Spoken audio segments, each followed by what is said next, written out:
The greatest story ever told.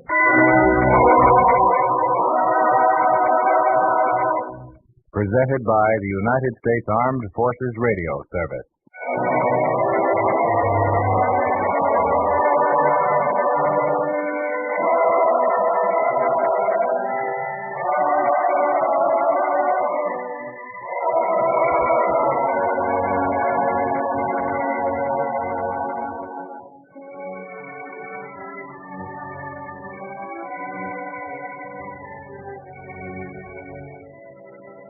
Tonight we present The Unbelieving, a drama based on a teaching from the greatest life ever lived.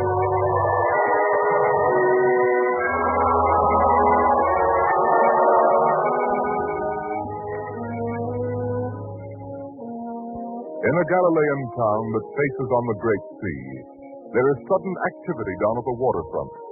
For one large vessel has just run up a flag signifying that she will sail with the tide. Casks of water and much food are being hauled down to the shore for loading. And the captain is not only busy giving his orders, but is also talking to the merchant, Aaron. Mind you, Abner, throw those casks securely. Now, Aaron, what do you say? Time's short, I have to know. Well, a man has to have time to think. Think? Nothing to think about. I told you where I'm sailing woolen cloth is as precious as food. They'll pay for it in gold. Let me take all the cloth you can spare, and I'll bring you back enough money to pay for it 3 times over, even after my share. Well, Aaron?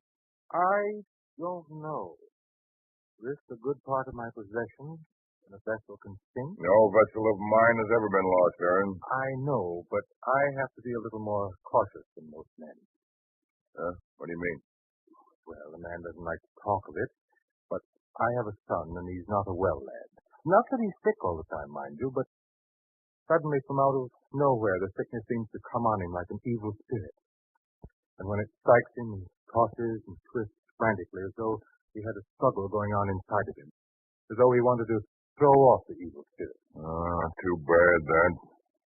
I've heard of such sickness. Well, you can understand that I must always have money to take care of the boy. I can't risk losing a good part of what I have. I see. Well, I'll find another merchant who'll do it. Now, wait. I'll return to the house, talk to my wife. I might yet decide to do it. Give me an hour, huh? An hour? All right, an hour, but no longer. I must sail with the tide. All right, men, careful with the loading.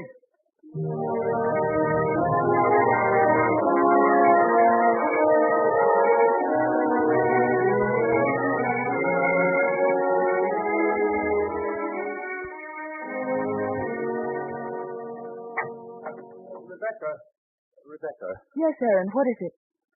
You're out of breath. Is there something wrong? Oh, no.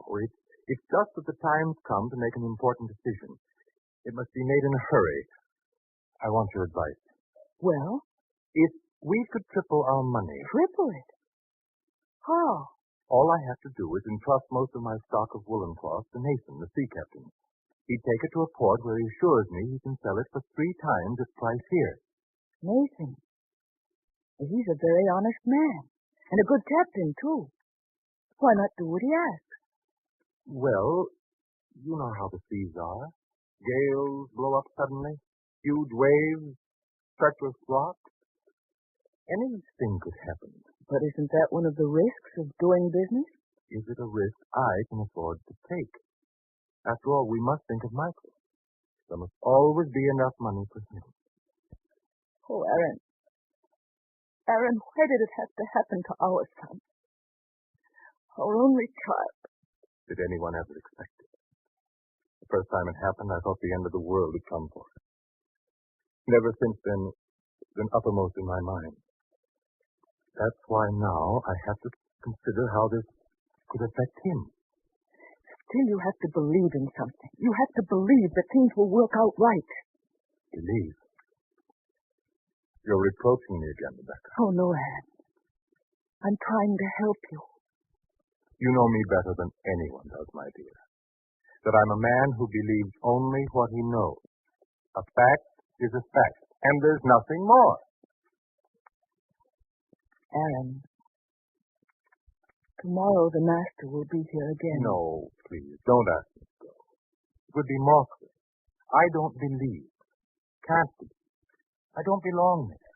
If you'd only try. Don't make me do it. Not if you won't feel right. But now, what are you going to tell Nathan? I think I know what I should tell him. You'll do it? No. But why? The facts. We must bear them in mind. The ship can sink. The cloth can be lost. Those are fears, not facts. But they can happen. They can be facts. All right, dear. Any decision you make will be good enough for me. Then I'll tell him. Oh, but before I go, is the boy here? Yes. Good.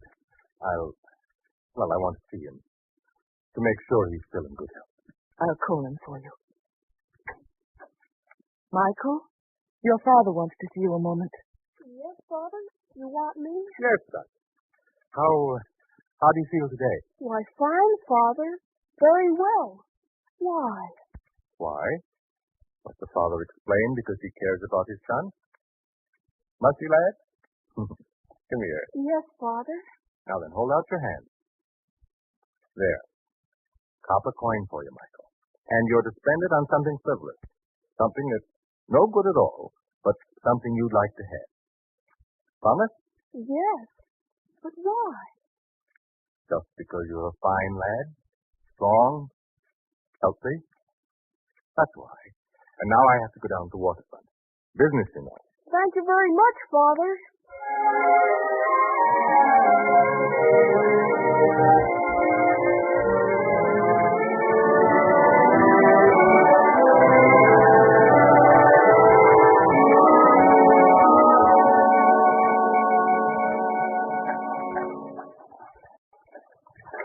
Well, Aaron, back I see. Have you decided?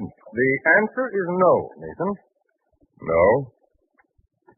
Say, what kind of businessman are you? Don't you like to make an honest profit? The risks are too great. Too many things can happen. Aaron, if I felt the way you do, I'd never take my vessel out of sight of land. I told you before that I know. But still, if a man does his job right, he has to have faith that everything else will turn out well. If a man doesn't believe in that, he just doesn't believe in anything. And if a man can't believe in anything? You know, I feel sorry for you, Aaron. Yes, very sorry. But I'll find another merchant who will take the risk with me. Wait, No. No, you'd better find another merchant. I will. Samuel, perhaps, is a smart man. He'll know a good thing when he sees it.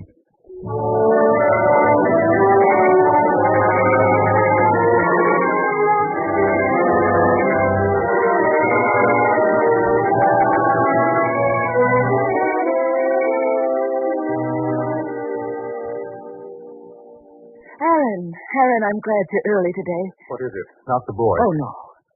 Samuel has just come by to see you. He's in here. Samuel? Oh. Please, dear, at least be polite about it. Of course. Well, Samuel, good to see you. I must congratulate you on your good luck. The best transaction I ever made. You know, Nathan said 3 times the price. Actually, it was more than that. So I understand. Suppose you think I'm a fool for passing by the opportunity. Not at all. No one of us makes the right decision every time, but I thought you might be interested in something new.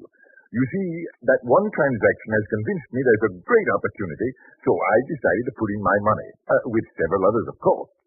We'll assemble a fleet of ships, say 4, to begin with, and we'll carry on trade with our own ships and our own goods. And Nathan will run it all for us. How does that sound to you? I wish you the best of luck, Samuel. Wait, you don't understand. We'd like to have you in with us. You want me to join with you? Of course. You'll do it, won't you? I'm not a man to rush into things, Samuel. I'll have to think it over. Of course. Tomorrow, then? Well, we'll see. Yes. Let us know when you decide, Aaron. Goodbye. Well, Aaron, it sounds fine, doesn't it? I don't know. One man among many. Don't you see what that means? I won't really have control over my own money. But if you can all make more money together than you can singly, isn't it worth it? But to let others decide what to do with my money, I don't have faith in it. Oh, I see. Understand, I don't say they're dishonest. But men are a little more lax with money that's not their own. You mean you're not going to do it? I mean, I won't jump at it. I'll think about it.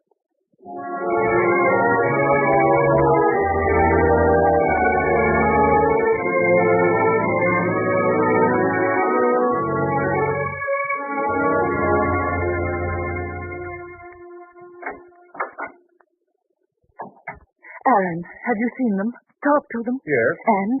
I couldn't do it. Well, at least you made up your mind. You won't be worrying about it as you have the last 2 days.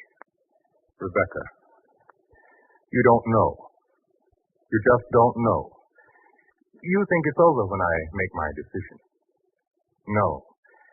I think about it and think about it. It keeps going through my mind at night when all others rest. Not all others rest. You mean you know? Of course. You can't worry alone, Aaron. Not as long as I'm your wife. I see. Yes, dear.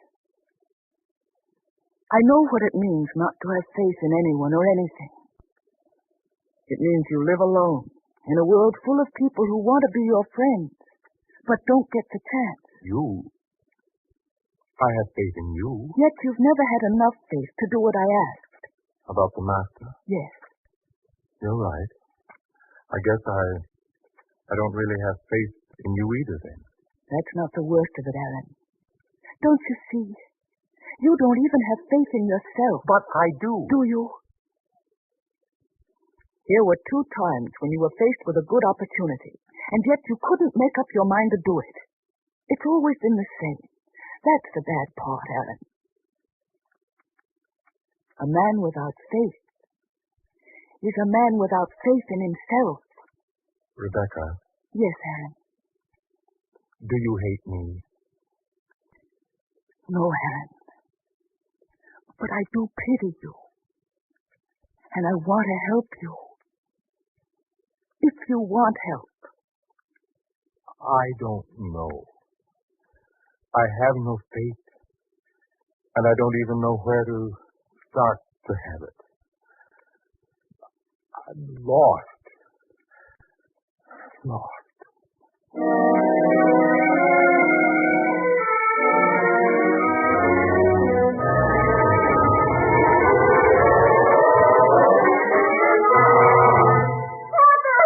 Michael?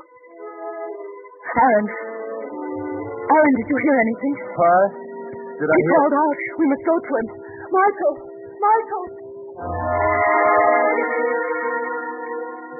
Son, do you hear me? He doesn't hear me, Rebecca. Again. It's happened again, Aaron. Yes, dear. We mustn't lose our heads. We must do what we can. Do. What can we do? Wait. Just wait. I guess that's all. Poor boy. Poor boy. To be so stricken.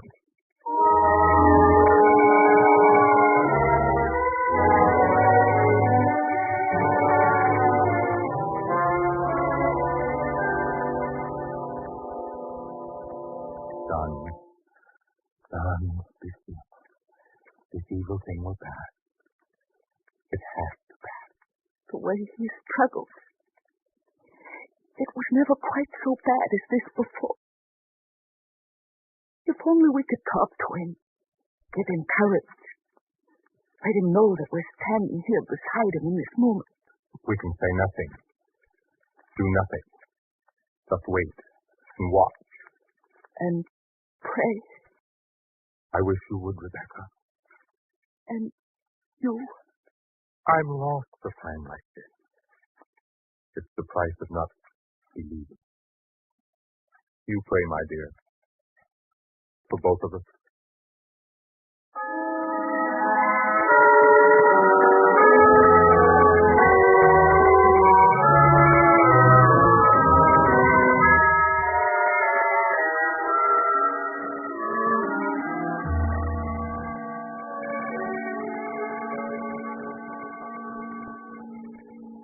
Rebecca, morning. I wondered if it would ever come. I must go in and have a look.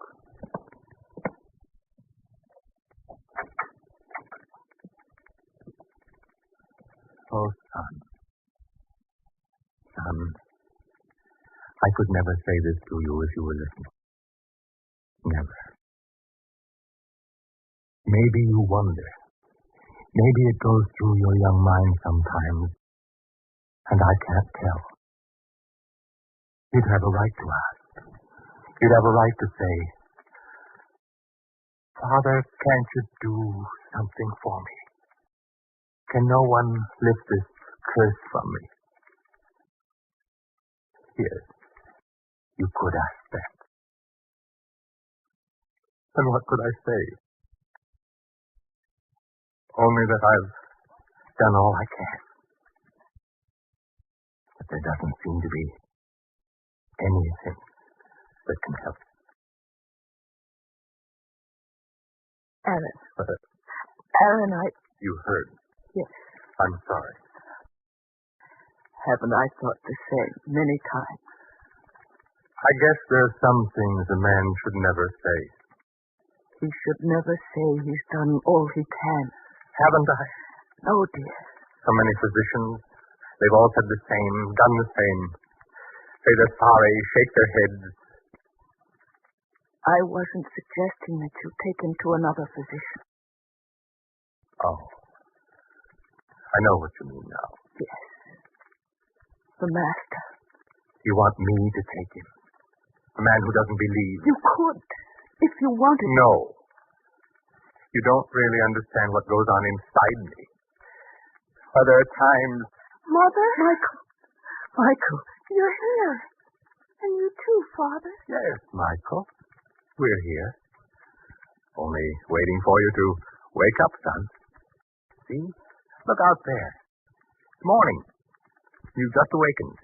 It was a bad night, Father. You must have dreamed it. It came so suddenly. I was frightened. I wanted you and Mother, but you weren't here. We were here, son.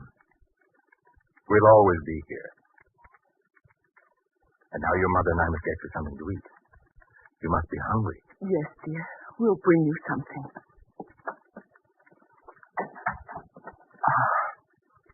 Is better. Only for the moment. You know how it's been before. Yes, I know. Then won't you do what I ask? I wanted to. But there's nothing within me that responds. All things I know, I must know through seeing, feeling, experiencing. Only after that can I believe. I'm only asking for our son's sake. You could take him. No, Aaron. You're the one who must do it. Try.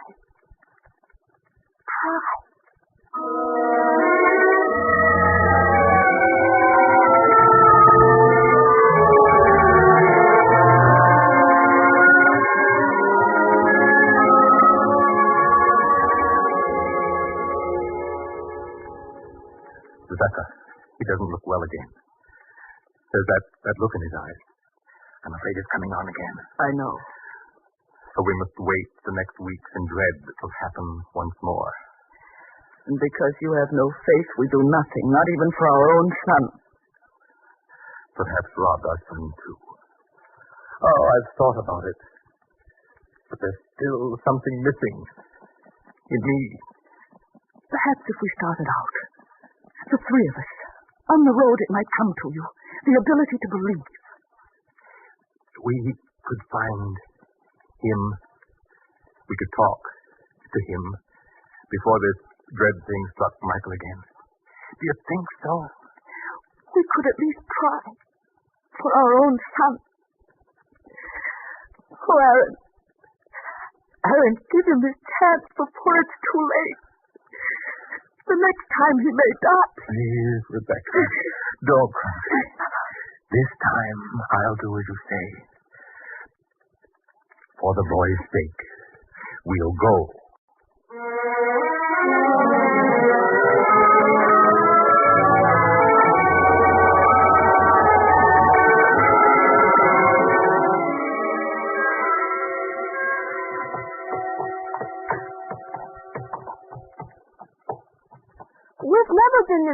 from home before.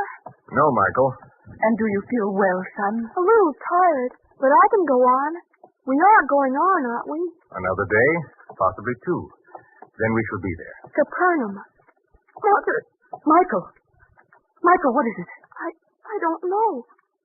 It seemed like the blackness was coming again. Mother, and... I have him in my arms. There. We must set him down to rest a while.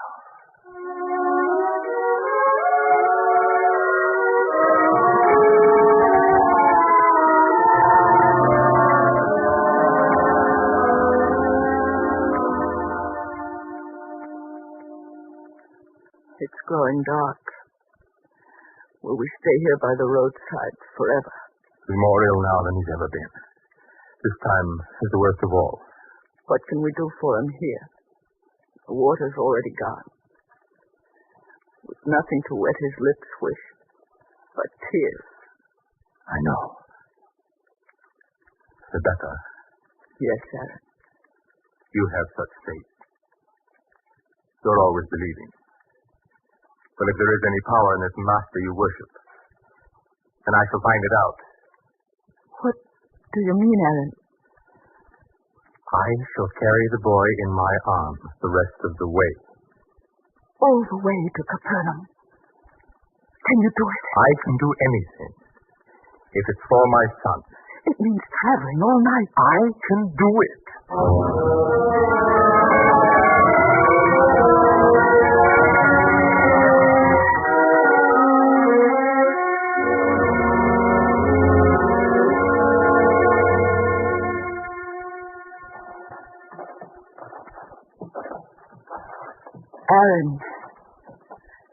Aaron, you should rest a while. Capernaum. That's the place I'll rest. But you've been walking all night. And I shall keep on. How is he now? The same. His body still struggles. At times I think he's ready to cry out. But he never does. Does he burn? Where his head rests against my chest. Feels very warm. Then we should stop to bathe his head. With what? No. We'll keep going till we see the city wall of Capernaum. Come, hurry.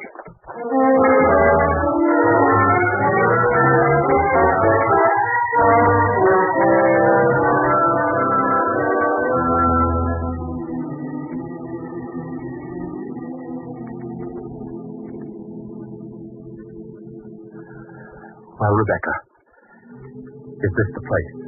Yes, Aaron. All these people have come here to see him. Then point out the master to me. I shall lay my son at his feet. Let me look. Hurry, Rebecca, or our son dies. I can feel it. There. Do you see him? The one who stands surrounded by all the others? Yes, Aaron. Then I shall go to him. But you must speak for me, Rebecca. No, Aaron. It must be you. What shall I say to him? Master, I don't believe in you. And because I don't believe, I want you to heal my son who dies. No. You speak for me, Rebecca. Aaron, you've always said you wanted to believe and weren't able. Well, this is your chance. Tell him, honestly and humbly, what's in your heart. And then see if he'll help you to believe. Our son's life hangs on it. If I didn't have faith, I wouldn't be here. Go, Aaron. You ask him. Then be with me, Rebecca. Beside me.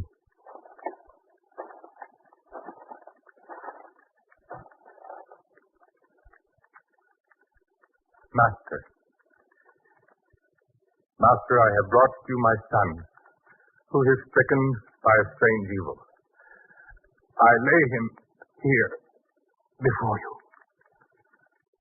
Look for yourself at his tortured body, at the way he struggles. Help him, please, Master. Cure him that he shall be free forever of this cursed illness.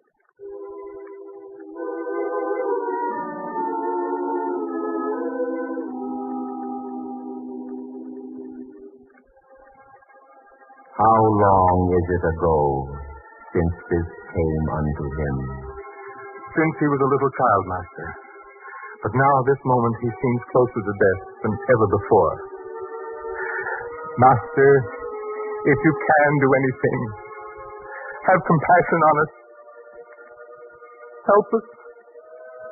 If thou canst believe, all things are possible to him that believeth. Believe.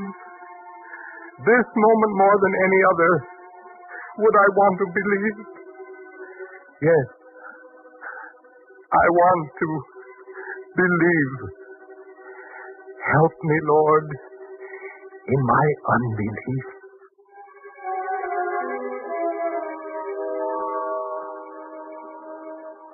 Thou spirit, I charge thee, come out of him, and enter no more into him. Master, his body moves suddenly and violently. Now he's calm, as though he's dead. Oh, Master. Master, why do you reach down to take his hand? And you lift him up, Master.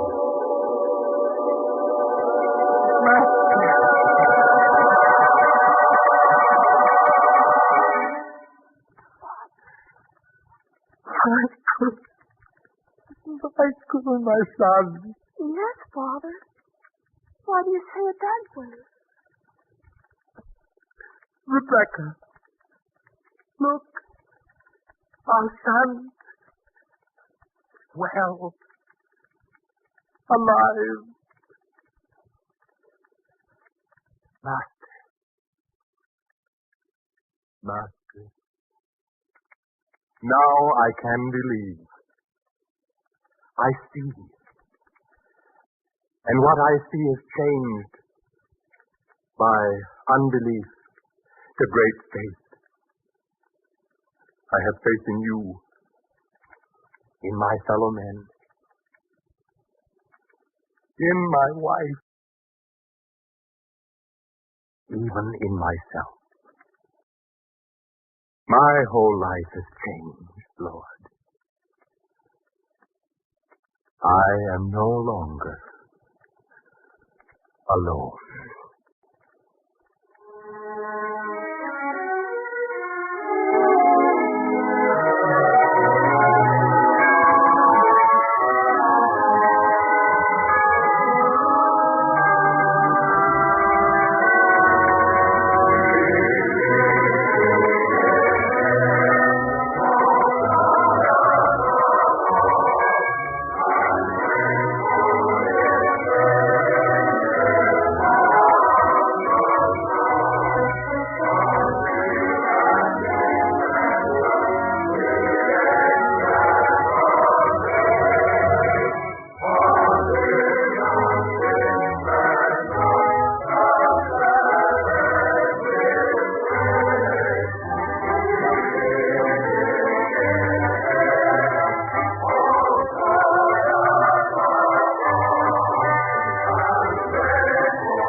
You have been listening to The Unbelieving, another episode in the greatest story ever told, from the greatest life ever lived.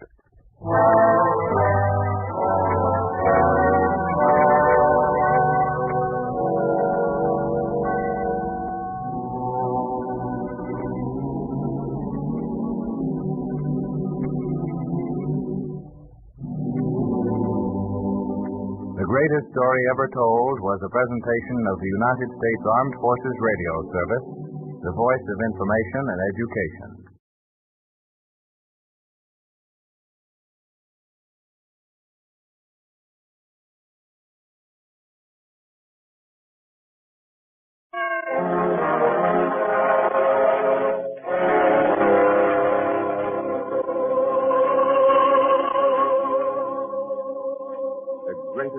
story ever told. Tire and Rubber Company.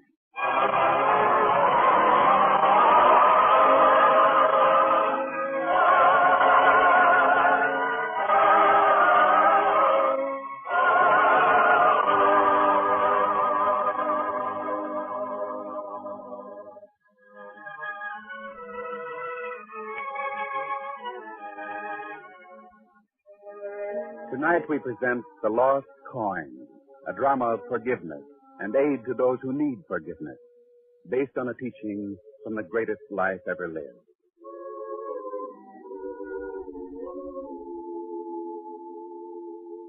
What woman, having 10 pieces of silver, if she lose one piece, doth not light a candle and sweep the house, and seek diligently till she find it?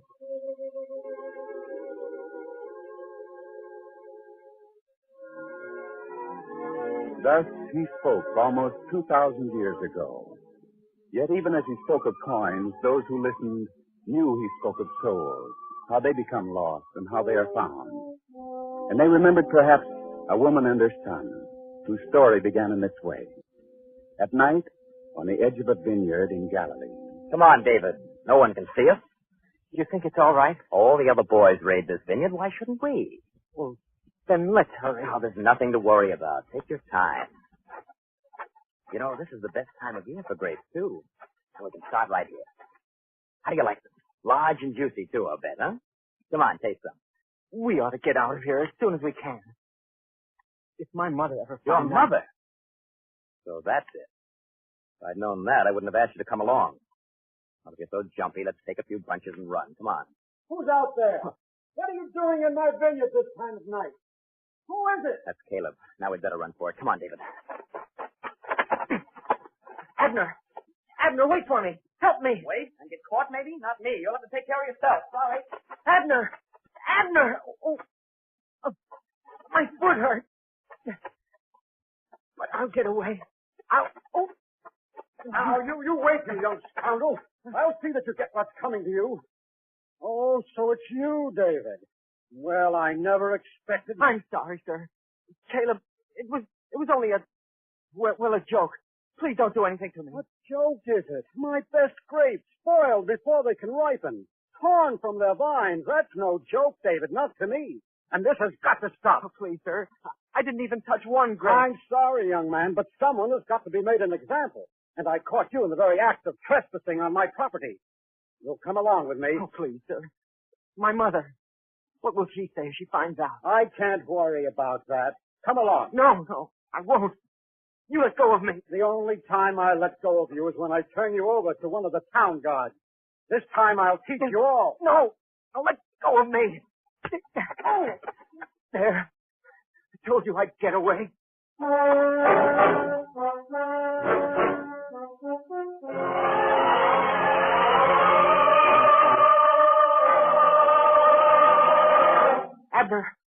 Abner, something terrible has happened. But I see you got away, David. Well, now you're beginning to catch on. Oh, please, Abner, what can I do? You're free, aren't you? But Caleb recognized me. And besides, I hit him before he'd let go. I may have hurt him pretty badly. They'll be after me. Well, if he recognized you, they will be after you. And you know, old Enoch, the judge, he's pretty hard in cases like this. Oh. Tell me, David, did Caleb recognize me? He didn't say anything. He never would have caught up with me if I hadn't tripped. I don't think he saw you. Uh-huh. Well, I think the best thing is for you to run away. Leave here. Where will I go? Go anywhere. You can reach the caravan route by morning if you keep going all night. There, apprentice yourself as a water boy for the camels. You can be making money and traveling at the same time. Yes, but my mother, what will she say? How will she feel? Would she feel any better if you were dragged out of the house tomorrow morning and hauled off to the judge? Oh, no. The disgrace would hurt her badly. Of course it would. And besides, this way you can go away, you can make money, and one day when it's all forgotten, you can come back and you can give your mother anything she wants. Yes, you're right. For her sake, I ought to go. Save her disgrace. But you won't tell anyone. Me? Why, of course not.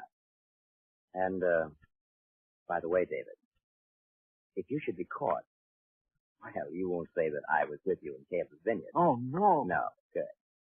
Then it's a bargain. Goodbye, David. Goodbye, Abner. Maybe someday I'll see you again. Yes, sure. Maybe.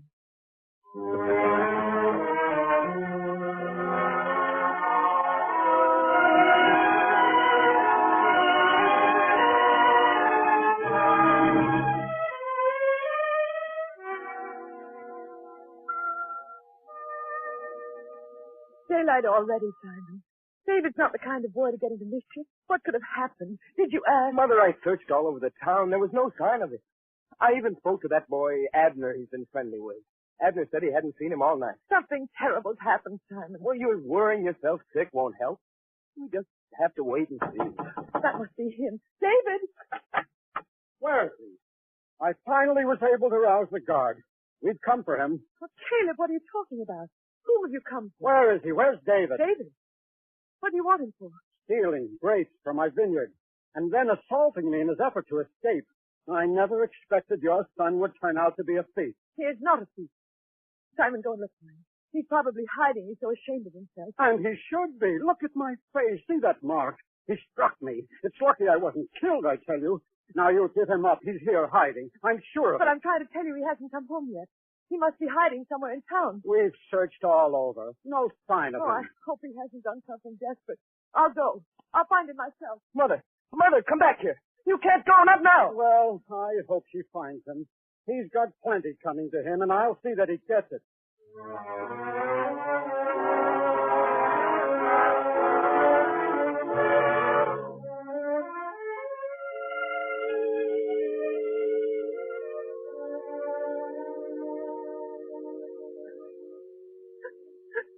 Please, Mother, weeping doesn't help. I only knew where he was. I'll try to find out. I'll ask everyone if they've seen him, where he went, what happened. Please, Simon. You may have better luck than I did. Go and find out. Bring me some word of my son. Please, Simon. All right, Mother.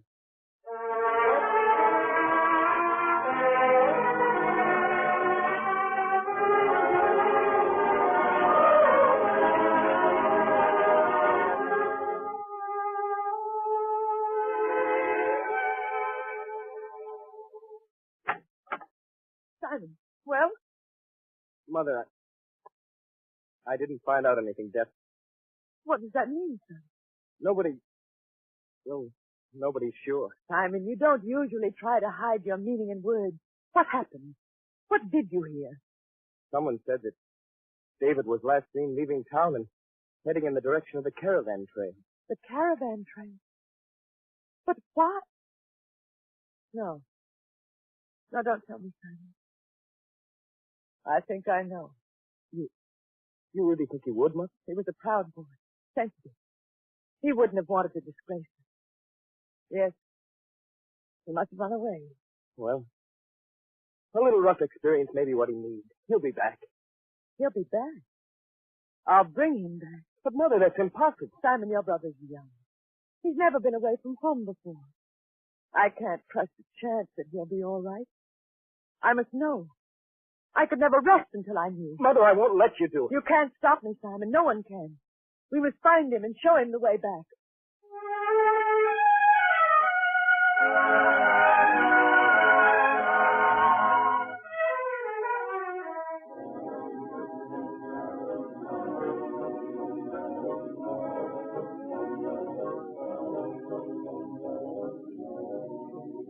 Is that it, Ishmael? Is that Alexandria? That's it, David. And a great city. Greatest city a country boy like you will ever see. Oh, it is great. Such palaces and towers. And all the people. Oh, it's a great city. Ishmael, could I find work there? You mean you won't be going back with us on the return journey? Why, lad? What's the matter? Oh. Ishmael, I can tell you, you've been my only friend on this journey. You got some secret, boy? What is it? I can't go back. I did something wrong back home. Huh? They're looking for me. You? No, you're fooling. You're not the kind of boy who gets into trouble. But I did. I may have killed a man. That's a serious thing, David. You won't tell anybody. Me? How could I? I don't even know. You know, boy, if that's the way things are, I think I can help you. You can? I think so. I have a friend in Alexandria who could do you some good. We'll go see him when we arrive and unload the camels. What do you say? Oh, I'd appreciate it very much. Very much indeed. Good. Then it's settled.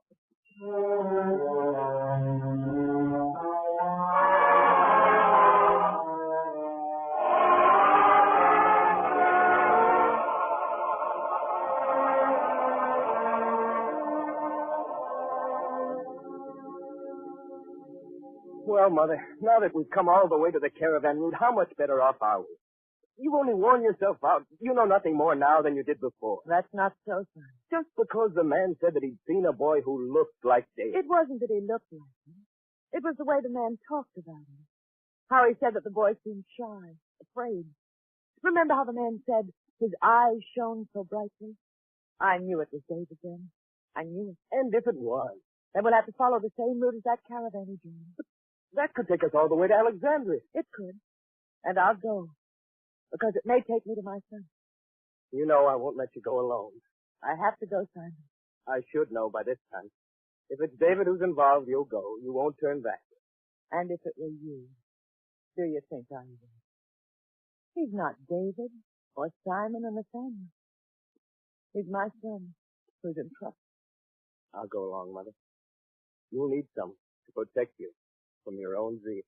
We'll go together. Thank you, son.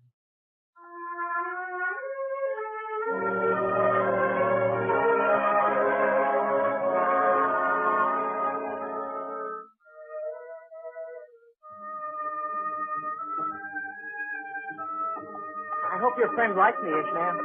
I need the job. Don't worry, he will. We'll find out soon enough. It's this little house here. Oh. Now, don't be disappointed. He may seem to live poorly, but you can earn a great deal with him. Come. Who is it? It's me, Orrit. Your friend Ishmael. I'll let you in. Well, Ishmael, it's good to see you again. Did you bring any more? I want you to meet a friend of mine first. Orrit, here is a strong, bright lad named David. He's looking for employment. Yes, huh? Well, possibly I can help you, young man. Come in, come in. May I have a word with you privately, Ishmael? I'm sure David doesn't mind. Of course not. Then come this way, Ishmael. Well? The boy's running away. Thinks he killed a man. Good. With that over his head, I'll be able to hold him. You think he's good material? Smart enough to do anything and frightened enough to try anything. I'm sure of this one. Fine. I'll make it worth your while. Now, any other business? I couldn't get my hands on any gold. We carried grain this time. But next time... Well, this boy may be worth his weight in gold. I'll give you your payment this time as usual. And if the boy works out as you think, well, there'll be more in it for you, Ishmael.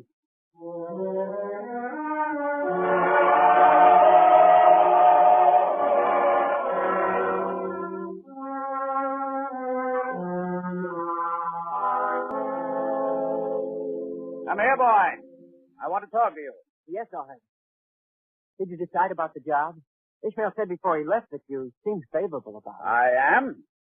You think I like to see a young lad like yourself alone, so far from home, without a place to sleep or anything to eat? The job's yours, but it will require some training. Training? I learned quickly, sir. So Ishmael told me. Well, we're going to find out. Yes, sir. What do I have to do? First, we have to have a little talk about it. You see, this is a different kind of business than you may have had in mind, but it's more profitable. Oh, that's good, sir. Because I must make a great deal of money. There's so much I have to make up for to my mother. That's a good boy. Now then, you see this leather coin pouch hanging from my belt? Yes, sir. How would you go about taking it if you didn't want me to know? But why should I? Go on, try it. Take it. All right, sir. There. Not good at all. Too sudden, too much of a pull. You have to do it easily, you see. Like this. Otherwise, you'll be caught the very first time. Caught? What do you mean? Your job will be to go into the marketplace, to go where the crowd of merchants is thickest. You want me to steal? You will. I will not. Then I shall have to go to the authorities and tell them I'm housing a boy wanted for murder. You told you? Yes, he told me. And now, boy, if you want to live, you'd better do as I say. And I say steal.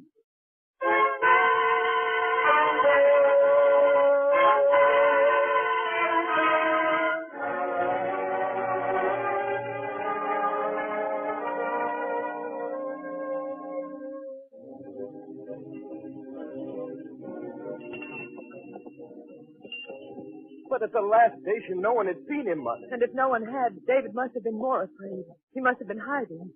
Don't you see, the further he runs, the more help he needs to return. He thinks we don't want him. I've got to prove to him that we do. Mother, you've gone too far already. Your health doesn't permit you to go on. And my love for my son doesn't permit me to stop. We must find him. Mother, before we get into the desert, I ask you to reconsider. Suppose he's not in Alexandria. Suppose he's deserted the caravan. Suppose... Well, so many things could have happened. If he were dead, I'd know. I didn't want to say. Your brother is alive, Simon, and he needs my help. I know that, too. Not many women make this desert crossing. Too grueling. Too dangerous. We'll make it.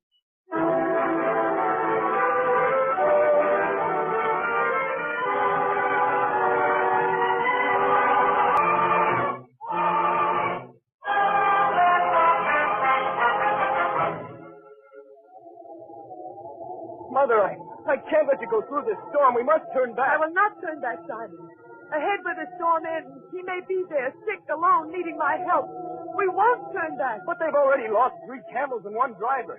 If the men can't make it, how do you expect to? I've got something they don't have. The need to see my son again. We'll keep going, Simon.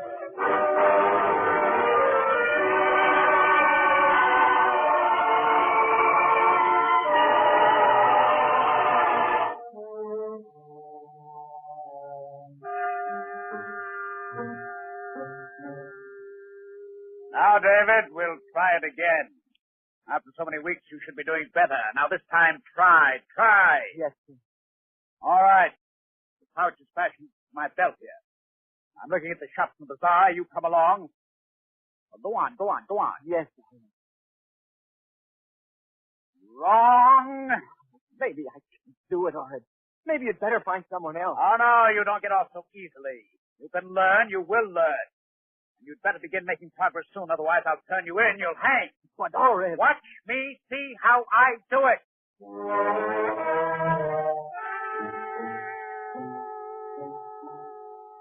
We'll do it once more. Is that better? Yes. At last you're beginning to develop a touch for it. Now we'll try it once more. Go on. No, you can't do it. I can't. You can. You've already shown that you can. Now try it once more.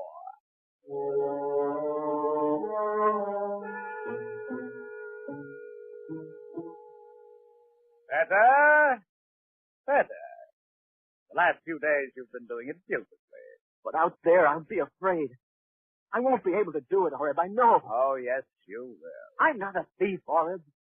Only a murderer. I don't even know if I killed him. I only hit him once. You've been over that plenty in the last few weeks. If you're so sure you didn't kill him, why don't you go back? Why don't you give yourself up to the authorities in your land? Well, why don't you? Please, Orib, All right. What do I do now? You're ready for the marketplace, my young friend. Mm-hmm. I haven't been training and feeding you for weeks for nothing. You've got to start sometime, and tomorrow is the day. But if they catch me... Now, there's a little guarantee I have that you won't give up too easily. If they catch you, a foreigner here, there'll be questions. And you know you're too poor a liar to hold out very long. You see, if you get caught, it can mean your life. So you'll go into the marketplace tomorrow, you'll do as I taught you, you'll do it well. Because if you don't, it's your life, not mine. Won't even give me a chance. You're getting a chance, boy, a chance to make a lot of money without working too hard for it. Tomorrow, boy, you're going to find out what it's like to live off the pool. Yes, boy, tomorrow.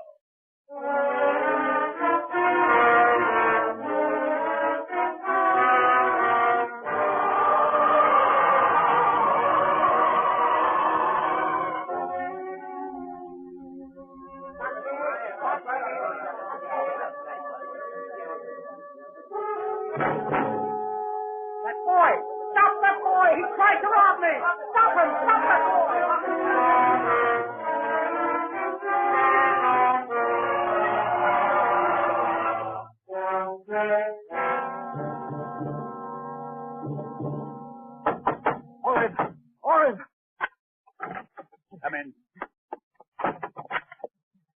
Well? Orrin. Did they chase you? Did they? Answer me. Yes. They chased. You think anyone saw you come in here? No. I don't think so. Well, at least you're smart enough for that.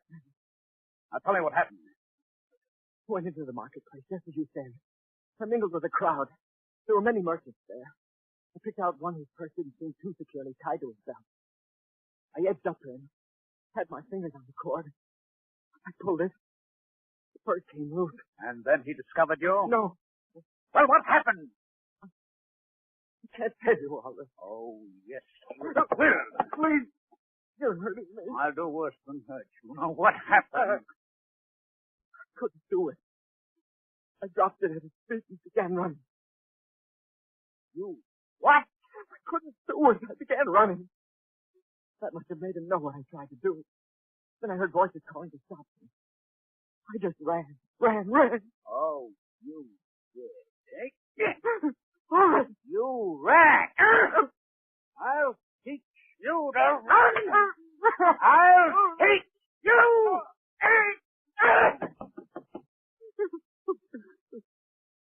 They're after you. I'll turn you over to them. I'll tell them everything. No, please, Olive. I'll do anything. Anything.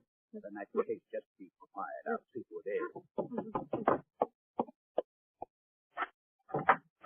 What do you want? A boy, my son. We saw him go running down the street, but the crowd lost him, but I'm sure he came this way. Is he here? Your son? No, I don't know him. Never saw him. You see, Mother, I told you. You were mistaken. No, it was the street. He must be here somewhere, Simon. Are you sure, sir? Of course I'm sure. But I heard a voice. It sounded like Go him. on, woman. I don't know what you're talking about. There's no one here but me. Mother, please. As he used to cry. That's the way it sounded. He's here somewhere. David! David! You see? Mother, please. Dave. Mother. My.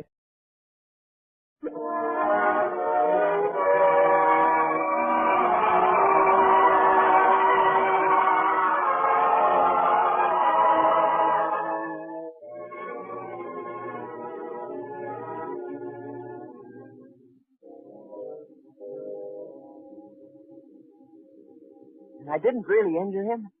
Oh, it's so hard to believe. I know, David. It was your fear that took you so far from me. Once someone does something wrong, the guilt he feels drives him further and further on the road to evil. That's why I had to find you, David. To let you know that we want you back. I must ask Caleb's forgiveness. Must make it up to him for the injury I've done him. Of course. Don't worry, David. I'll help you settle matters with Caleb. Will you, Simon? And all the trouble I've caused you, Mother. And shame. Trouble. Shame. These are not important, David. When a coin is lost, someone has to search for it. And that's even more true of a son. None of the trouble and none of the shame can compare with the joy that I feel now that my son is back again. And think of what would have happened if we hadn't found him. You'd have had to do what Oris said. Yes. So, should I be ashamed now that I have you back before you were lost to me forever? Ah, no, David.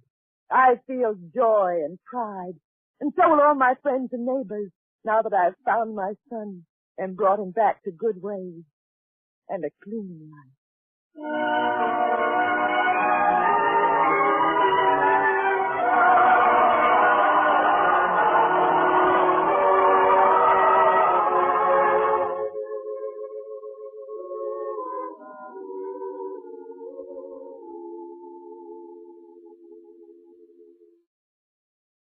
What woman, having 10 pieces of silver, if she lose one piece, doth not light a candle, and sweep the house, and seek diligently till she find it?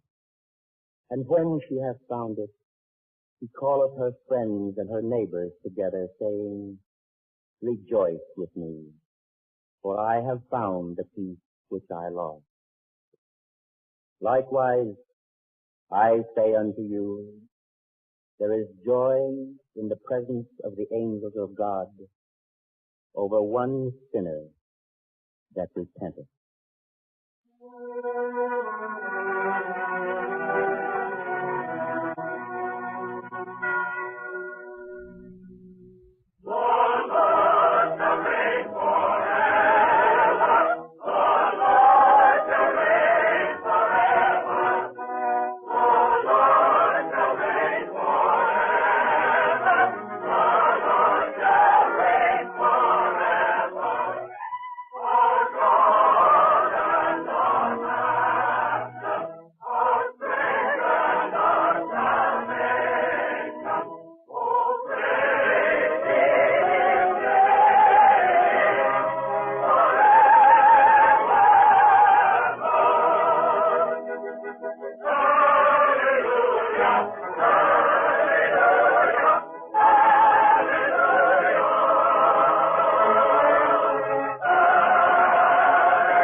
This program was brought to you by the Goodyear Tire and Rubber Company.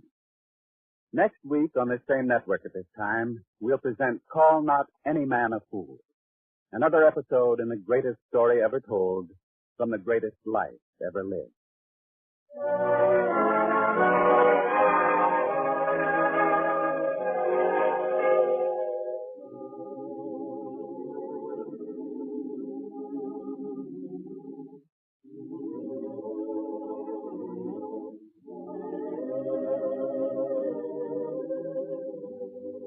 This is ABC, the American Broadcasting Company.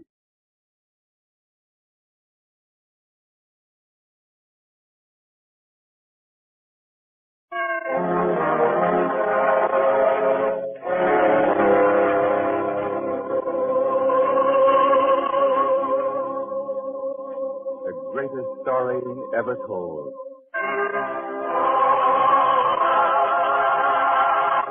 Presented by the Goodyear Tire and Rubber Company.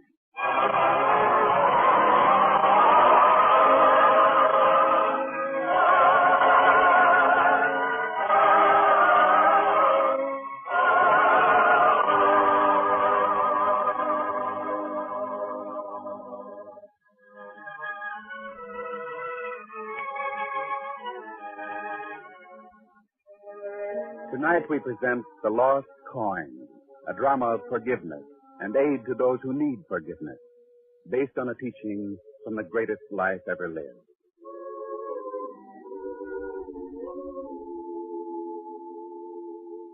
What woman, having 10 pieces of silver, if she lose one piece, doth not light a candle and sweep the house, and seek diligently till she find it?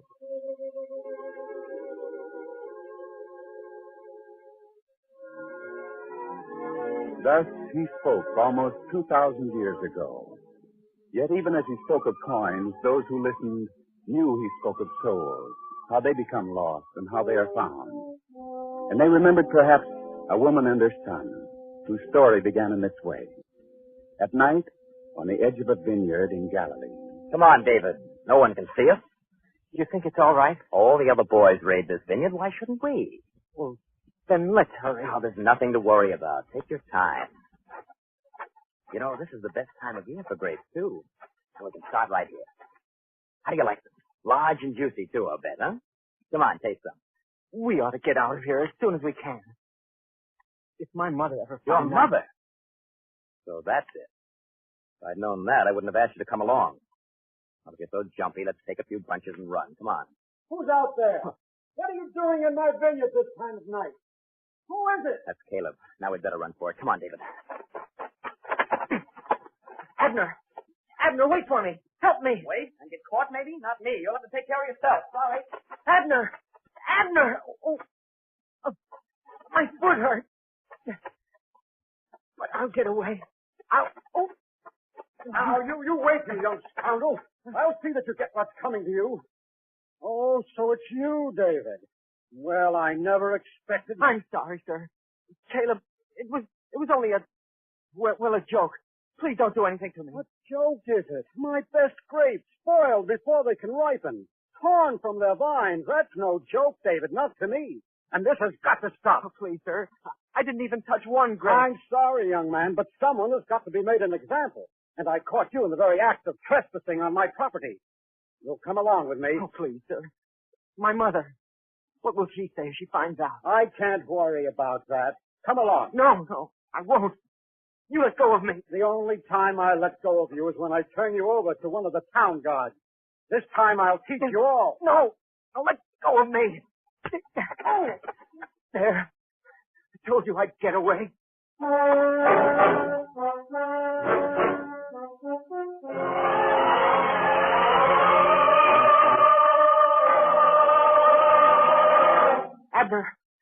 Abner, something terrible has happened. But I see you got away, David. Well, now you're beginning to catch on. Oh, please, Abner, what can I do? You're free, aren't you? But Caleb recognized me. And besides, I hit him before he'd let go. I may have hurt him pretty badly. They'll be after me. Well, if he recognized you, they will be after you.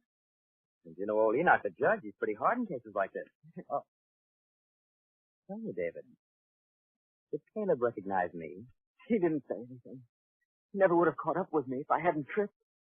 I don't think he saw you. Uh-huh.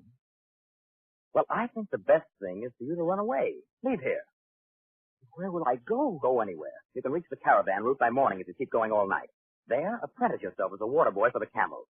You can be making money and traveling at the same time.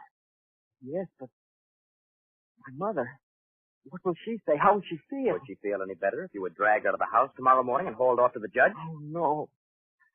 The disgrace would hurt her badly. Of course it would. And besides, this way you can go away, you can make money, and one day when it's all forgotten, you can come back and you can give your mother anything she wants. Yes, you're right. For her sake, I ought to go. Save her disgrace. But you won't tell anyone. Me? Why, of course not. And, by the way, David, if you should be caught, well, you won't say that I was with you in Caleb's vineyard. Oh, no. No, good. Then it's a bargain. Goodbye, David. Goodbye, Abner. Maybe someday I'll see you again. Yes, sure. Maybe.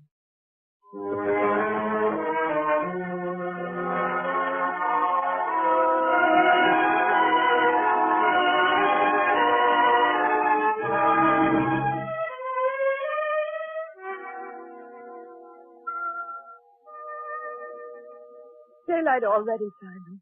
David's not the kind of boy to get into mischief. What could have happened? Did you ask? Mother, I searched all over the town. There was no sign of it. I even spoke to that boy, Abner, he's been friendly with. Abner said he hadn't seen him all night. Something terrible's happened, Simon. Well, you're worrying yourself sick won't help. You just have to wait and see. That must be him. David! Where is he? I finally was able to rouse the guard. We've come for him. Oh, Caleb, what are you talking about? Who have you come for? Where is he? Where's David? David? What do you want him for? Stealing grapes from my vineyard, and then assaulting me in his effort to escape. I never expected your son would turn out to be a thief. He is not a thief. Simon, go and look for him. He's probably hiding. He's so ashamed of himself. And he should be. Look at my face. See that mark? He struck me. It's lucky I wasn't killed, I tell you. Now you give him up. He's here hiding. I'm sure of it. But I'm trying to tell you he hasn't come home yet. He must be hiding somewhere in town. We've searched all over. No sign of Oh, I him. hope he hasn't done something desperate. I'll go. I'll find him myself. Mother, come back here. You can't go, not now. Well, I hope she finds him. He's got plenty coming to him, and I'll see that he gets it.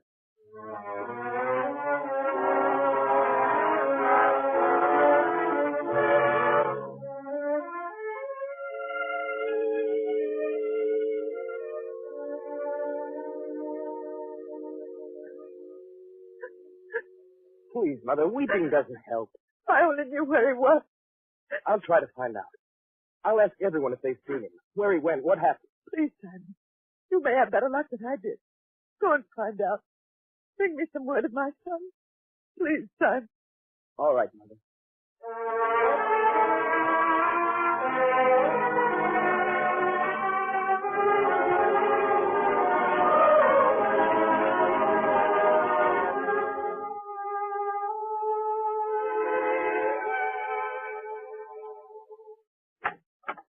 Simon, well? Mother, I didn't find out anything definite. What does that mean, son? Nobody's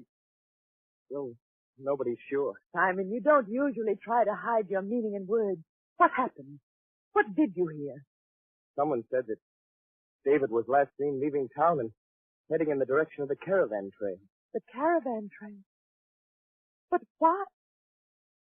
No. No, don't tell me, Simon. I think I know. You really think he would, Mother? He was a proud boy. Sensitive. He wouldn't have wanted to disgrace us. Yes. He must have run away. Well, a little rough experience may be what he needs. He'll be back. He'll be back. I'll bring him back. But, Mother, that's impossible. Simon, your brother's young. He's never been away from home before. I can't trust the chance that he'll be all right. I must know. I could never rest until I knew. Mother, I won't let you do it. You can't stop me, Simon. No one can. We must find him and show him the way back.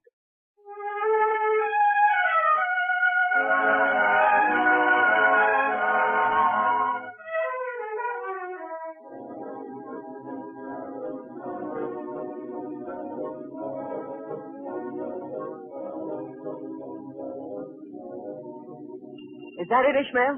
Is that Alexandria? That's it, David. And a great city. The greatest city a country boy like you will ever see. Oh, it is great. Such palaces and towers. And all the people. Oh, it's a great city. Ishmael, could I find work there? You mean you won't be going back with us on the return journey? Why, lad? What's the matter? Oh. Ishmael, I can tell you, you've been my only friend on this journey. You got some secret, boy? What is it? I can't go back. I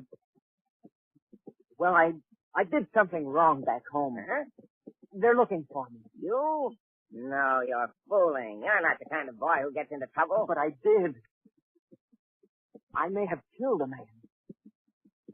That's a serious thing, David. You won't tell anybody. Me? How could I? I don't even know. You know, boy, if that's the way things are, I think I can help you. You can? I think so. I have a friend in Alexandria who could do you some good. We'll go see him when we arrive and unload the camels. What do you say? Oh, I'd appreciate it very much. Very much indeed. Good. Then it's settled.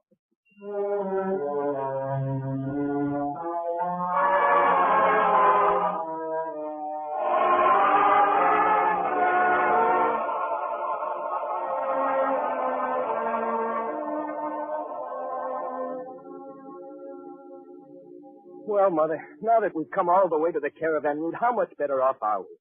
You've only worn yourself out. You know nothing more now than you did before. That's not so, son. Just because the man said that he'd seen a boy who looked like David. It wasn't that he looked like him. It was the way the man talked about him. How he said that the boy seemed shy, afraid. Remember how the man said his eyes shone so brightly? I knew it was David then. I knew it. And if it was, Then we'll have to follow the same route as that caravan he joined. that could take us all the way to Alexandria. It could. And I'll go. Because it may take me to my son. You know I won't let you go alone. I have to go, Simon. I should know by this time. If it's David who's involved, you'll go. You won't turn back. And if it were you, do you think I would? He's not David or Simon or Nathaniel. He's my son who's in trouble. I'll go along, Mother. You'll need some to protect you from your own zeal. We'll go together. Thank you, son.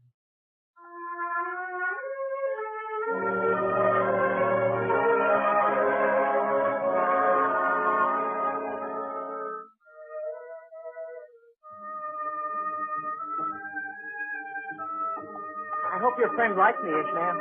I need the job. Don't worry, he will. We'll find out soon enough. It's this little house here. Oh. Now, don't be disappointed. He may seem to live poorly, but you can earn a great deal with him. Come. Who is it? It's me, Orrit. Your friend Ishmael. I'll let you in. Well, Ishmael, it's good to see you again. Did you bring any more? I want you to meet a friend of mine first. Orrit, here is a strong, bright lad named David. He's looking for employment. He is, huh? Well, possibly I can help you, young man. Come in, come in. May I have a word with you privately, Ishmael? I'm sure David doesn't mind. Of course not. Then come this way, Ishmael. Well? The boy's running away. Thinks he killed a man. Good. With that over his head, I'll be able to hold him. You think he's good material? Smart enough to do anything and frightened enough to try anything. I'm sure of this one. Fine. I'll make it worth your while. Now, any other business? I couldn't get my hands on any gold. We carried grain this time. But next time... Well, this boy may be worth his weight in gold. I'll give you your payment this time as usual, and if the boy works out as you think, well, there'll be more in it for you, Ishmael.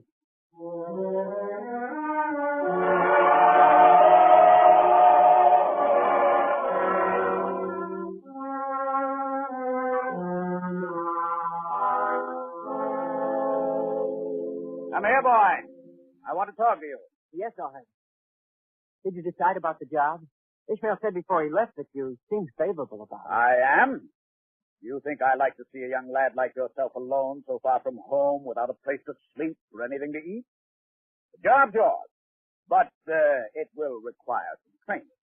Training? I learned quickly, sir. So Ishmael told me. Well, we're going to find out. Yes, sir. What do I have to do? First, we have to have a little talk about it. You see, this is a different kind of business than you may have had in mind, but it's more profitable. Oh, that's good, sir. Because I must make a great deal of money. There's so much I have to make up for to my mother. That's a good boy. Now then, you see this leather coin pouch hanging from my belt? Yes, sir. How would you go about taking it if you didn't want me to know? But why should I? Go on, try it. Take it. All right, sir. There. Not good at all. Too sudden, too much of a pull. You have to do it easily, you see. Like this. Otherwise, you'll be caught the very first time. Caught?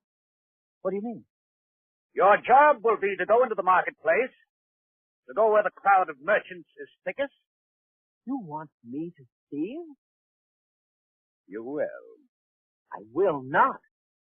Then I shall have to go to the authorities and tell them I'm housing a boy wanted for murder. You told you? Yes, he told me.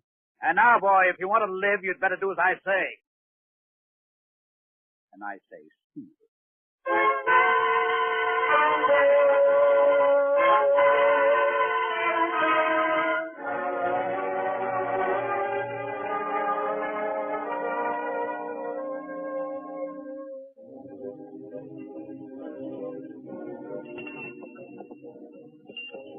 But at the last station, no one had seen him, Mother. And if no one had, David must have been more afraid.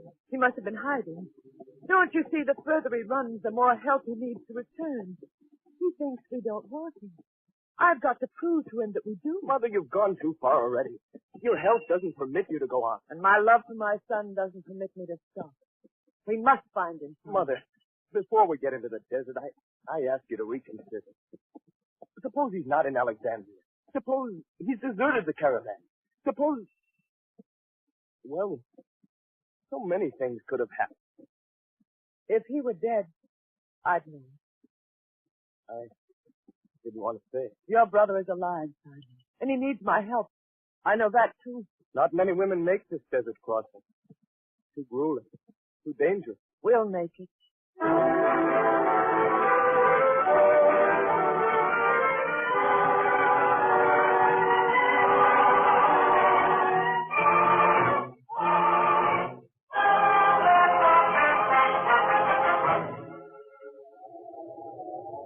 Mother, I can't let you go through this storm. We must turn back. I will not turn back, Simon.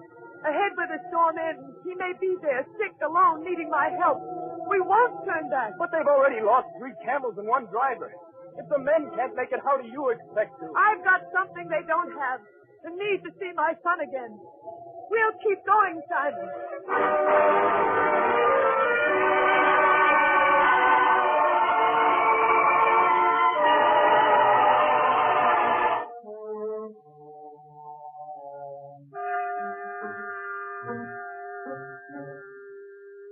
Now, David, we'll try it again.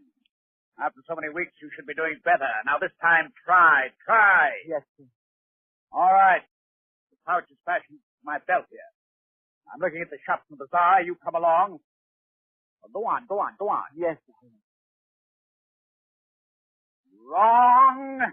Maybe I can do it, or maybe you'd better find someone else. Oh, no, you don't get off so easily. You can learn. You will learn. And you'd better begin making progress soon, otherwise I'll turn you in. You'll hang. But, Orrin. Watch me see how I do it.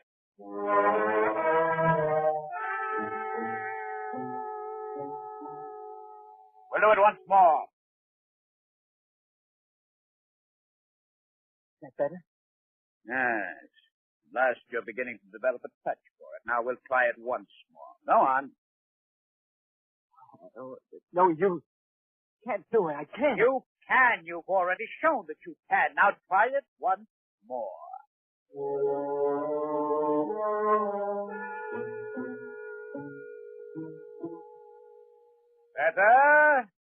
Better. The last few days you've been doing it beautifully. But out there, I'll be afraid. I won't be able to do it, Orib. I know. Oh, yes, you will. I'm not a thief, Orib. Only a murderer. But I don't even know if I killed him. I only hit him once. You've been over that plenty in the last few weeks. If you're so sure you didn't kill him, why don't you go back? Why don't you give yourself up to the authorities in your land? Well, why don't you? Please, Orib, All right. What do I do now? You're ready for the marketplace, my young friend. Mm-hmm. I haven't been training and feeding you for weeks for nothing. You've got to start sometime, and tomorrow is the day. But if they catch me...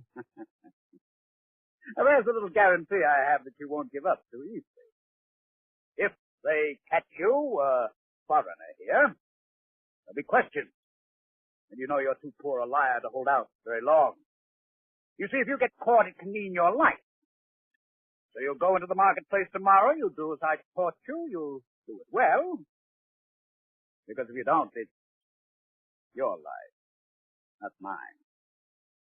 Won't even give me a chance. You're getting a chance, boy, a chance to make a lot of money without working too hard for it. Tomorrow, boy, you're going to find out what it's like to live off the pool. Yes, boy, tomorrow.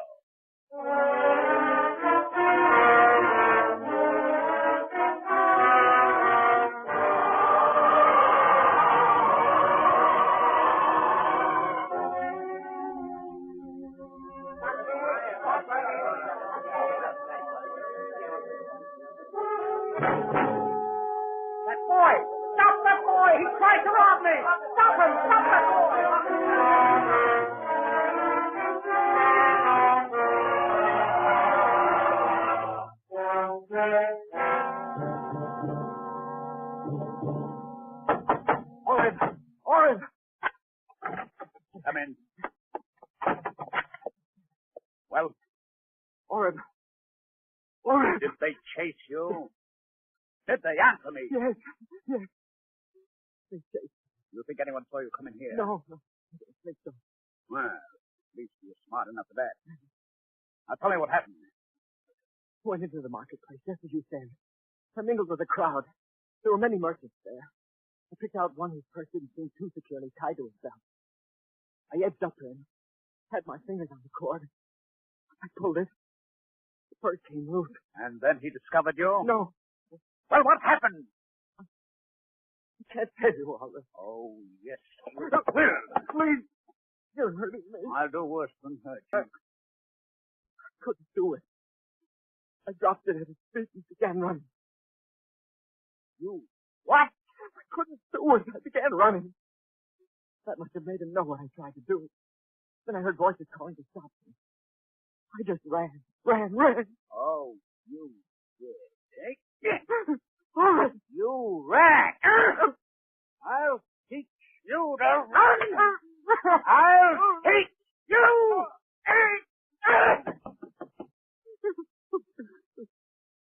They're after you. I'll turn you over to them. I'll tell them everything. No, please, Olive. I'll do anything. Anything. In that case, just be quiet. I'll see who it is. What do you want? A boy, my son. We saw him go running down the street, but the crowd lost him, but I'm sure he came this way. Is he here? Your son? No, I don't know him. Never saw him. You see, Mother, I told you. You were mistaken. No, it was the street. He must be here somewhere, Simon. Are you sure, sir? Of course I'm sure. But I heard a voice. It sounded like Go him. on, woman. I don't know what you're talking about. There's no one here but me. Mother, please. As he used to cry, that's the way it sounded. He's here somewhere. David! David! You see? Mother, please. David. Mother. My.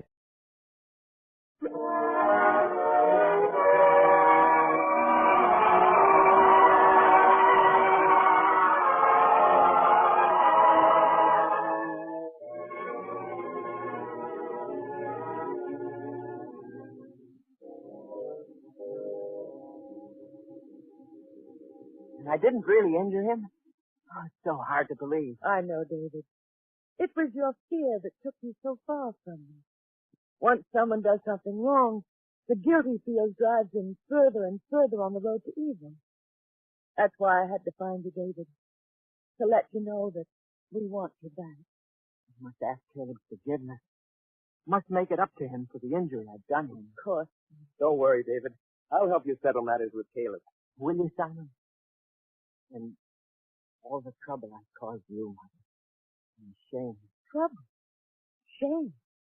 These are not important, David. When a coin is lost, someone has to search for it. And that's even more true of a son. None of the trouble and none of the shame can compare with the joy that I feel now that my son is back again. And think of what would have happened if we hadn't found him. You'd have had to do what Oris said. Yes. So, should I be ashamed now that I have you back before you were lost to me forever? Ah, no, David. I feel joy and pride, and so will all my friends and neighbors, now that I've found my son and brought him back to good ways and a clean life.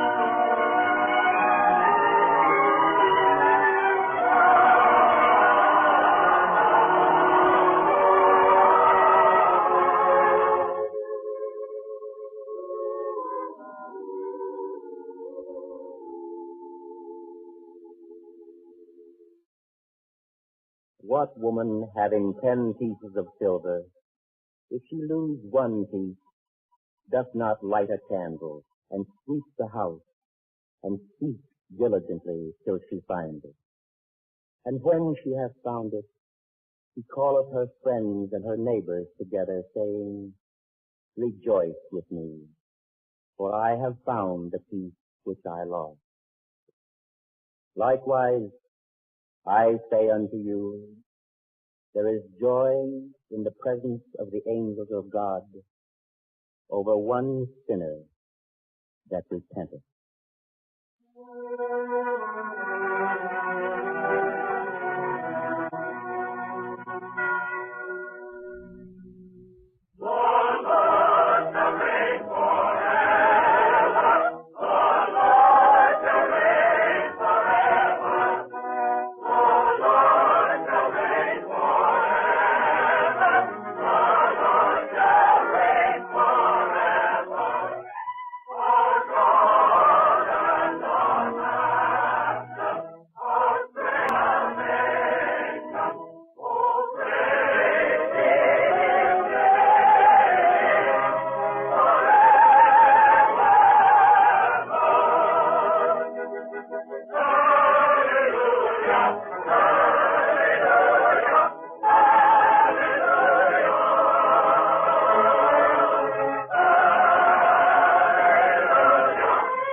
program was brought to you by the Goodyear Tire and Rubber Company.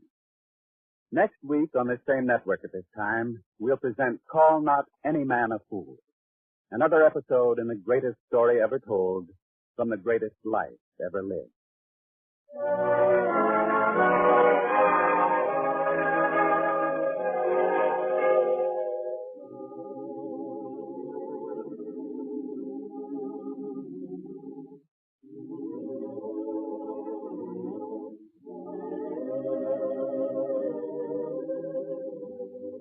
This is ABC, the American Broadcasting Company.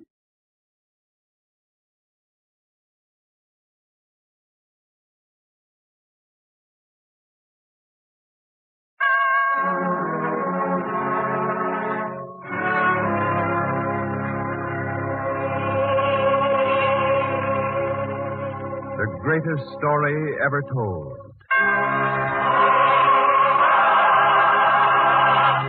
Presented by the United States Armed Forces Radio Service.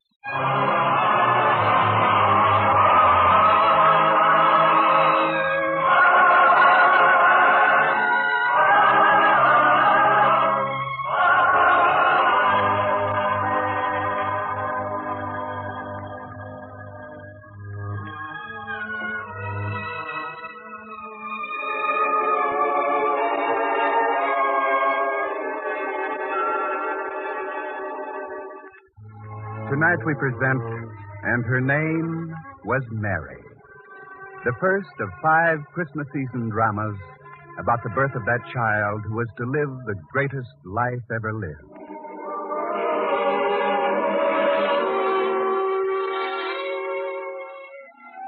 Galilee, north of Jerusalem by some 50 miles, and in Galilee, Nazareth, a small town, little different from other towns in that country, which suffered under the Roman tyranny. And in Nazareth lived a carpenter, a good man, kindly, an honest craftsman, yet more, for he was descended of kings. In his veins flowed the blood of Abraham, Isaac, and Jacob.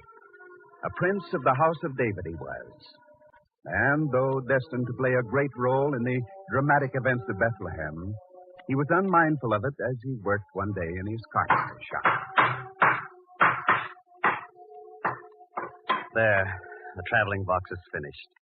Strong, workmanlike. I hope Samuel is pleased with it. Why shouldn't Samuel be pleased with it? Samuel, you surprised me while I was talking to myself.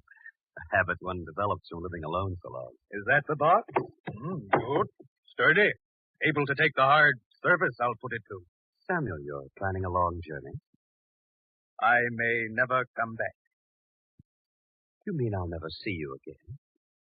And we've been friends so long. We could go on being friends, and even fellow soldiers in a good fight. A hard fight. You know how I feel about force, Samuel. And I think you're wrong. Joseph, why don't you join the resistance with me? There's so much to do. So tough a fight ahead will need every man. Don't you see, Joseph, Herod must go if Israel's to have any peace. It's not for me, Samuel. I don't believe in force. Maybe because you don't know. Tucked away in your carpenter shop in Galilee all the time, you hear little of what's going on in the outside world. If you'd come to Judea with me, if you'd see what goes on there. No, Joseph, we're not alone in this. There are a great many of us. You couldn't find one of us by day who doesn't seem to be just an ordinary worker or servant. But at night, it's different. At night, we meet in secret in the hills of Judea. And there are many of us. We work by dark, in caves, underground. But we have strength. And if you match strength with Herod, only bloodshed can result. Maybe you talk that way because you don't know. Don't know what's really going on. I think I've heard my share about Herod and his tyranny. Herod, an Edomite, an outsider set by the Romans to rule over Israel. What have we come to, Joseph? Doesn't that in itself make you want to fight? The thought is bitter. But bloodshed isn't the way, Samuel. What if I could prove to you that it is? I don't think you can.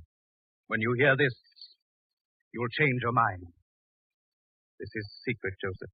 Men have died to get this information for us. You know you can trust me. Of course. The resistance has its sources of information all over, even in Herod's palace. Nothing Herod does is secret from us. And the cruelty of the man knows no bounds. Let me tell you what happened.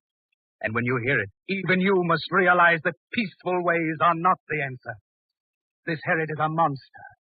And it wasn't long ago that he was talking to Asa, his prime minister, about a matter very important to us all.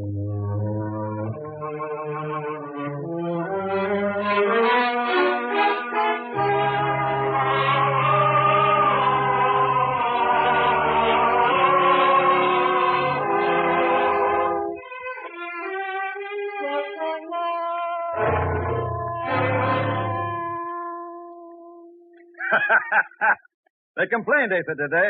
Yes, Majesty. Herod, this time we may be coming too close to rebellion. Don't whisper it to me as though it were a secret. Well, I'm sorry, Majesty. I only thought... I do the thinking, Asa. The people groan about the taxes. We must do something. Isn't that right, Asa? If you would, it would make my job easier. Then we'll do it. We'll raise the taxes. Raise them? But I told you... Very simple, Asa. If people think the taxes are too high now, we'll show them they can be even higher. We'll break them. That's what we'll do. Break them. Majesty, I must ask you to clear the court. I have something important to say. No one else must hear. What? Please, Majesty, not before the others, for your sake. The way you cringe, Asa. All right. I'll clear the court. Clear the court! Everyone! Everyone leave! Now, Asa, we're alone. What's the secret? Word from Rome? No, Herod. Well, what is it? Herod, you know there are those among the Israelites who fight us. And that's your secret? No, of course not, Majesty, but joining them are others who are not Jews. Some of your own people are with them. And that's no secret either. Well, Herod, don't become enraged. Hear me out. Say nothing, do nothing before you hear all I have to say. Stop trembling and speak up. One man has thrown his lot in with the Jews. He's an important man. A prince. I'm king. The prince would have to be my own son. You just said what I tried to tell you. Asa. Please, Majesty. Asa, are you telling me that my own son Aristobulus has put his lot in with the rebels? That's a lie. Would I suggest such a thing if I didn't have proof? What proof? We captured a rebel. We questioned him. How much of that can a man endure? He talked. He told us. Yes, and he's popular with the people. Maybe because they know. You miserable, conniving wretch. You're lying to me. Majesty, please, would I lie about such a thing and expect to live? I presume you have proof? More than enough. Asa, send my son to me.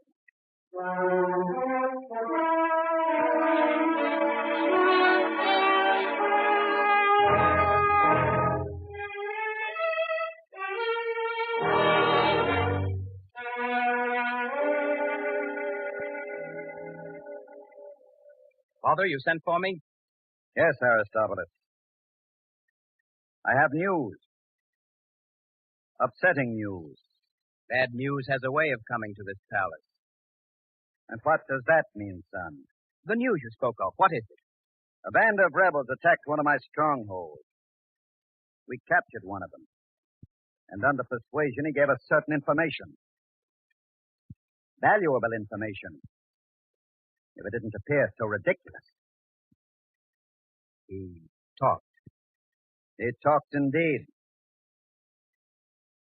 He said you were one of them. Oh? Is it true? Yes, it's true. Treason against your king is bad enough. Treason against your father. Treason and tyranny have a way of going together, Father. I'll take no reproaches from you. You talk like the fool that you are. And I've permitted you to have your own way long enough. You've got to realize your responsibilities. You're heir to my throne. It may not be as much of a legacy as you think, Father. What does that mean? You're giving away something you don't have. Rome has lent you this kingdom, and Rome can take it away. I'll take care of Rome. And who'll take care of the people? For they can take your throne away, too. I refuse to listen to such talk any longer. A truth is a truth whether men listen to it or not. Now you listen to me. Rome is powerful. Rome rules the world. No one dares stand against them. I'm trying to keep you from making some foolish mistake that might cost you your life. And what good is my life if I can't risk it for a cause in which I believe? You call that a cause? To protect the Jews against Rome? Are they your people? Why take risks for them? Any people is my people. And its troubles are mine. Aristobulus, I order you to discontinue your treacherous actions. Look, son, you can travel, visit foreign lands, even Rome itself. Do anything you please, but stay out of trouble. The life of royal exile doesn't appeal to me. I must go on doing what I've been doing, even though it means your death or mine. I command you to be quiet. You may have quiet by crying out commands to your servants, but you can't command the people to be quiet. And when your conscience cries out, command that to be quiet, too. Conscience? You are a boy, aren't you? And you, Father, are a poor, miserable shadow of a man. You shouldn't have said that. Now, get out! And think over what I've said!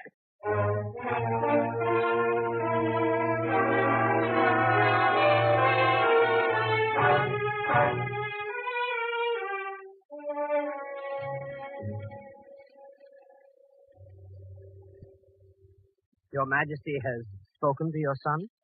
Yes, they son. Does he admit his guilt? Admit it. He boasts of it. A young, impetuous prince. He could cause trouble. A great deal of trouble. I know.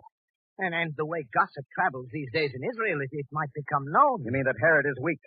He refuses to punish his own son. It could be said. It could be said. It will be said. In Rome, too, perhaps? You're very clever, Asa. You know my every thought. And you know the Romans, Majesty. They'd be the first to say that Herod is a weakling. The strong warrior of old now can't even manage his own son. How can he manage Judea? I know. Well, I was only exploring the possibilities. We must look ahead. I'm looking ahead, too, Asa. This is something I can't risk. Asa? Of course, Majesty. There's no other way. You think so, too? It will remove the greatest obstacle you have. But it must be done subtly. It will. I have an idea. An idea? We must give a party, Asa. His Majesty invites a few well-chosen friends to a party in honor of his son. In honor of his son? I don't understand. You said it would have to be done subtly. It will. Now, arrange the party. It must take place out in the garden, near the pool. Yes, Majesty.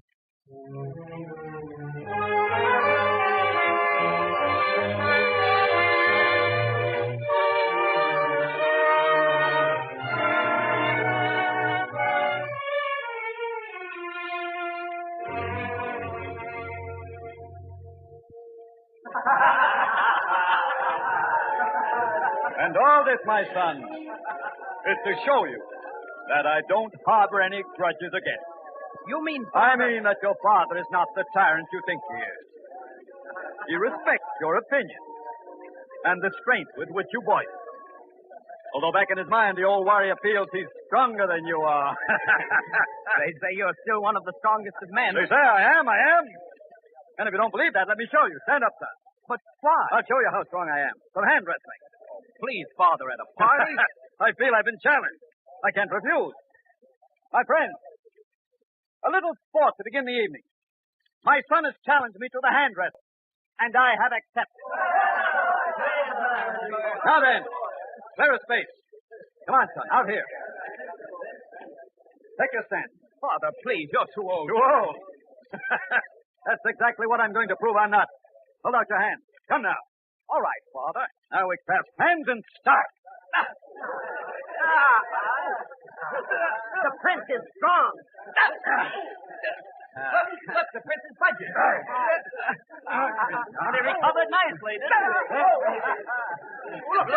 king is giving way.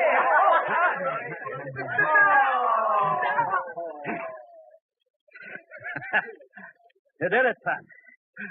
You did it. I didn't know you were that strong. You're all right, Father. I didn't hurt you. Hurt me? Just because I'm perspiring a little? You don't know your own father. But the exertion. Nothing that a cold plunge into the pool won't remedy. And then each man shall retire to his room where servants are waiting to rub them down with fine oil and freshen them with rare perfume. Then the banquet itself. Of course, Father. Exactly what I need. Good. Into the pool, then. And everyone, come, join us.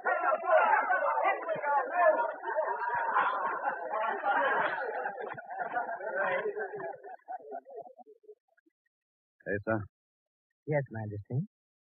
the room is ready. I've appointed the man myself. A big man with large, muscular hands. My son's no weakling. The man I picked will do the job. Once Aristobulus goes into that room, once he lies down on the couch, he's as good as dead. Everything is ready, then. Come, Aristobulus. Time to be anointed and perfumed. Come. Shall I lead him into the room? Yes. And the strangler had better do his job well.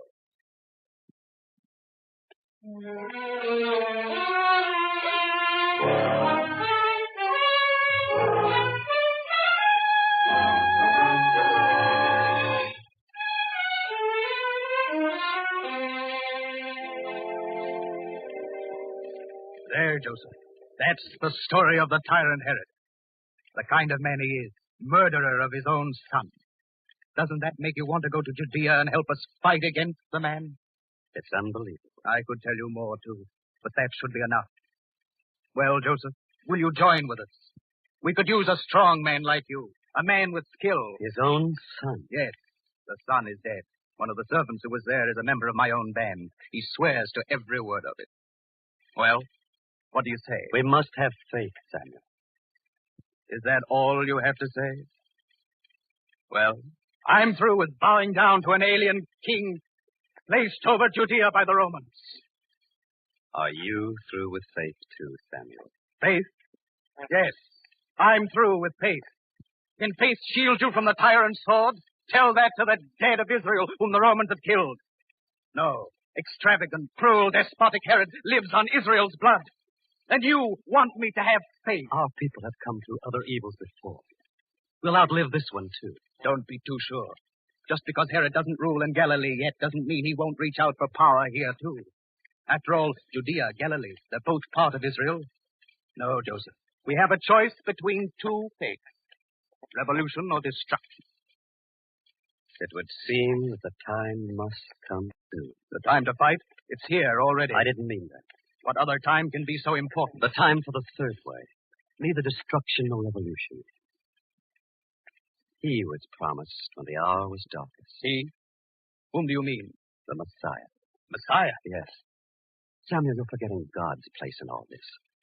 The same Jehovah who led our people through the desert with a cloud by day and a pillar of fire by night. If times are difficult, we must never forget that the same Jehovah has promised that the Messiah will come and deliver Israel. For too long we've been promised a Messiah, and he's never come. We must fight now, Joseph. Don't you see? No other way can prevail against the planned and calculated tyranny of the Romans. Herod must be driven from Israel. And fighting is the only way to do it. And fighting is bloodshed, killing. No. Joseph, somehow freedom is such that human blood must always be part of it. And as long as blood must flow, let it be the tyrant's blood, Herod's blood. Join us, Joseph. I know I'm just a plain man, a carpenter. I know little of these things. But my way is the way of peace and faith. I have faith it will happen. The Messiah will come. When? How? Answer me that. How? The prophet Isaiah tells us. He shall be born of a virgin, and shall not be the son of any man, but of God. When?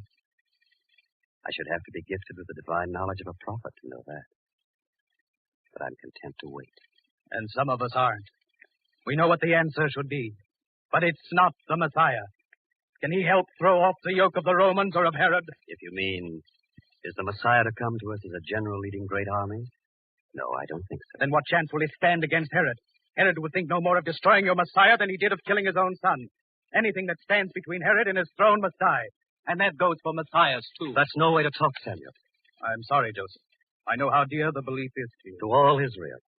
Not to all Israel. For some of us have decided on action. This prediction of the prophets that a Messiah will come.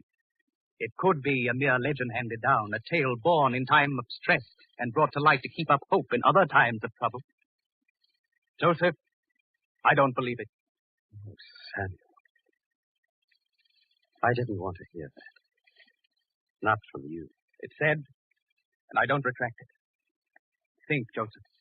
Maybe you will join us. No, Samuel. And I give you my answer for two reasons. Two? One, that I know the way can't be through bloodshed and killing. And the other? Somehow, my future is here in Nazareth. You love the place so much? It's not the place. It's a strange sense connected in some way with a maiden. A maiden? You, Joseph? After all these years, you're not so young anymore? You may laugh when I tell you. Why should I laugh? If it's important to you, Joseph, I'd like to hear it. Who has a better right? Who's a closer friend to you? No one. Since we were boys together and played games in the hills of Galilee, you've been the only one I could talk to about the feelings that go on inside me. Now, there's this maiden. And I haven't been able to talk to anyone else about her. Joseph, you've fallen in love. I don't know if anything like this has ever happened before. Every man feels the same when he falls in love for the first time. You must understand. She's so very different. This maiden is unlike any I've ever seen before. It's a man's privilege to suppose that when he falls in love. It must be more than that. But what makes you think there's no other like her? I've never seen one. And you've never been to Jerusalem either. There are thousands of women there, fair and dark, tall and short, with different kinds of beauty. Surely among them there must be one who can compare with this maiden you speak of? No, Samuel, no. There is no other like her. That's the talk of a lovesick boy, not a grown man like yourself. Now you're laughing at me, Samuel. Forgive me, Joseph, but it's impossible for me to believe that any one maiden could be so different from all others. This one is. When she walks, it's like the walk of angels, so light and graceful. And when she smiles, the sun seems dark by comparison. And her eyes, there's deep understanding there and compassion. And a soul so great, all else seems small. For you to feel that way, Joseph, that is unusual. But tell me, how does she feel about you? I don't know. You never talk to her about the way you feel? I've never talked to her at all. And yet you know all this about her? Does that strike you strange? That's impossible. How can you know anyone so well without having had a word pass between you? You can see it. At least I can see it. It's all within her. Surely, Joseph. Now you must be joking. No, Samuel.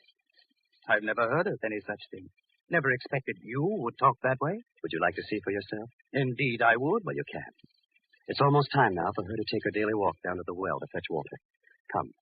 We'll stand in the doorway of my shop, and you can see her as I've seen her every day now. I've seen many women, but none who ever lived could be as fair or good as you say this one is. Come. Joseph, I don't know. Wait. Look, here she comes now.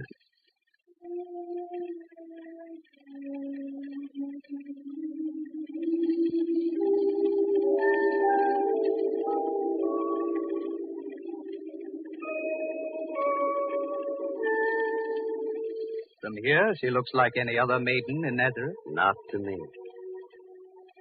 I will say that she appears to be more graceful than any other. Such grace as I've imagined queens must have.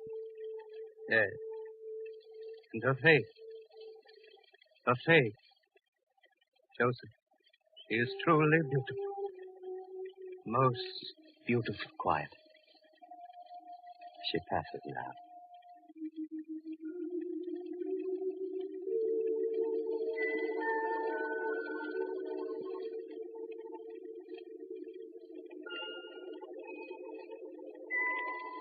Joseph. Joseph, there is something about her. Feeling I can't describe. It's not her graceful walk, or her lovely face, or even her eyes, which have such depth and feeling. Joseph, I don't know what it is, but there's something about that maiden that I shall never forget. And that's the way I feel. And the feeling has grown greater with every day. Now I understand, Joseph. I'm sorry for what I said before. Joseph, tell me, don't you even know her name? Her name? Her name is Mary.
This has been And Her Name Was Mary, another episode in the greatest story ever told, from the greatest life ever lived.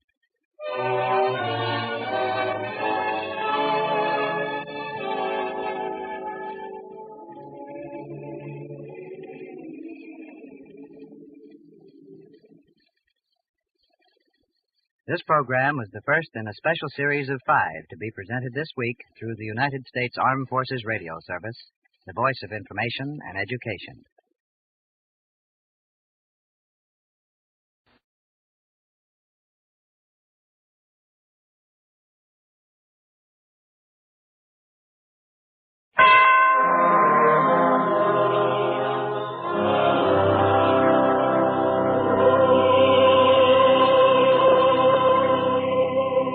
The greatest story ever told.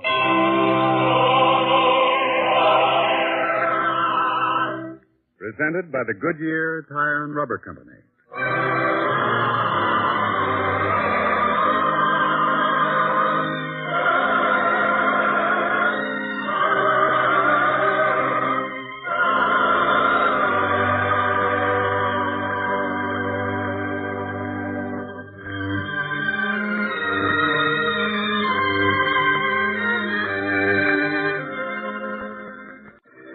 Tonight we present Call Not Any Man a Fool, a drama of human understanding of others, based on a teaching from the greatest life ever lived.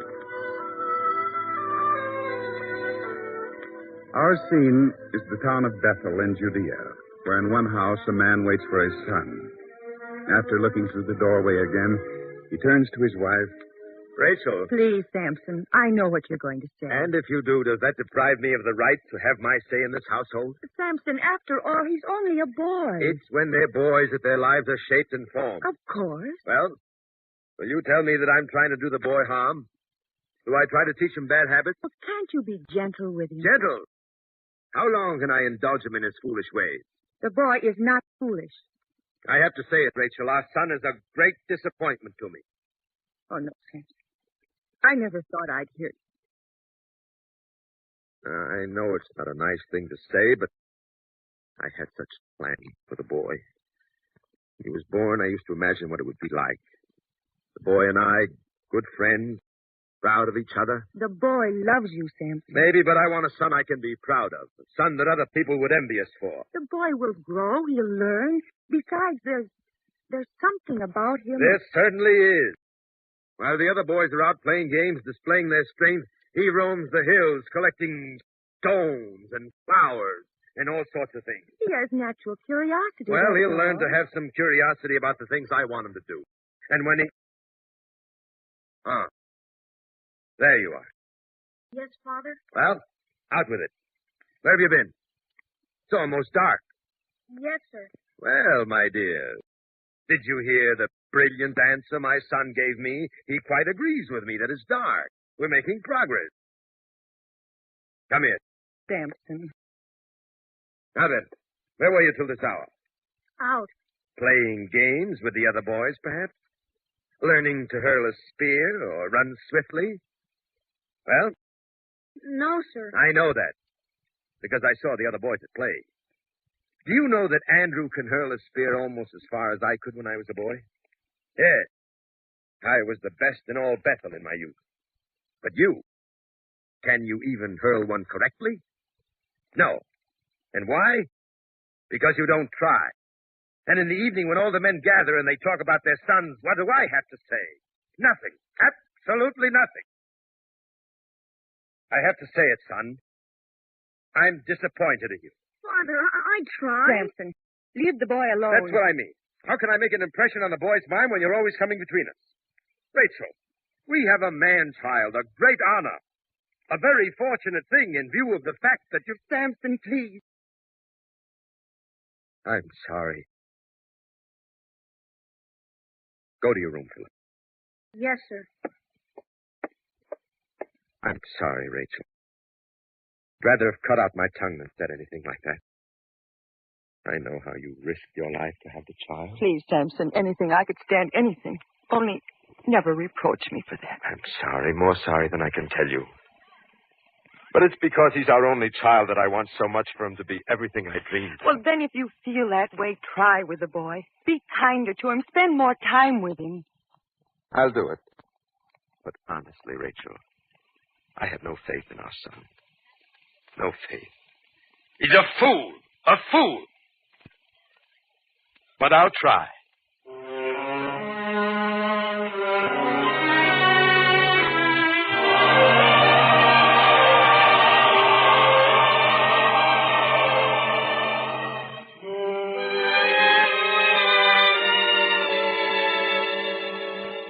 Here, Samson, I've packed some fresh cheese and bread, and there's a crock of milk hanging in the well. Everything, Samson, for you and your son to have a fine day together. Thanks. I'll give the boy every chance to prove himself. I promise you that. Good. And I'm taking his spear along. At first, I'll pretend I'm using it only as a walking staff. But when we get far away from town, I'm going to show him how to hurl it. And we'll practice and practice until he's as good as the other boys. You'll see. Oh, I hope he pleases you. Me? What about him? I'm doing this for his sake, too, you know. Of course. Now, take the food and don't forget the crock in the well. And, Samson, I pray you two will return better friends.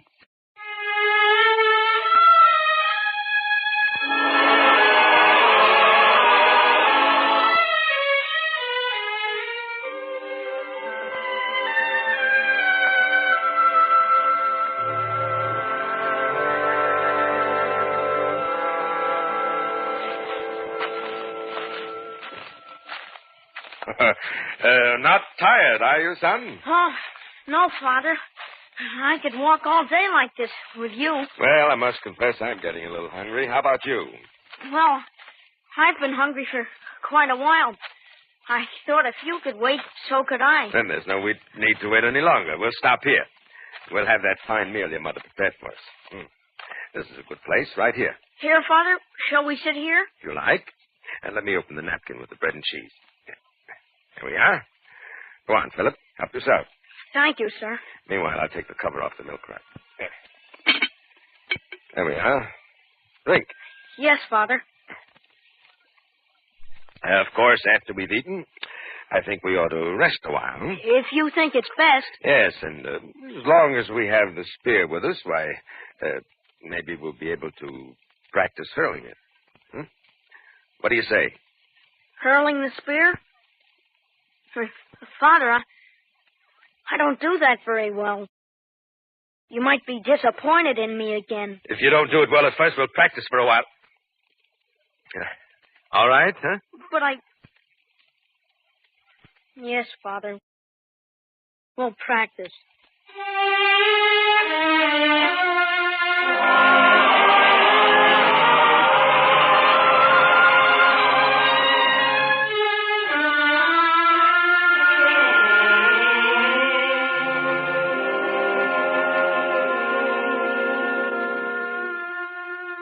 Now we'll try it once more, Philip. Yes, sir. You take hold of the spear here. You see? Yes, sir. Well, just don't stand there. Take hold of it. Yes, sir. Now raise your arm to about here. That's right. Now take 2 steps forward like this. 1, 2, and hurl it with all your might. I'll now, try. I'll try, sir. Oh, Philip, can't you do anything right? What's the matter with you? I don't know, sir. I tried. Well, go get the spear. Try it again. Go on. Yes, sir. Of course, I'll say one thing for you. The way you throw a spear, you don't have to walk far. Yes, sir. Now, try it as I told you, and don't be so slow about it. That's better. Better. Now we're making progress. Now, try it again, and this time, throw your whole body forward as you do it. Get every muscle into it. Yes, sir. Well, the spear, it's broken. Couldn't have. I can tell by the way it sounded when it struck. The shaft is perfectly sound. Well, I know, but the point's been blunted. It struck a rock. We can still get on with our practice. Well, I'd rather not practice anymore. You mean you're tired already? Well, it's not that I'm tired, but this rock the spear struck, it's so unusual. Rock's a rock. There's nothing unusual about any of them. Some are bigger, some are smaller, that's all. Oh, no, sir. Look, the coloring of it, and how smooth it is. So different from the others you find around here. What did you say? This rock is different, just as there are different flowers and different kinds of insects. Why should this rock be smooth when others are jagged? Did you ever think of that, Father? Well, tell me, Philip, is this what you spend all your time doing when you're away from the house? Why, yes, sir. What kind of foolish nonsense is that? How could any son of mine be interested in such fool ideas? What's the matter with you, Philip? We have a tradition of fighting heroes behind us. Joshua, Saul, David. Yes, David, a boy who slew Goliath, a warrior, a leader, a king of Israel. And look at you. Rocks, flowers. You're a disgrace to the memory of our ancestors. What do you have to say for yourself?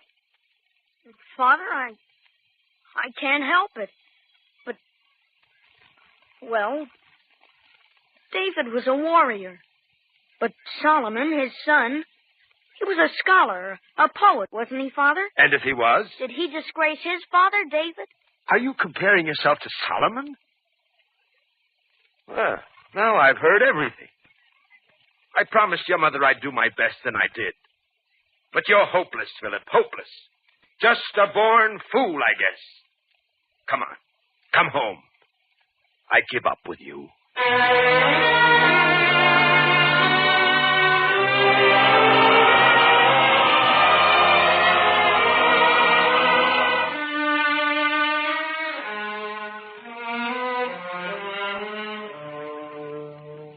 Well, where is he now? Please, Samson, you've frightened him enough. Frightened him? He's a boy. He shouldn't be frightened of anything. Where is he? I don't know. After what happened yesterday, I haven't tried to order him about. Samson, did you call the boy a fool? Well, I had to make an impression on that stubborn mind of his. You shouldn't have done it. And why not?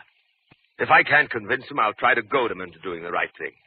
Maybe if the boy gets angry enough, he'll become determined to do what I want. He's frightened. He doesn't know how to become angry. But he knows how to confuse me with his strange manner and his talk. Comparing himself to Solomon. Did he tell you about that? Well, he's like other boys, and that's just the way I'll treat him. He's not to be punished, Samson. I suppose we'll give him another chance, and another, and he'll never learn. No, he's had his last chance. Last chance. Wait. Samson. What is it, Rachel? This morning when I talked to him, I said you'd give him another chance. But he didn't seem to believe me. He didn't. Samson. Rachel. No, he wouldn't do it. Well, he's never stayed away this late before, has he? He wouldn't. I'll find out. Where are you going? To his room to see. But you know he's not there. There's something else I want to find out. Rachel, please. What are you looking for, Rachel? Philip's stones and things. All the things he's collected. Well? They're gone. All gone. And he's gone too, Samson. Oh, my boy. Oh, no. Please, Rachel. I don't believe it. He's not the kind of boy who would run off. And yet, he's gone. Gone.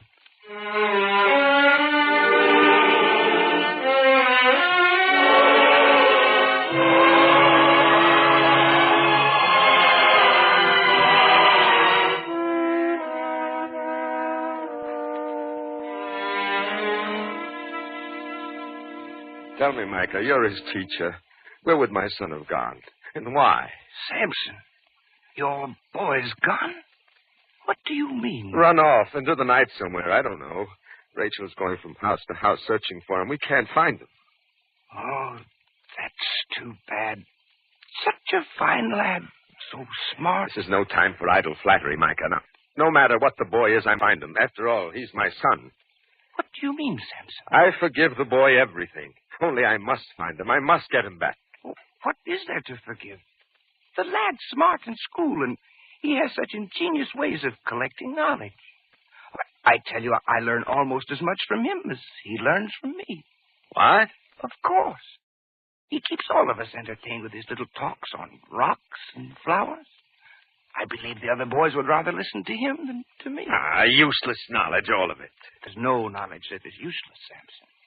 It develops the boy's mind. I have no time to talk to you about it now, Mike. Do you or don't you know where the boy is? I'm sorry, I don't. But I hope you find him. I sincerely hope so.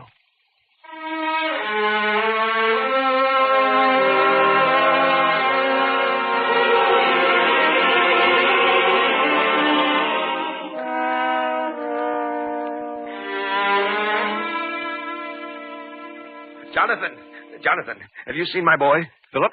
Gone? Yes, have you seen him? No, Samson, but I wouldn't worry about him. Any boy who knows this countryside as well as Philip does isn't a boy you have to worry about. He's not lost. Jonathan, he's run away. Philip? Run away? Must have been something dreadful, Samson, to make him do that. Well, just a disagreement between us. How could you quarrel with such a boy? He's a fine lad. I often wish my Andrew were more like him. Andrew? Yes. But Andrew's one of the best boys around here. Can hurl a spear further than the rest. And if he can, there are other things I'd like him to learn. Things your Philip knows. Now that he's lost, I'd like to help find him. But I wouldn't know where to look. I must find him. I must. Where could he have gone?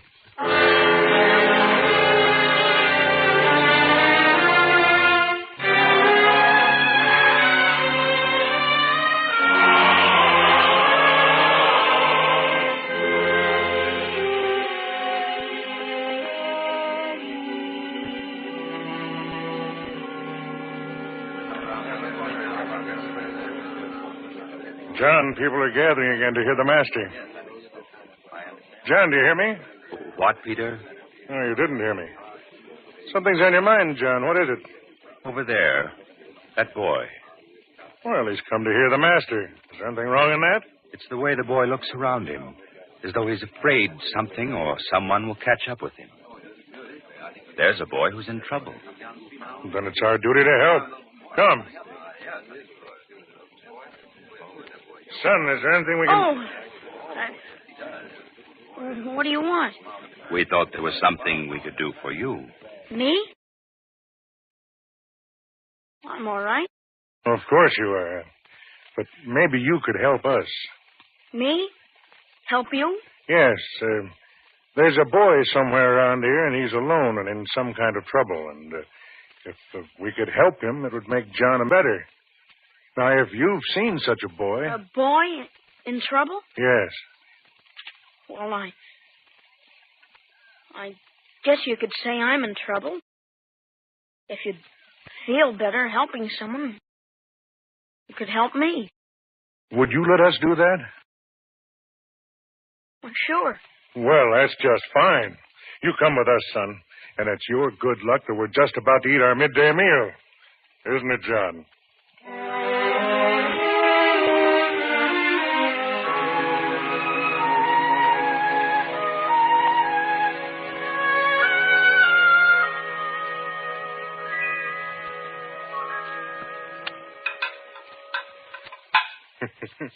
Is that all you can eat, son?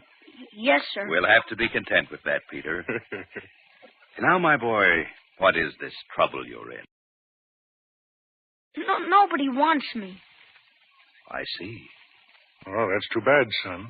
You see, I can't hurl a spear. Is that so? And nobody wants you because of that? Well, maybe not nobody, but my father doesn't. Your father, huh? Yes, sir. You see, he thinks that all the rocks and flowers and things, that they don't count. They're not interesting or anything. But you think they are? Oh, yes, sir.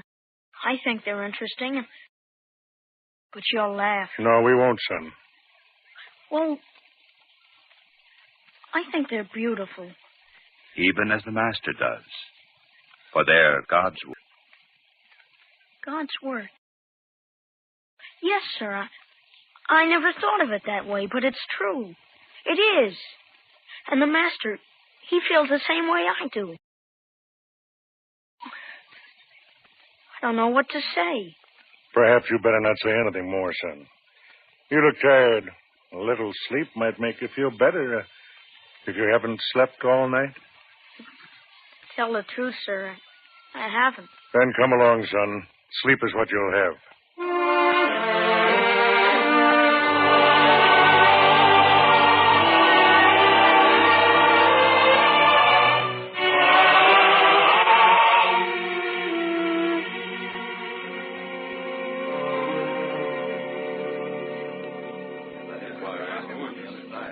Please, someone, tell me, have you seen a lone boy? But I must find my son. Friend, there are others here who want to listen to the Master's words. Who are you? Have you seen a boy? A lost boy? My name is Peter. I'm one of the Master's followers.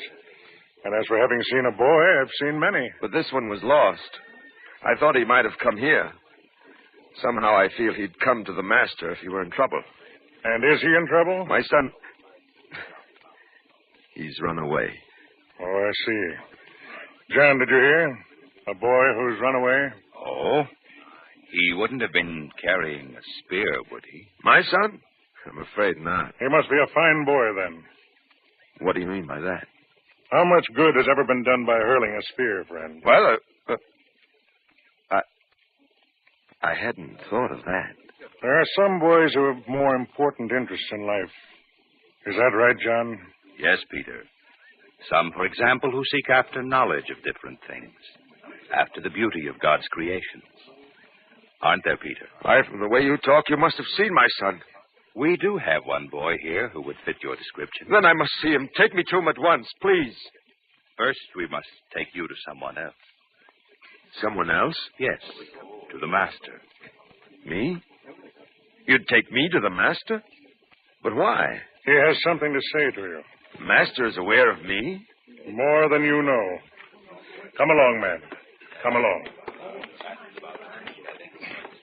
Please, you must be making some mistake. The master couldn't want to talk to me. Master, here is the man. The one we spoke of to you. You spoke about me? What have I done? Why do you bring me here? To the master?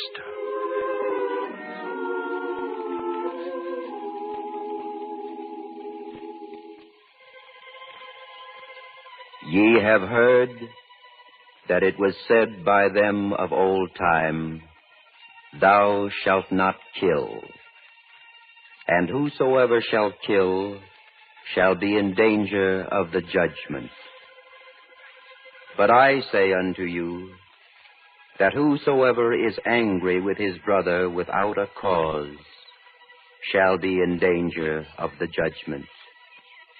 And whosoever shall say to his brother, Vain one, shall be in danger of the council. But whosoever shall say, Thou fool, shall be in danger of hell fire.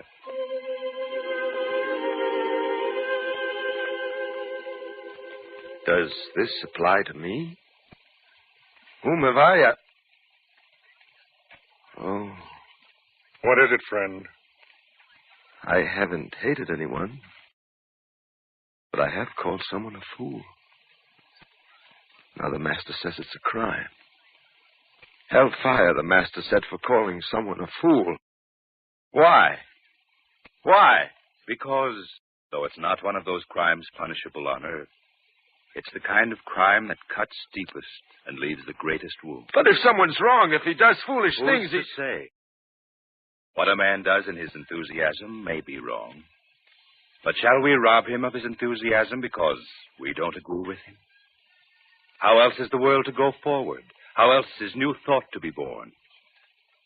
Great men have been called fools.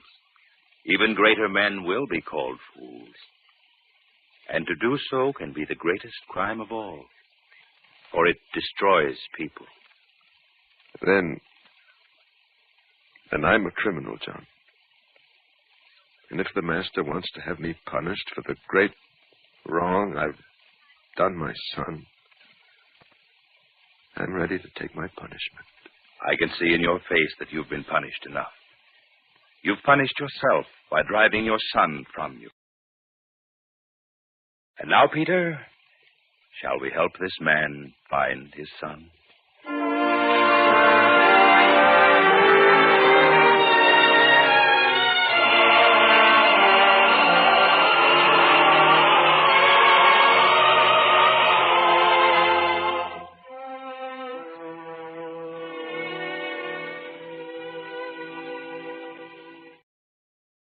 Be quiet.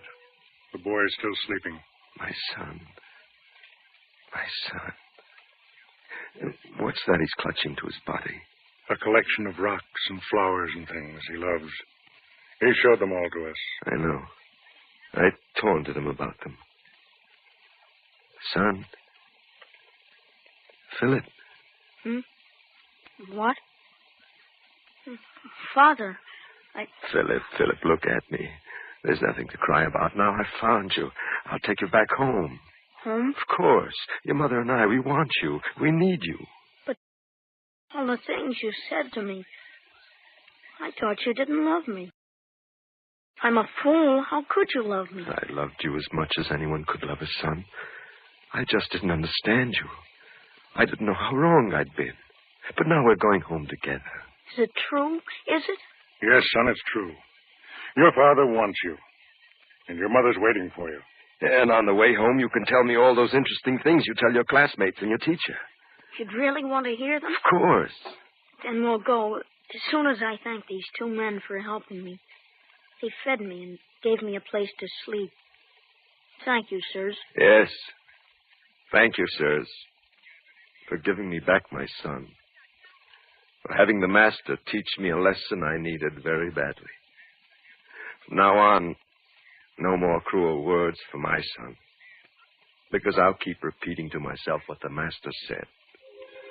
That'll help me to understand.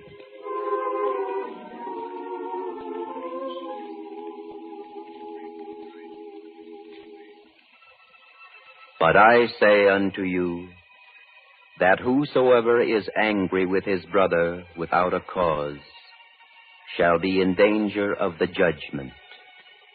And whosoever shall say to his brother, Vain one, shall be in danger of the council. But whosoever shall say, Thou fool, shall be in danger of hell fire.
This program was brought to you by the Goodyear Tire and Rubber Company. Next week on this same network at this time, we'll present The Calling of Matthew, another episode in the greatest story ever told from the greatest life ever lived.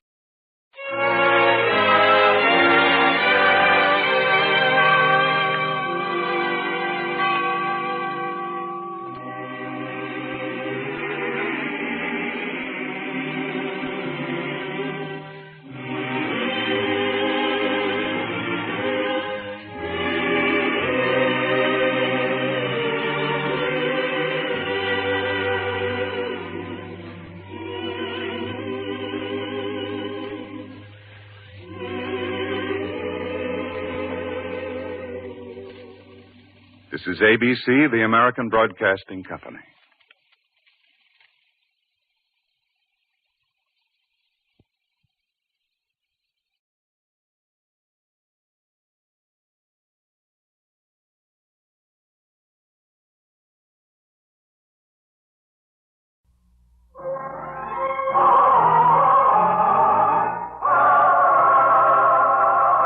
The greatest story ever told.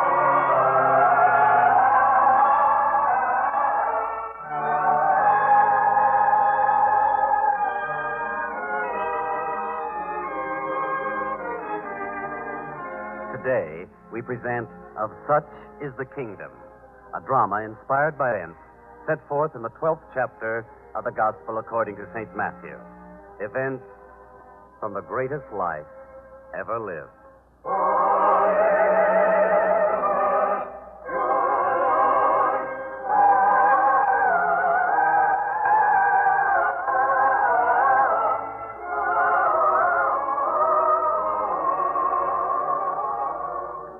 At the northern end of the Lake of Galilee lies the town of Bethsaida. There was a time when Bethsaida was a peaceful, almost a sleepy town of fishermen and merchants. But these days, there's a new excitement in Bethsaida, for the word is abroad concerning one who was a carpenter in Nazareth, and who is now a teacher bringing the word of God. And even more, one in whose hands there is the healing touch of God. It is no wonder, then, that at this moment, just outside the town walls of Bethsaida, a large and curious crowd is gathered to see him. But curiosity is greatest among children, and their eyes open widest. Now, as we move through the crowd, we come upon a little girl and boy who stand staring up at the master's face from a distance. The little girl's eyes are fixed in wonder, and without even turning her head, she says to her brother, David. Oh, David, just look at him. Yes, Sharon.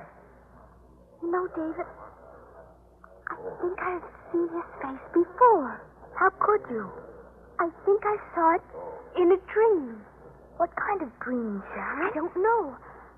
I only remember his face, his eyes. But it was a nice dream. Will you children keep babbling that way forever? Oh, I'm sorry, sir. We didn't mean to disturb you. But you have. And after all, the master did not come here to be stared at by silly children. He has come here to teach to grown-ups, to people who can understand him. We shouldn't be disturbed by children. Oh, I'm very sorry, sir. When he begins to teach, we'll be quiet, won't we, David? Oh, yes. Children always say that. Now, I think you'd better go along home and not disturb your elders. Oh, but, sir, we promised. Why would you want to stay anyhow? To hear him. You said he teaches. Not things that children can understand. Now, get along. Sharon, maybe we should if the man says so. I don't know. I would like to hear him. Please, children, leave now, else you'll disturb the others later. All right, sir. Tell me, sir. Well, what is it? Is it true what I heard? Does he heal the sick and the lame? That's what they say. And he does. He does. You see? That's what I mean. A child will believe anything, but a grown-up has to be shown. I'll believe it only when I see it. Now, be on your way home. Children.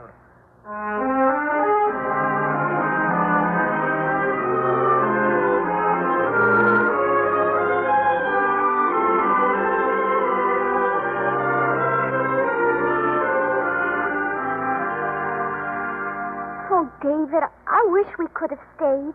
Don't you? It would have been nice, but grown-ups, you know how they are. You know, I feel sorry for them. Do you? They only know what they see. You mean they never dream about them? The kind of dreams you even have by day? No, they don't. Are we going to be like that, too? It seems to be a disease that all grown-ups catch. That's not good. No. David. Yes, Sharon? Do you think you could have a dream? Now? If it's a nice dream. Oh, this is a wonderful dream.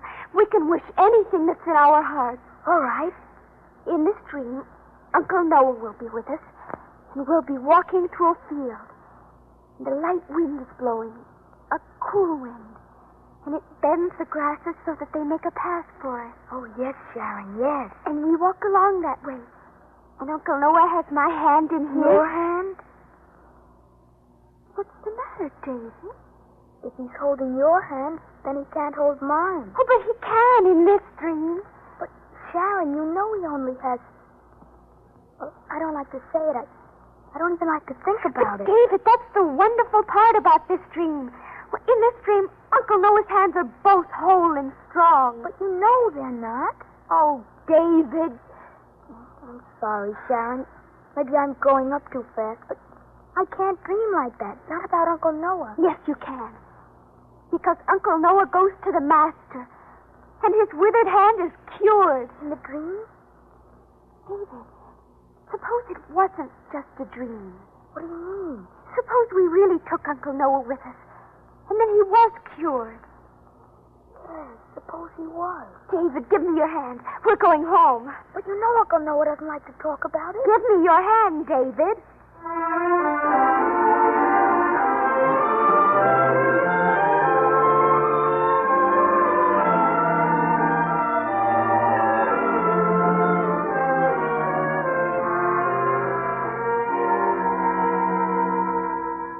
Tell you, children, I was worried, very much worried. I'm sorry, Mother. Well, at least you're back safe.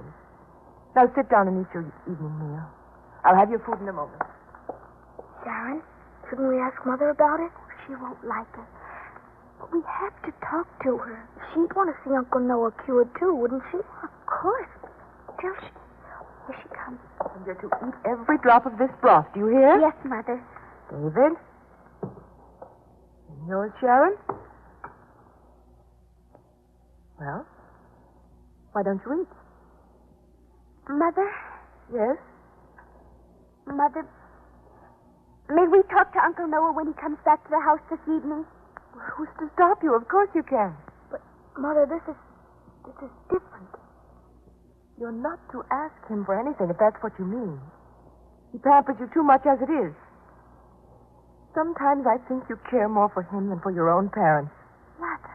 Well, maybe I shouldn't have said it. But you're not to ask him for any gifts. Is that clear? Suppose we wanted to give him something. Give? What do you have to give? Mother, the Master is here. We saw him today, David and I, and we've heard that he can do wonderful things. He can cure people of anything, even of a wizard. Sharon, you're not to mention that. How many times have I told you? But, Mother, if it could be cured, if Uncle Noah went with us, oh, please, Mother, say we can talk to him. Sharon, David, listen to me, both of you. It's true you're young, but now is a good time to learn about this. Long ago, your Uncle Noah and I, we were children together, just as you two are now. And Noah was a fine boy, very fine, strong and swift. I remember once when we were young, word came that a famous man would arrive here at our town. Everyone gathered at the city gate to watch for him. And some of the people started running to greet him. Your Uncle Noah ran so swiftly that, though he started after the others, he was the first to greet the man. That's the way he used to be. He doesn't run anymore. No, he doesn't. Nor does he sing as he used to. Nor laugh in the same way. He laughs with us. Yes. You're the only one. He's changed. Everything was changed suddenly when that evil thing happened to his hand. Mother, how did it happen? He was just a boy. He was climbing a tree and he fell. He hurt his arm. After a time, it didn't heal. It just withered, that's all. Mother, couldn't it change just as suddenly, couldn't it? Of course not. How do you know, Mother? Because I've seen enough to know. Your grandfather, you never knew him. This was the thing that killed him. He tried everything, anything. He worked himself to death to find a cure for your uncle, to buy a cure. Nothing helped. That's how I know. Mother, all we want to do is talk to Uncle Noah. I forbid it. He's had enough unhappiness, enough bitterness. I know what happens to him when he begins brooding over it. You only stir up sad memories. Now, children, please. Let him live in peace. But, Mother... Eat. Your food is getting cold. Yes, Mother.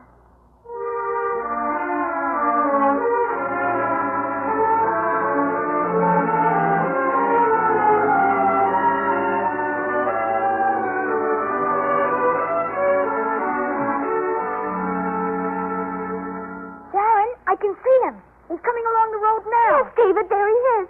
Uncle Noah. Uncle Noah. Come on, David. Sharon. David. Ma, you two run swifter every day, yes? I tell you, I don't remember any children ever running so fast. Do we run as fast as you used to, Uncle Noah? David. I'm sorry, I forgot. Uncle Noah, you have something for us. I can tell. Have I? Well, if you know that much, tell me. What is it? A pomegranate. No. Sweets, that's what it is. No, and we can't stand here guessing all evening. You shall have your surprise later. Come now. Your uncle's a very hungry man. Come. Back to the house. Yes, Uncle. It's my turn today, Sharon. Remember that. Of course, David. You take Uncle Noah's hand this time. There, David. A tight hold. And now, back to the house.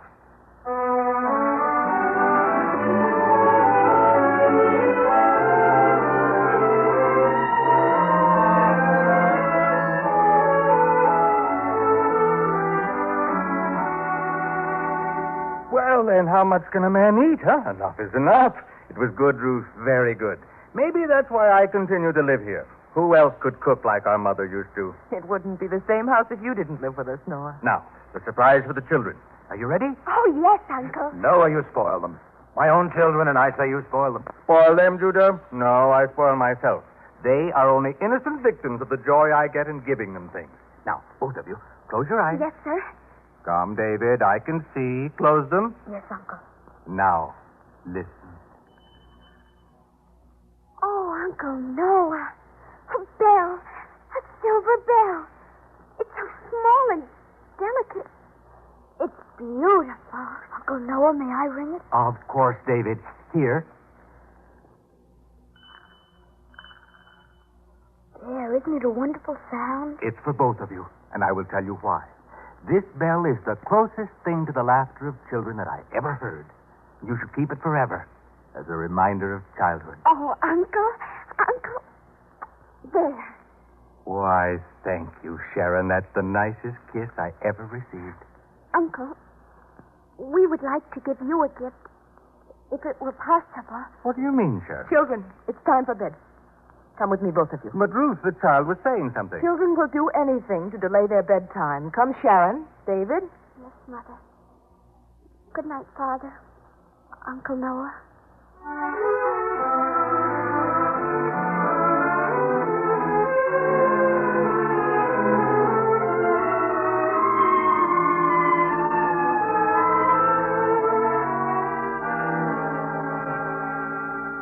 Well, we've never been at a loss for conversation in this house before. Neither of you has said a word since the children went off to bed. Oh, no. I hadn't noticed. Did you, Judah? Me?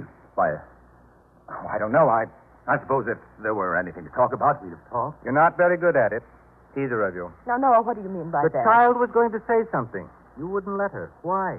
You know how children prattle. It was not the prattling of children that made you so tense. Why should you think it was anything more? This evening, David asked me, does he run as fast as I used to when I was a boy? Oh. You have been talking about me again, haven't you? Please, Noah. It's been so long since I've seen that particular look in your eyes. Don't stir up old bitterness. It tastes worse each time. I suppose this time had to come. The children had to wonder and worry and puzzle their little minds till they got up the courage to ask, why is Uncle Noah different? Why is Uncle Noah's hand the way it is? Why doesn't he have two hands to give the children instead of making us choose for one? Noah, don't, Each day, I live it over in 100 ways, the little tricks you have to use to make one hand do the job of both. Dressing, holding something heavy, opening a door from the right side. All those little things that two-handed people never even think about. Noah, please don't say any more. You think you can forget. And maybe sometimes you do. But then, at the moment you least expect it, something happens. Well, today it happened. I'm sorry if the children upset you. It was before the children spoke. What was it, Noah? Oh, Mordecai. He didn't discharge you, did he? Oh, no. But one of the men had left. A new job was open, a better job. I was entitled to it. I thought so. I said it. And he just looked at me. Then he looked at the hands. It was very clear after that. Oh, Noah, I'm so sorry. So it wasn't the children, not at first. Of course, what they said didn't help. But somehow you can accept it from children. They're not supposed to know better. I shall talk to them in the morning. No, Judah. Don't say anything to them. I wonder what Sharon meant when she said she'd like to give me a gift. Do you know? Well, it was just childish nonsense. You wouldn't want to hear it, Noah. Oh, of course not. I'm sorry about all the things I said. I didn't mean to upset you. I shall go out now and walk a bit before going to sleep.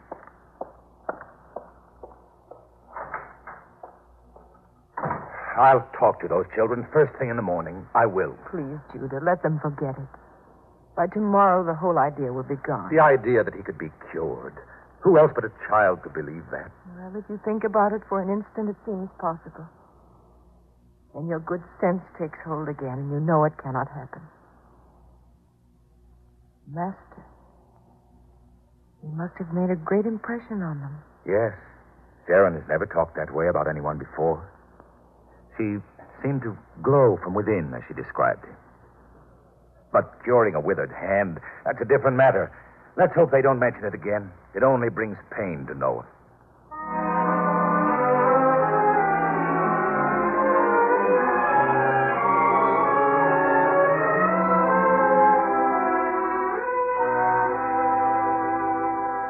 He's gone. Not a trace of the master, David. And only yesterday he was here. All his followers, they were camped right here. Now it's just an empty field again. I don't know how I feel except that we've lost something. It's too late now, anyhow. Yes? If Uncle Noah... If we'd only had the chance to tell him... If you'd only had the chance to tell me what, Sharon? Uncle Noah... Yes, Sharon, I followed you out here. I didn't mean for you to hear... No, Mother said... Mother doesn't know, and you didn't tell me. I asked.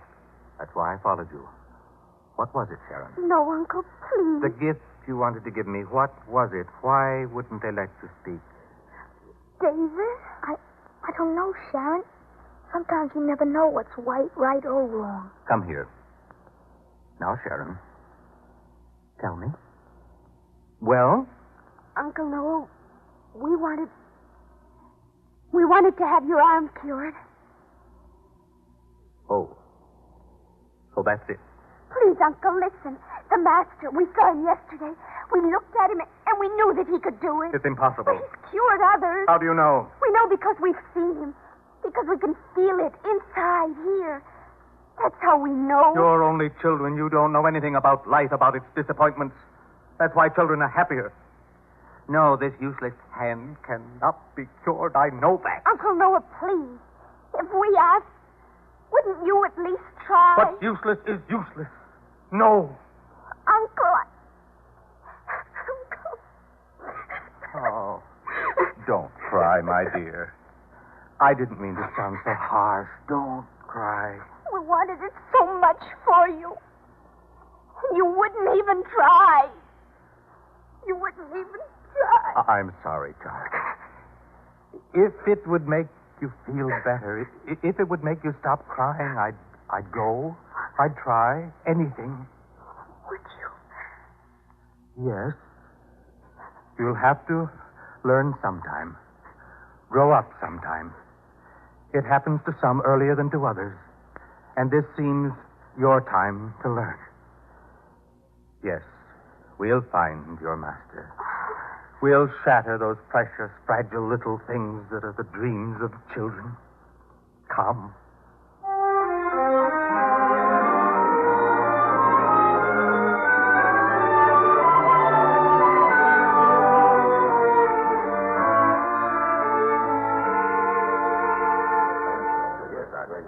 In this temple, you said he was here, Uncle. I know, but Sharon, you must be quiet. We must not disturb the many people here. There he is, Uncle Noah.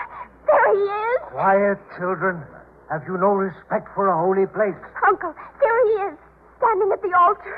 Oh, come on. Child, you were told to be quiet.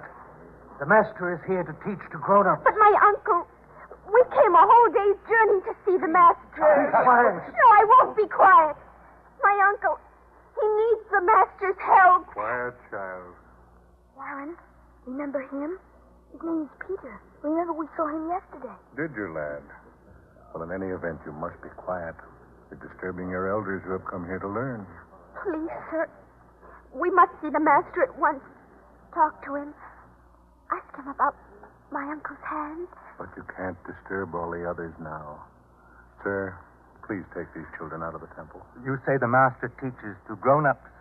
Is it then forbidden that children learn? I do not understand you, sir. Allow us to remain. For they must learn something here today, too. A lesson for children. But the master doesn't teach to children. Please take them out. Master? Master, you look toward me as though you have something you wish to say to me.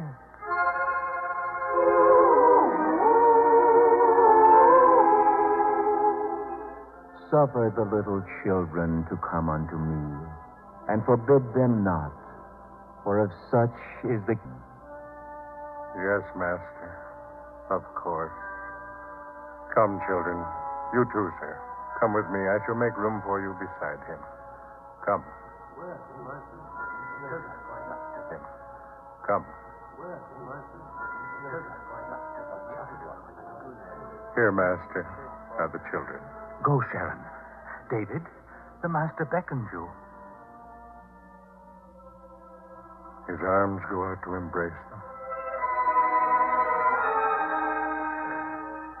There say unto you, whosoever shall not receive the kingdom of God as a little child, he shall not enter therein.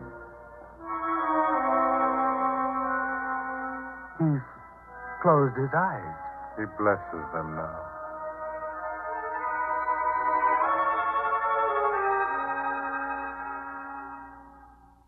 Master, I have something to ask of you. No, Sharon, please. You don't know what such a disappointment can do to you. Master, my brother and I, we have brought my uncle with us to see you. Because we know what you can do. Yes, Master. We knew it when we first saw you. Children, please, no. Don't stop them, sir. Not now.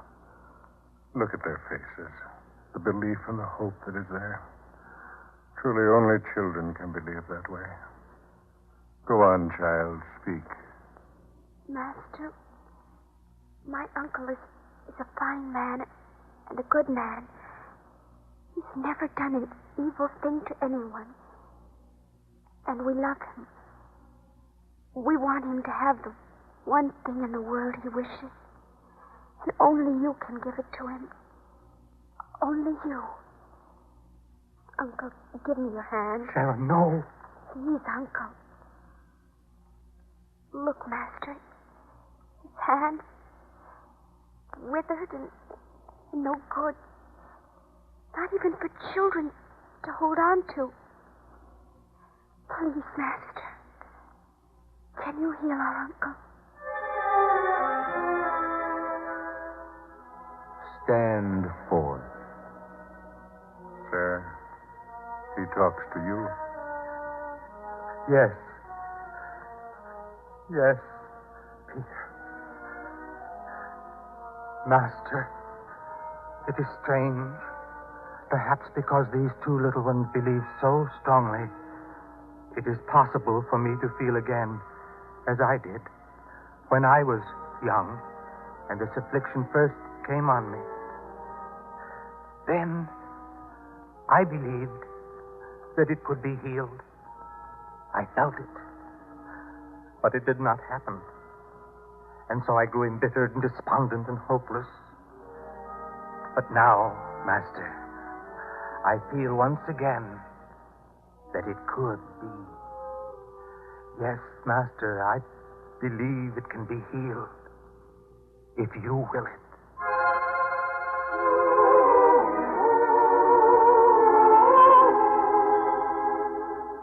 Stretch forth thine hand.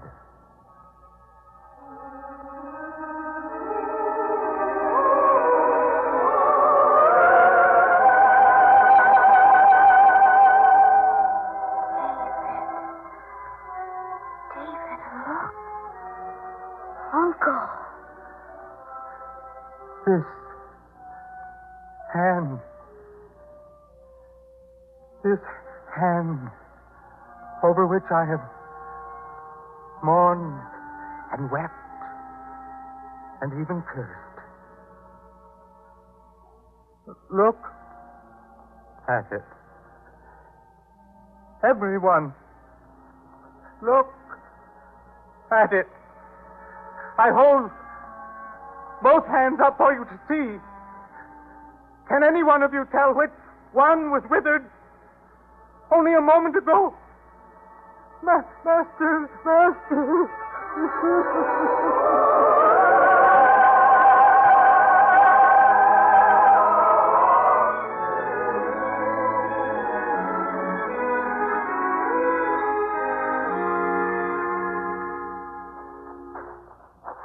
Uncle, when we get back home, just think what Mother will say. And Father. What can one say?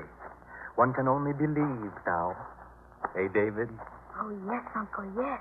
Oh, the strength of children to dream and to believe the things they dream. I couldn't have done it. Why are most grown-ups like that, Uncle Noah? Our minds become crusted over with the worries of this world. The eyes of our hearts are veiled by the things we see and touch, and we can never open them long enough to admit that things could be any other way. That's why the Master said, we must be as children to enter the kingdom of God, free of evil, eager in our belief, welcoming the new. He said, of such is the kingdom of God, and his arms were around us. Yes, Sharon. What older minds thought themselves too wise to believe, young hearts have proved right.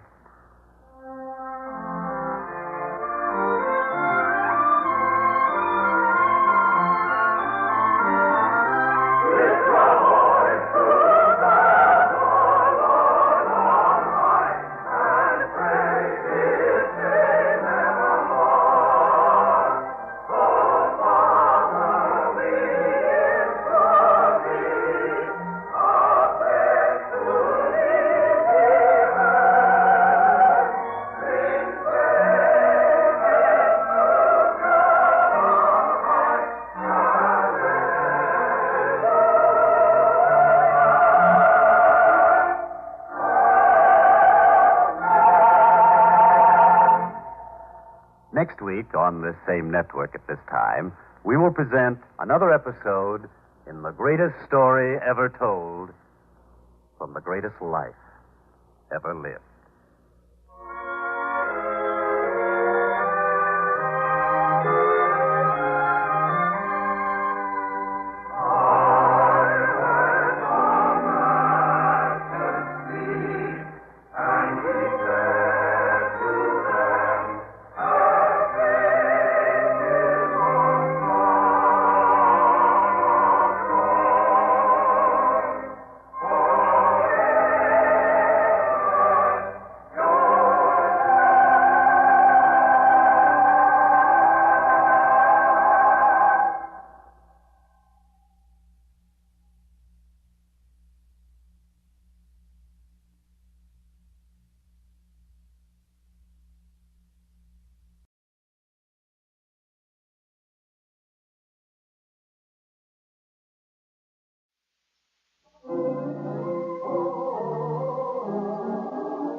The greatest story ever told. Presented by the Goodyear Tire and Rubber Company.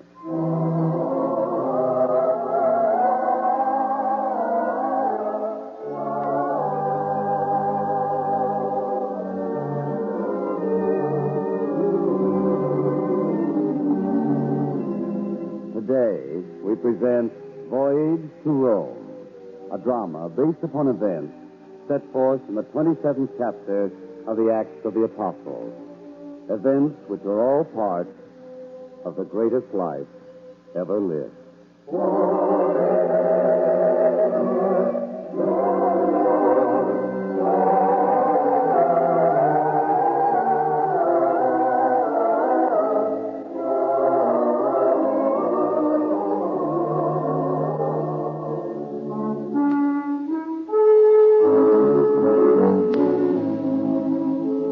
The resplendent city of Caesarea rises up from the coastline of the Holy Land and faces the Great Sea. This is the capital of Caesar in this part of the world, and is in appearance almost as Rome itself. Here, all the notables of Judea and Galilee and Syria come to mingle with Roman nobility. And here to this city has come the Apostle Paul to teach the way of his Lord. But his teaching has brought him great danger, for he has been seized and imprisoned, and only the fact that he is a citizen of Rome has kept him from being tried by the authorities in Caesarea. So it has been decided that Paul shall be returned to Rome to stand trial there for his teaching. Now, on this day at the Great Wharf of Caesarea, a number of prisoners wait in chains to be placed aboard a vessel to start the long, difficult journey to Rome. Prisoners, you will stand in a straight line while the honored centurion Julius inspects you. At attention, I said. They're ready, sir. Good, Tertius. I thought I could pick him out just by looking at him. Which one is he? Which one? The one who claims special privilege because he is a citizen of Rome. Oh, that one.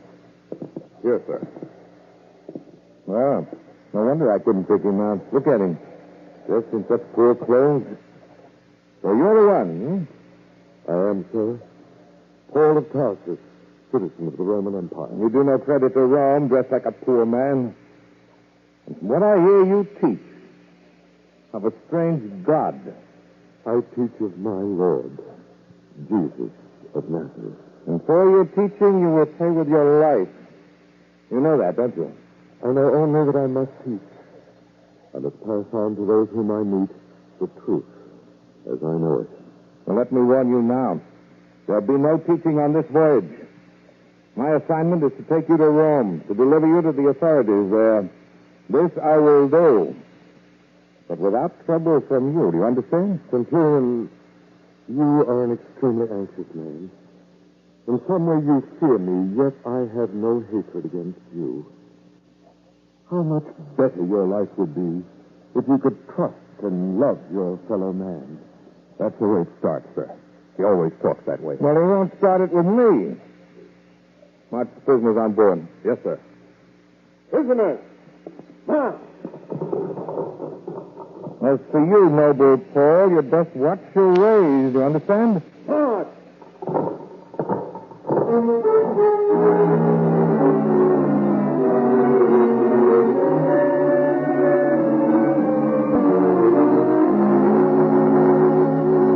So, Tertius, you say he insisted on seeing me? Yes, sir.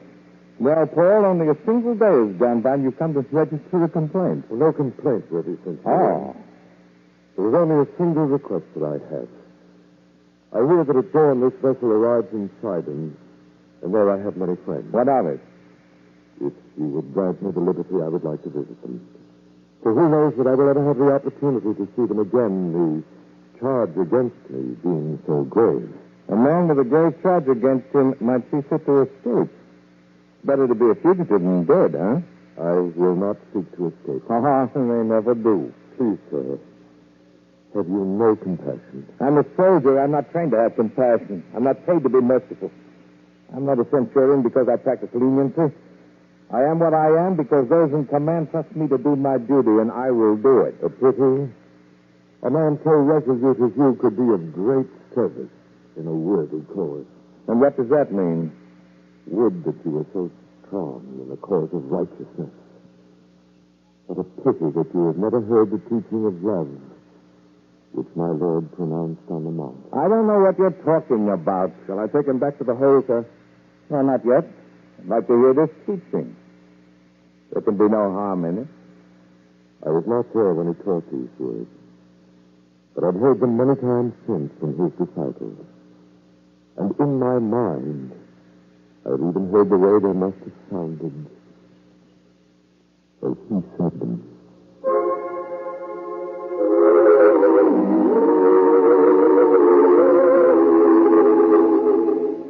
You have heard that it hath been said, Thou shalt love thy neighbor and hate thine enemy.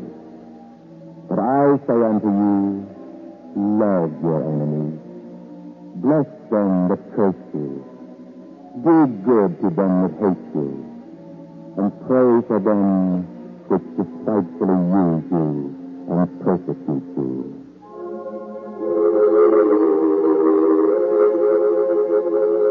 Yes, my friend, those are his words. The way of life he has pointed out to us. Would that all men followed those words. I see you do not believe them. I do not. Too bad. But now, as to my request, may I have the freedom to visit my friend? I've told you. Now, wait. I think it might be arranged. Tertius, when the boat reaches Sidon, you will allow this man his freedom. Sir, do I hear right? Yes, Tertius. Now, prisoner, you'll return below decks. Yes, sir. And thank you. Sir, if you let him go for a day, you'll never see him again. And you know they regard him as a very important I know prisoner. that. He's not as free as he thinks. He'll be followed. Let him try to escape, and there'll be the provocation to kill him. He's a dangerous man. He really believes what he says. The piercing look in his eyes, even while he talks so gently. I don't like that either. Nor do I. And to have such a man with us for the many months it will take to make this journey, I don't like that prospect. So he will go free for the day. And you will follow him and take another soldier with you as a witness. You'll need strong proof against him, for he's a Roman citizen. Then at the first sign that he seeks to escape, you'll apprehend him and bring him back. Attempt to escape would justify executing him. Yes, we may be rid of him very soon.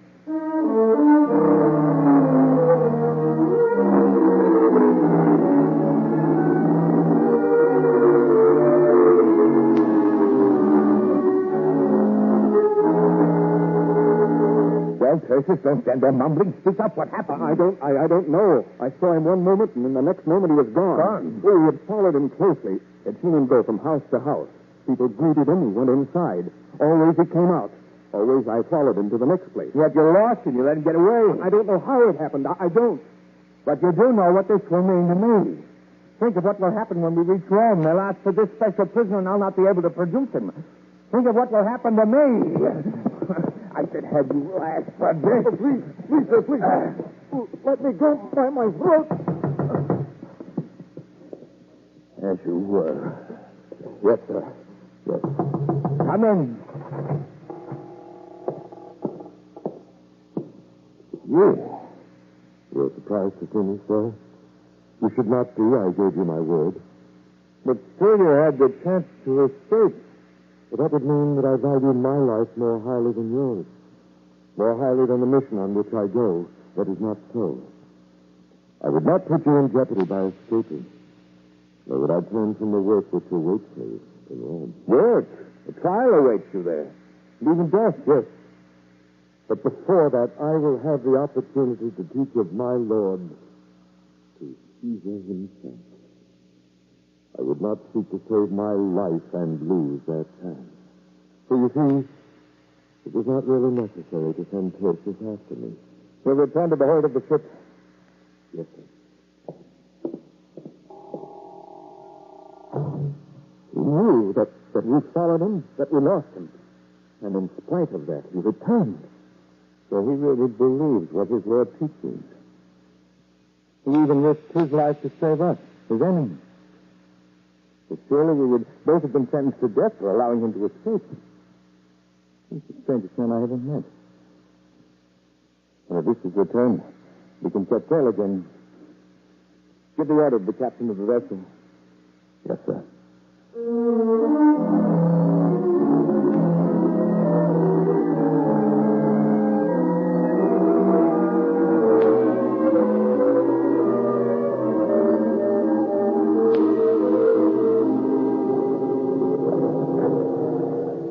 Captain, it is not my duty to instruct you in the sailing of the vessel. It is yours. You are both owner and captain. Oh, yet as centurion in command, you have soldiers and prisoners aboard this vessel. You are responsible for their safety. So I thought it best to consult you before we start the longest and possibly the most dangerous part of the voyage. From Crete here to the coast of Rome, there's no chance to sail along sheltered coastline. No, sir. Yet you believe we can make the journey in comparative safety. I think so. And I'm willing to abide by your decision. Sir, I do not wish to interrupt. You've already interrupted. What is it? The prisoner, Paul. We've had no trouble from him since we left Sidon. What's happened now? He insists that he must speak to you. Once we have set sail, I will have time to talk to him. But he claims he cannot wait. He must see you at once, before we lift anchor. Indeed. Bring him up here. He will have his chance to see me, but he'll regret it. Bring him to me at once. Yes, sir. That man, There'll never be an end of trouble with him. Yes, I've noticed him. He's a man with a religious air. For hours he will sit silently praying within himself. And around him there seems always to be an aura of some kind. The way the other prisoners respect him. The way... There he is. Well, Paul, you've insisted on seeing me. You've even insisted on having us put off the lifting of the anchor till we have talked.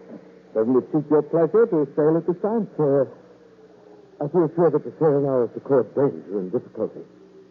Captain? The man doesn't know what he's talking about. I have a strong premonition. There will be storms and tempests. The ship will be in danger and all of us will be risking our lives. Nonsense, Captain. I beg you to put off the sailing. I tell you, I have a strong feeling about this. I have my cargo and my profits to think of. The ship cannot lie idle here in Crete. I say we sail. And yet, Captain... Be still. Yes, sir.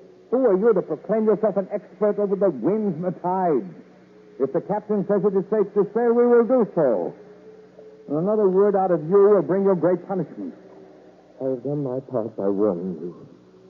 I can do no more. Tertius, take him below. Yes, sir. Come along. Captain, we will sail. Then I will devise some punishment to fit this prisoner. Takes it upon himself to instruct us in our duty.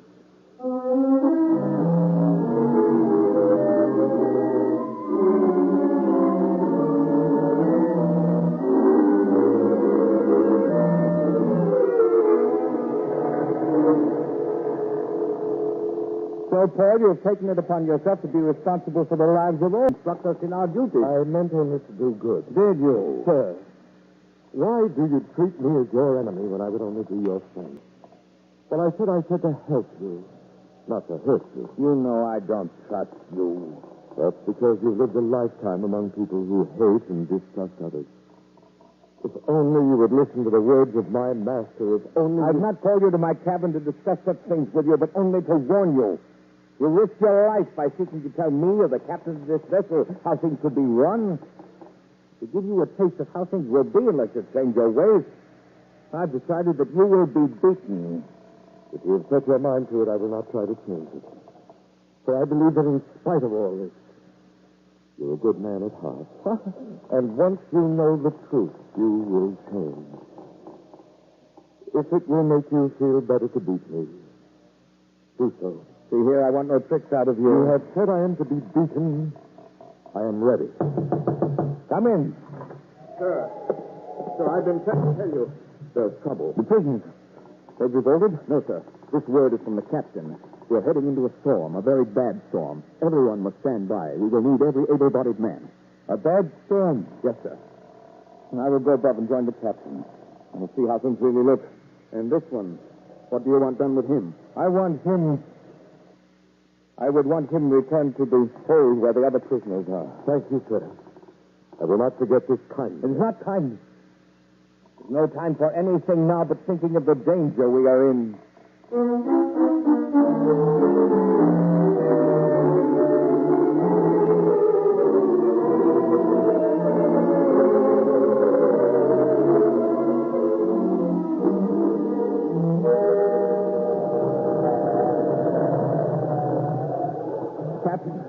Captain, is there anything we can do? Nothing more than we've done already.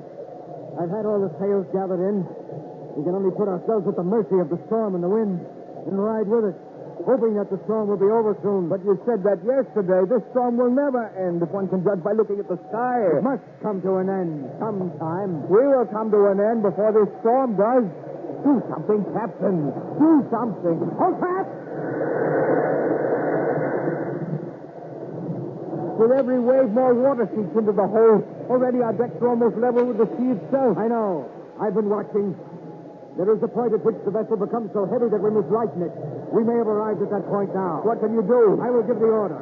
And I will need the help of your prisoners to carry it out. Whatever you command, they will do. Give the order. All hands! Make ready to hurl the cargo over the side. All hands!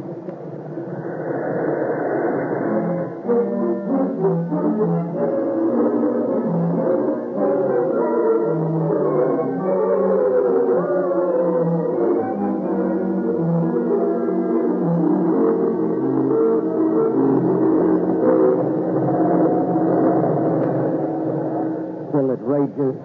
And now the danger is even worse than before. What is there left to do, Captain? Nothing. The cargo is over the side. We've hurled all the spare tackle over the side. There's nothing left to do. And therein lies the danger. The crew knows how badly off we are. They know there is nothing left to do. From now on, we can expect the worst. Mutiny. Even outright killing. I have my band of soldiers. You need not fear. They will be of little use now, for they're as much afraid as my sailors. They'll be as desperate and as dangerous. Yes, you might as well be ready for panic. At any moment now. And to think that all this could have been averted. We could not know there would be such a storm. He warned us. You mean the prisoner, Paul? Yes, he warned us. We would not listen. Now his worst prophecy is coming true. Stand fast. Well, the trouble is beginning, I fear. Look there, forward on the deck. The sailors come toward us in a band. This is what I feared. I will try to quiet them. Men, do not do anything rash or hasty. For together we have a chance. Together we may yet come out of this. Together we'll die. You got us into this, and we mean to make you pay for it. Sailors, take heed. I warn you now. The Roman soldiers aboard this vessel, if you lift a hand against your captain or me, you'll all be killed. Did you hear that? We'll all be killed. Well, that's no trick now. We die anyway. Come on, men. Centurion, they do mean to kill us. See, they have weapons. Stand back, I warn you. Stand back. Your warnings won't save you now. My friends! My friends! Listen to me. My Paul. My friends, don't do anything now that you will regret. For if you think that you're all to die, you are mistaken. I give you my word that not a man will be lost. Turn back. Let there be no violence. Wait, men. How can you be so sure that we will all survive? There stood by me this night the angel of God, whose I am, and whom I serve, saying, Fear not, Paul. You must be brought before Caesar. And lo, God hath given you all them that fail with you. Therefore, my friends, do not be afraid, for I believe God that it shall be even as it was told me. Did you hear that? Yes, but I don't believe him. Question is, will the men believe him? Good enough. How do we know that you tell us the truth? Before we set sail, I foretold that there would be a great storm, and there was. Now I tell you, we will all be saved. It is the word of the God whom I serve. If I told you the truth before, believe that this is the truth now. It is the truth. He did foretell the storm. If you would be saved, believe him now. Believe him. What do you say, men? Do we believe him? Well, we'll wait a little while and see. But not even his God will be able to save him if he's lied to it.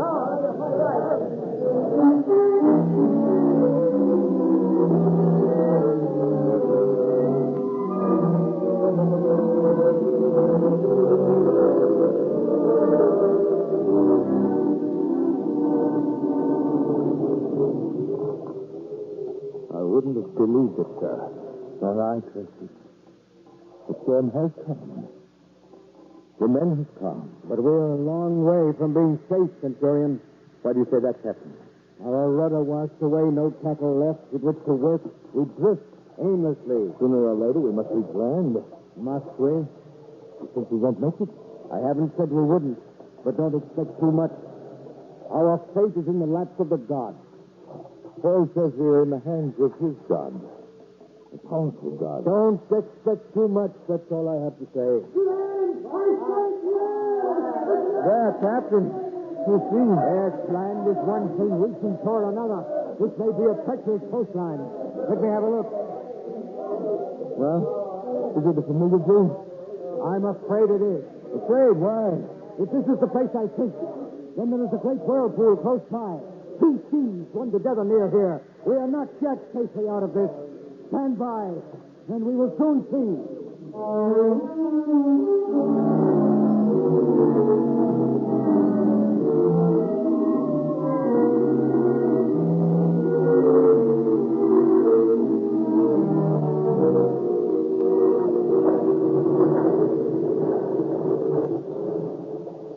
I told you, Centurion, I warned you. We're in the midst of it now. Is there nothing we can do? If we are lucky, we may drift through to calmer water, but if not, we will crash on the rocks. In any event, we had best get all hands on deck. All hands on deck. Release all prisoners. Every man stand by. We're aground on the rock. Men, you will not serve any purpose by becoming panicky now. Hold fast.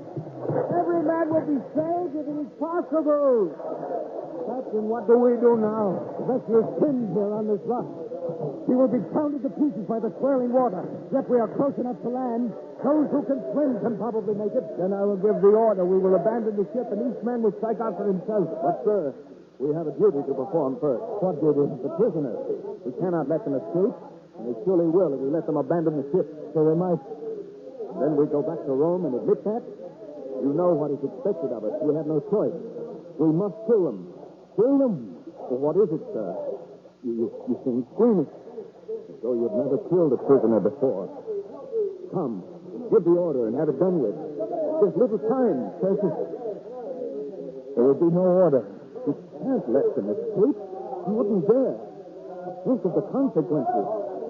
It could mean execution for you, sir. I know that, but the prisoners will not be harmed. Why? Give me one good reason. That man. I could not lift a hand against him. For not only did he warn us against the storm, but he saved our lives. So he could prophesy that the storm would pass. And each thing happened as he said.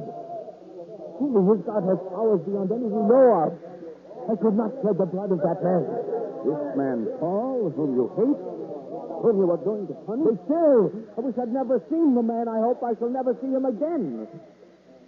You've heard my decision. The prisoners will be saved. If you're afraid to touch that one man, why let all the others go free? Because I have decided it will be that way. Yes, all the prisoners will be saved. Well, it's your decision and your life. I know that. Hear me.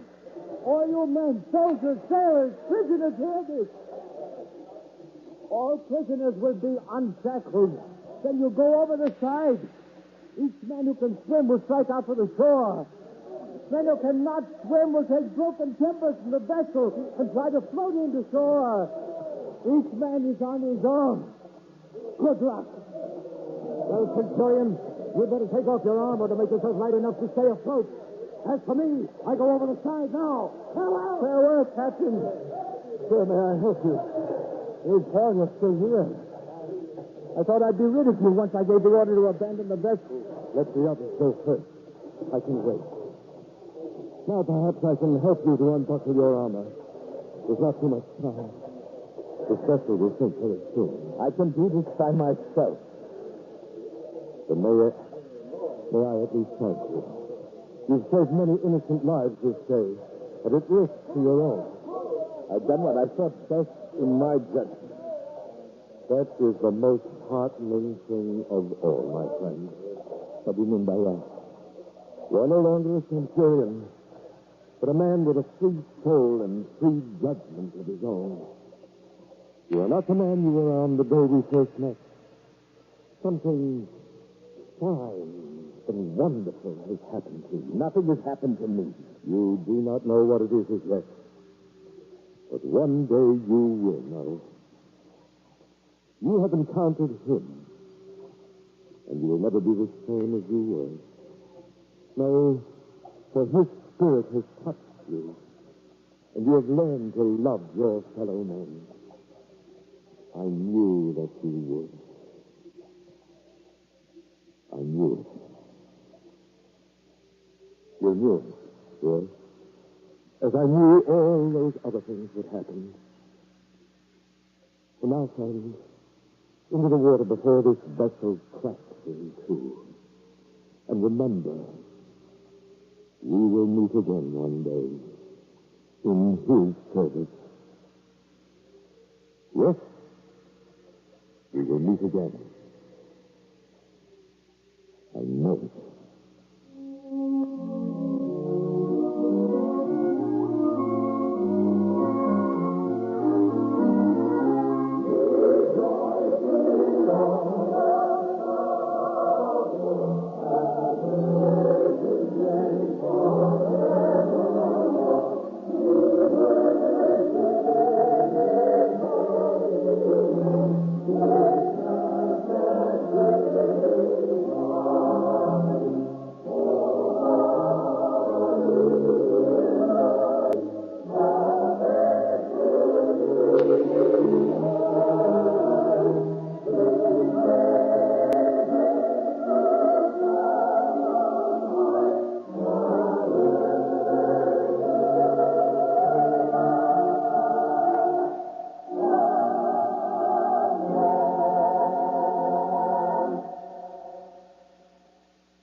program was brought to you by the Goodyear Tire and Rubber Company. Next week on the same network at this time, we will present I Am in the Midst of Them, a teaching from the 18th chapter of the Gospel according to St. Matthew. Another episode in the greatest story ever told from the greatest life ever lived. On February 26th, the second of a new series of religious programs entitled His Way, His Word, will be brought to you on television over another network by the Goodyear Tire and Rubber Company. We invite you to see it. Check your local newspaper for the time of His Way, His Word on February 26th.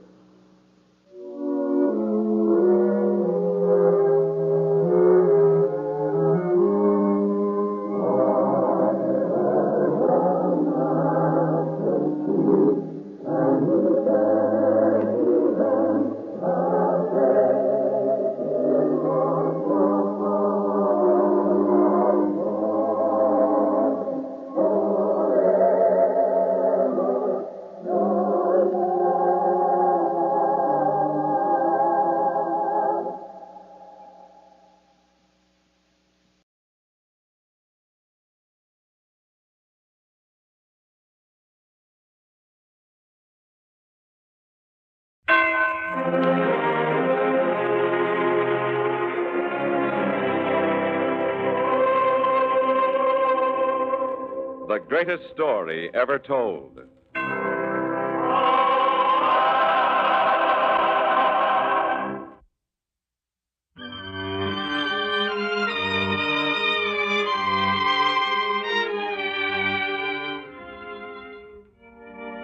Tonight we present Blessed Among Women, the second of 5 Christmas season dramas about the birth of that child who was to live the greatest life ever lived.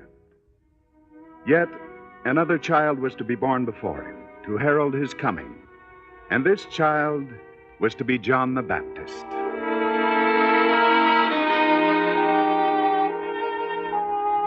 The town of Nazareth in Galilee, a country downtrodden by Romans and their ruling puppets.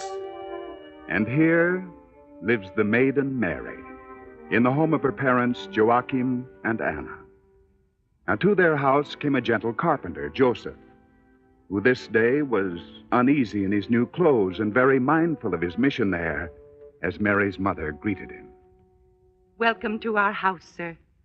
Peace be with you, good woman. I have come to... It isn't easy to say, is it, Joseph? No, it isn't. Well, wait here. My husband, Joachim, is just as uneasy as you are. I'll fetch him at once. Joachim, he's here. Come. Yes. Good day to you, Joseph. And what brings you to our house? Joachim, I have come here to... Well? Your daughter, Mary. Yes? I would deem it the highest honor if your daughter and I were to be betrothed, sir. Well, I'm glad you got it out finally. To be frank, I was more than a bit on edge myself. Joseph, my wife Anna and myself would be proud to have you for a son-in-law. Proud indeed. Anna and I are both happy it will be you. Thank you, Joachim. But now you would like to see your betrothed, eh? Well, we'll bring her in. Anna, bring our daughter in. Ah, they're coming now. Mary. Well, my dear, here he is. Your betrothed. Joseph. Anna, what are you crying about? This is a great day, a day for celebration. Shh. Please, Mary. Joseph, just let me look at both of you for a moment. Bless you. God bless you both. Anna, what is it? Mary, Joseph, this is more than tears of joy. Anna, please. I don't know, Joachim. But there's something unusual, different. What do you mean, Anna? The presence of God is here. In this room. But, my dear woman, God is everywhere. Not the same way. I don't know what to make of it. My own wife acting like a prophet, feeling strange things. I don't know. Joachim, the door. Yes, of course, the door. Is there anything to be startled about? I'll see who it is. If you have a... Elizabeth. Elizabeth, my dear, what a surprise to see you. Elizabeth, my niece Elizabeth. Welcome, welcome. You couldn't have come at a better time. Elizabeth, our Mary is betrothed this very day. Mary? Mary, I'm so happy for you. And this is Joseph. May you be the right man for her, Joseph. Thank you, Elizabeth. You could have said nothing finer than that. Now come, all of you. The betrothal feast is ready, and now we'll have Elizabeth with us to celebrate. It'll be a wonderful feast. It will. It will, for I have great news of my own to tell you. Great news? What news? It can wait. The betrothal is important now.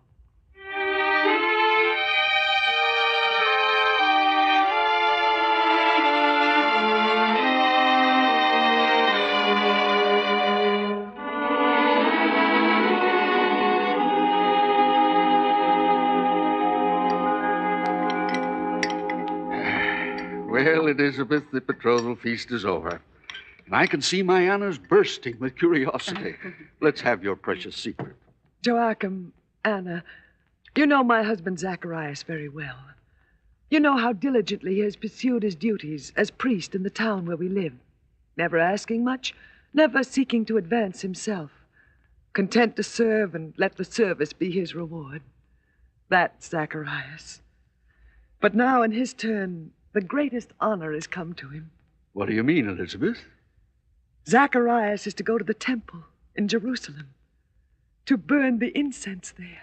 Oh. Zacharias in the temple itself, burning the incense. Oh, Elizabeth, it is an honor, a great honor. We mustn't let that pass unnoticed. Joachim, you think Of course we'll go. Would I let such an honor to a kinsman of mine go unnoticed and unobserved? We'll go. Oh, thank you, Joachim. I knew you would. It'll be such a happy day for me, I'll want to share it with others. Oh, by all means, my dear, by all means.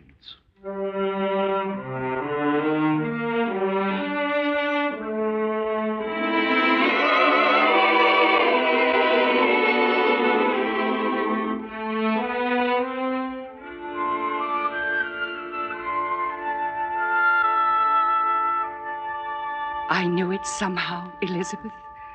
What do you mean, Anna? This afternoon, almost at the very moment you arrived, I felt it.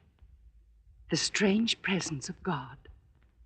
First, the betrothal of Mary and Joseph, and now the news of Zacharias. Anna, about the girl. Mary? Yes.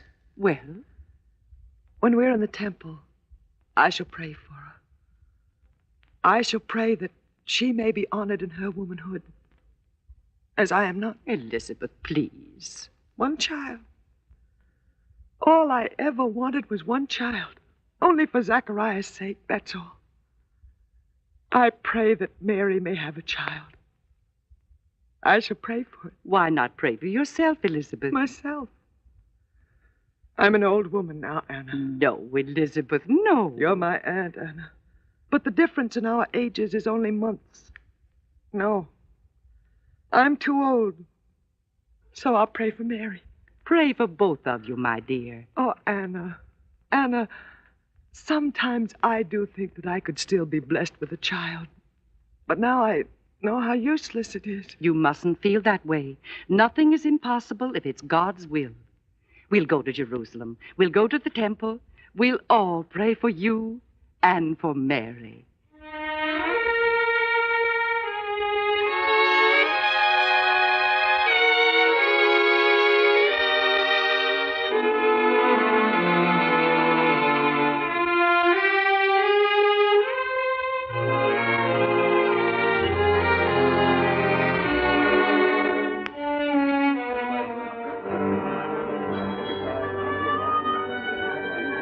So this is the holy city. Yes, Joseph, Jerusalem itself. Whoever thought it would be traded like a sack of wheat, doled out to the tyrant Herod by a Roman conqueror? Where is the glory of Israel now? One day it will be restored to us, Joachim. You really believe that, Zacharias? I do indeed. Zacharias, you're a priest, a learned man, while I'm nothing more than a carpenter. But I have thoughts of my own. And lately I've been thinking of the Messiah. Who hasn't, with what's going on before our eyes? Some don't believe. He will come.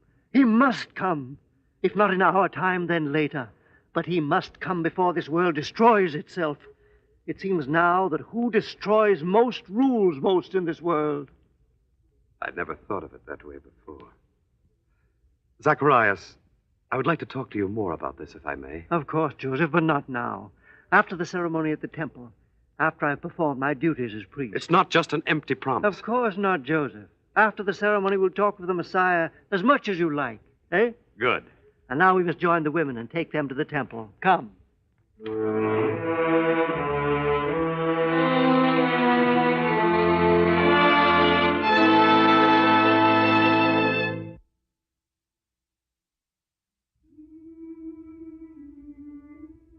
Such beauty, Joachim. Have you ever seen anything like it? No man has. There is only one such temple in all the world. The gold, the ivory, the glistening marble, and the drapings blue as the bluest sky. And to think, Joseph, that in a very few moments my own kinsman Zacharias will enter the innermost temple of God to burn the incense there. Now, this must be the time. Yes. Zacharias is moving toward the door of the inner temple. How magnificently he walks.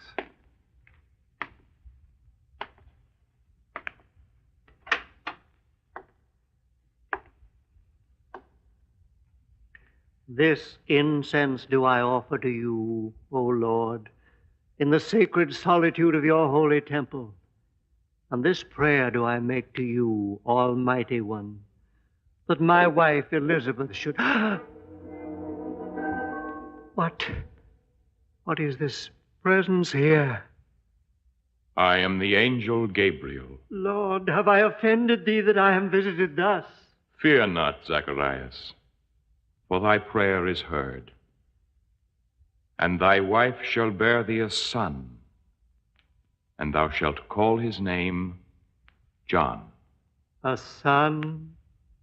And thou shalt have joy and gladness, and many shall rejoice at his birth, for he shall be great in the sight of the Lord, and he shall be filled with the Holy Ghost. And many of the children of Israel shall he turn to the Lord their God.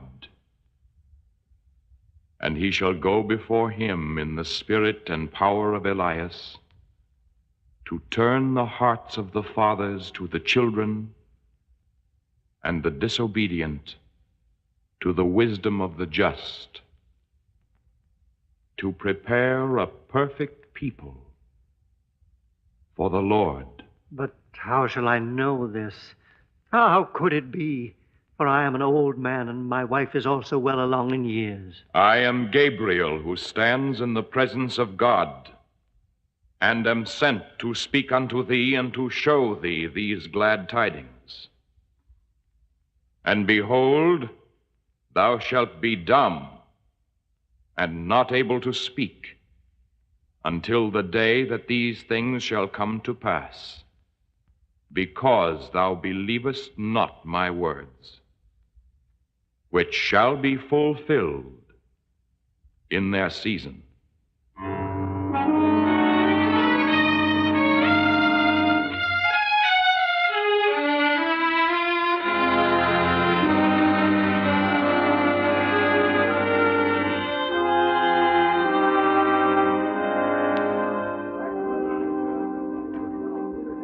What is it, Joachim? Is there something wrong? I don't know. All the others are talking and looking toward the door of the inner temple. Is it Zacharias? He's been in there a long time. That's the thing, Joseph. He's been in there too long a time. There might be something wrong. Look, the door's opening now. There's Zacharias. He's so pale, trembling. And the wild, fearful look in his eyes. Is he ill? I've never seen him before like this. Joachim, look. Zacharias is falling. He's fainted.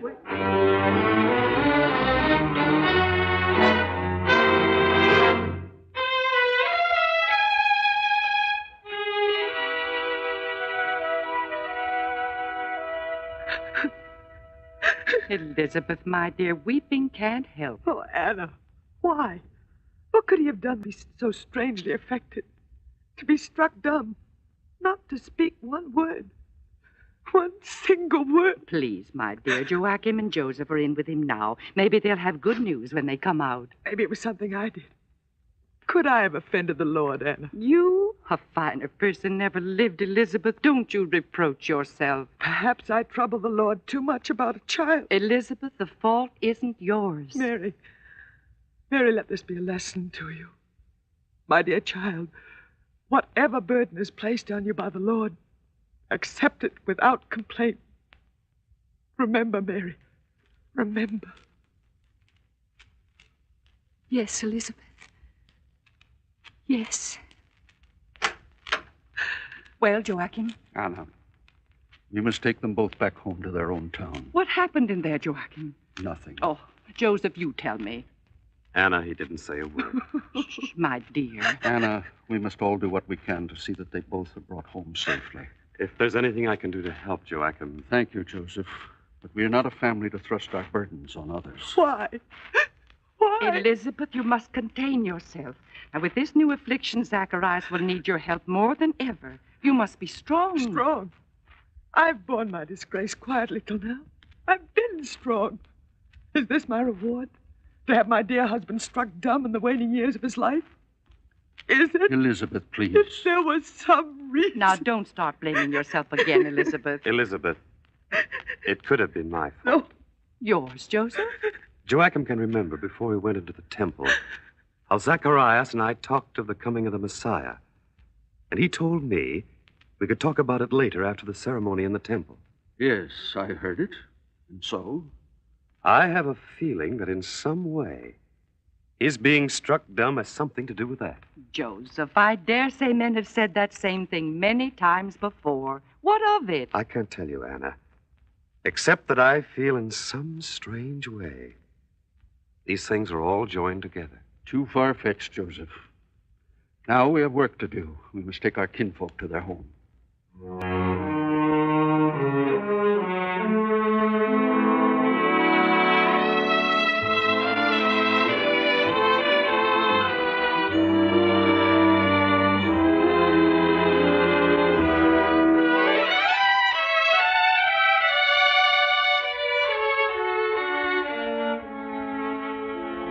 You're back at the house so soon, Joachim?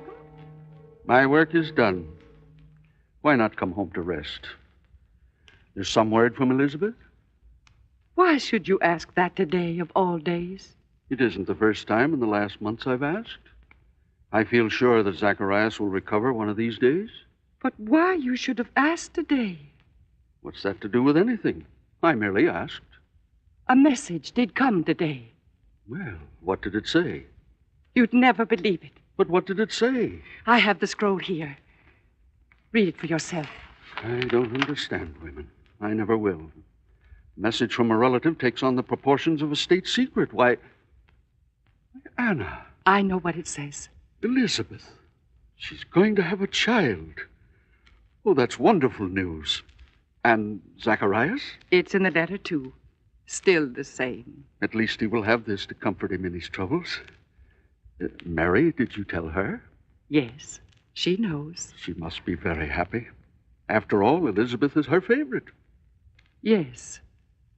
She just smiled a little, and then she uttered a prayer for the child. Of course. Anna.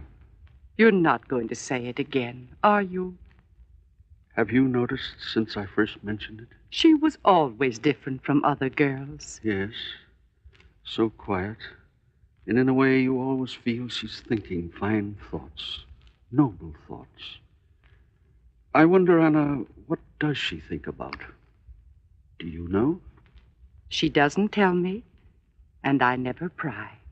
You're right. Oh, such a fine girl. I hope Joseph is worthy of her. You needn't worry about that, Joachim. Mary and Joseph. Somehow the two seemed linked together for all time. But now where is she? I'd like to talk to her. Oh, she's not in the house, I know that. Oh, I don't want to know where she isn't, but where she is. After all, there are things to talk over, marriage plans. She should be back soon. It's almost mealtime. I suppose it can wait until mealtime, then.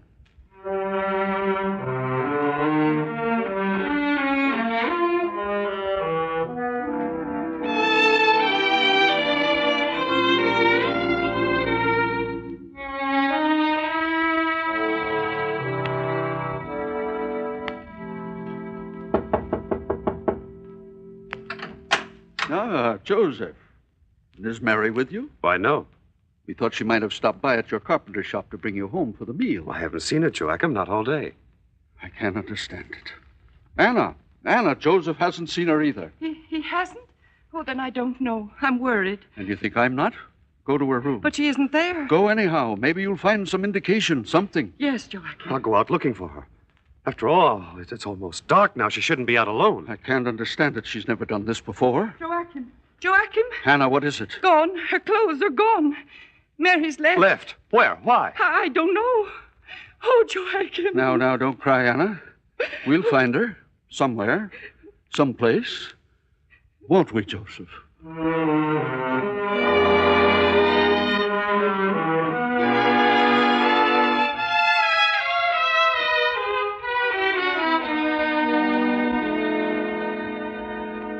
Zacharias, it's late. Time to get to your bed.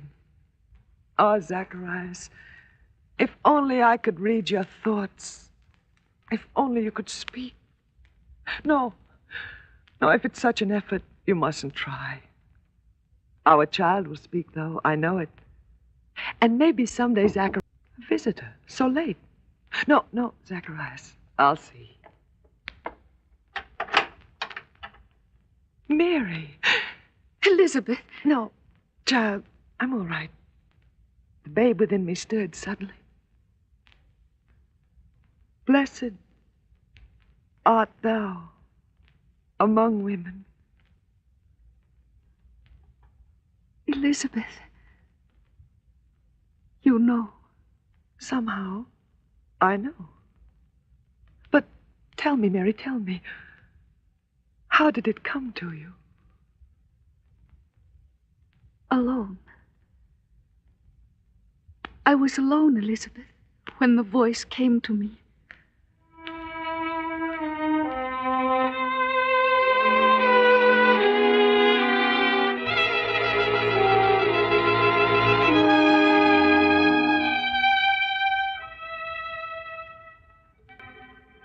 Hail, Mary, full of grace. The Lord is with thee. Blessed art thou among women. Fear not, Mary, for thou hast found favor with God.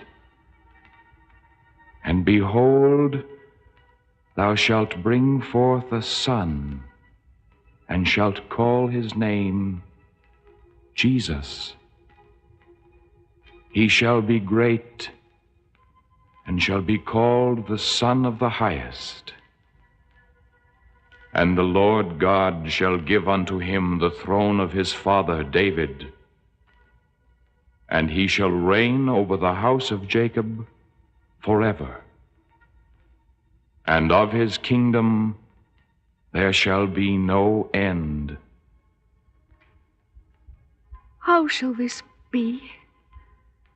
The Holy Ghost shall come upon thee, and the power of the Highest shall overshadow thee. Therefore also the Holy which shall be born of thee shall be called the Son of God. And behold, thy cousin Elizabeth, she hath also conceived a son in her old age, she who was called barren. For with God, nothing shall be impossible. Behold, the handmaid of the Lord. Be it unto me according to thy word.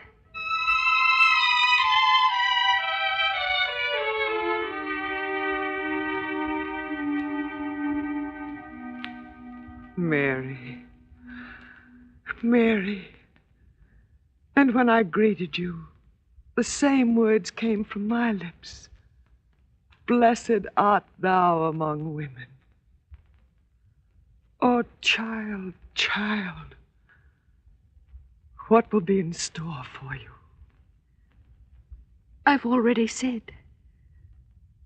be it unto me according to his word. Come in, child. Come in. You shall stay with me. I shall care for you. For our children are bound together by the will of God and the words of God.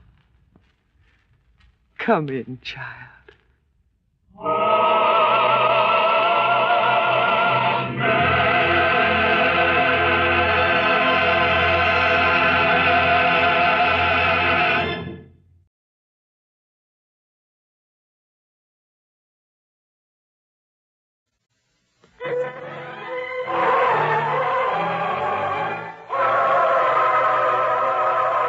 The greatest story ever told.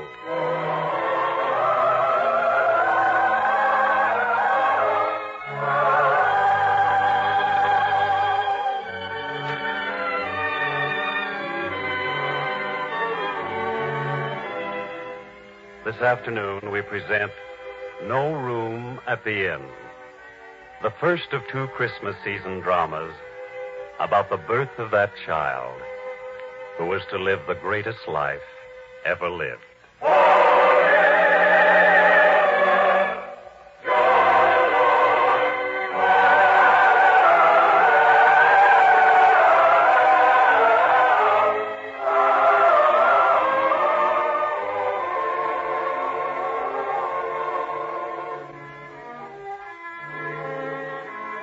It was a bad time. The heavy hand of Caesar was on the people. In the towns and the cities, there was fear in the air. Even far from the towns and cities, there was uneasiness. High up in the hills of Judea, two shepherds stood watch over their flocks. And even amid the green hills, there was no peace. Not in the soft sound of the sheep, nor in the rustling sound of the light wind as it set the leaves and grasses to gentle trembling. Now, the shepherds look beyond their flocks and down into the valley. And what they see sets fear stirring in their hearts. Finally, one of them raises his crook staff to point toward the valley, and he says anxiously, Jonathan, a cloud of dust. The whole valley is a cloud of dust. Yes. And the dust rises as though it were stirred by many hooves and many feet. It comes from the road. Is that what you meant to say, Jonathan? Yes, Daniel. Then you think as I do. If you mean it looks like armies are on the move, yes, I think the same. Perhaps we should go further up into the hills. To save the sheep? Yes. When war comes, who is it feeds Caesar's army? We do.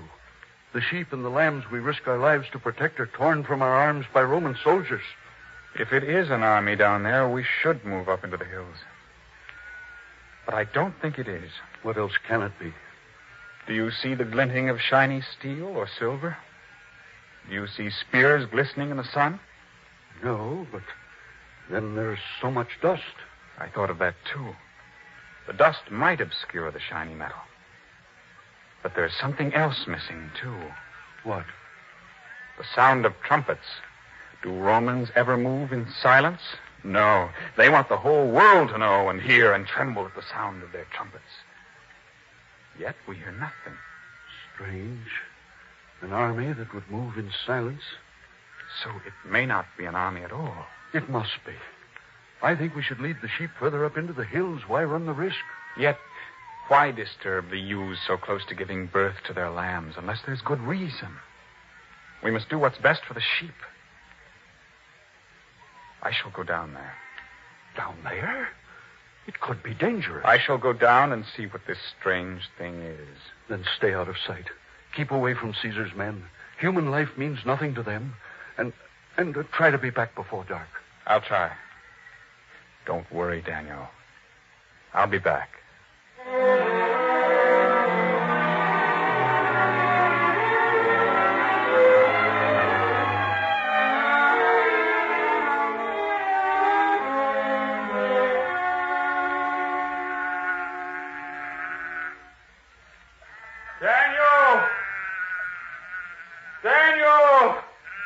Daniel, you wouldn't believe it. No, Daniel, you wouldn't. It is an army that moves silently, then. No, not an army at all. Unless women and children and tired old men with feet dusty and bleeding from the hard road are an army. Women? Children? What are you talking about? Yes, that's what it is. That cloud of dust you see now is our people, moving as in a terrified sleep, stunned, all of them, rooted up from their homes and sent out on the road. Where are they taking them? To another land? No, they must go back and be counted. Counted? For what? For the census. It's Caesar's order. Everyone must go back to the place where he was born, and his wife and children must go with him. It's the law. Whole families sent out on the road that way? Yes. That's the cloud of dust down there. How could they do it? Children, old men and women, torn from their homes. If it were only the children and the old, it would be bad enough. What do you mean? When I first saw it, I felt a choking in my throat. I thought of what we had said, of how we'd decided not to move the sheep because the ewes were ready to drop their young.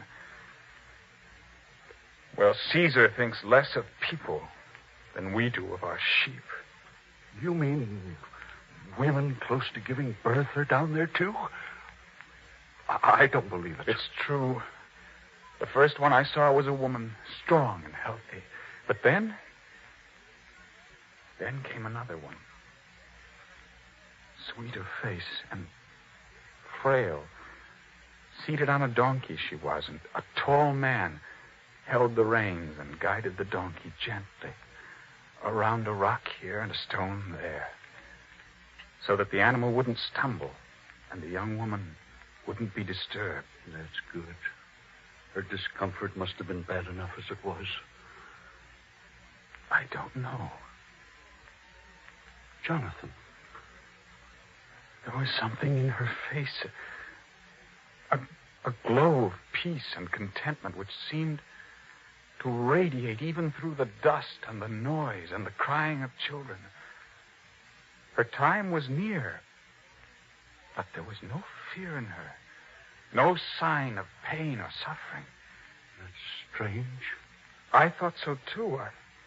I looked at her for a long time, a very long time. Then she was already gone. Other faces crowded past me in the dusty air. Yet I remembered hers, till the sound and the turmoil drowned out the moment of calm that came and went with her. That's when I turned and started to climb back up the hill. Jonathan, you talk so strangely. Do I? Yes. I don't know, Daniel. I never felt this way before. It must have been the effect of what you saw. Yes. It was all so strange. Imagine. People herded like cattle. How long can it go on? How long?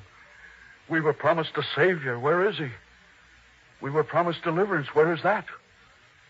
Must we be ground under the heel of Caesar forever? The sheep we raise are not our own. They are Caesar's whenever it pleases him to say the word. What kind of world is that? If the Savior's ever to come, it must be soon, else it will be too late. Jonathan, are you listening to me? What? Jonathan. Here, look at me. What is it? I was thinking of her. The woman on the donkey. I found myself worrying about her. Where will she spend this night? I was wondering about that.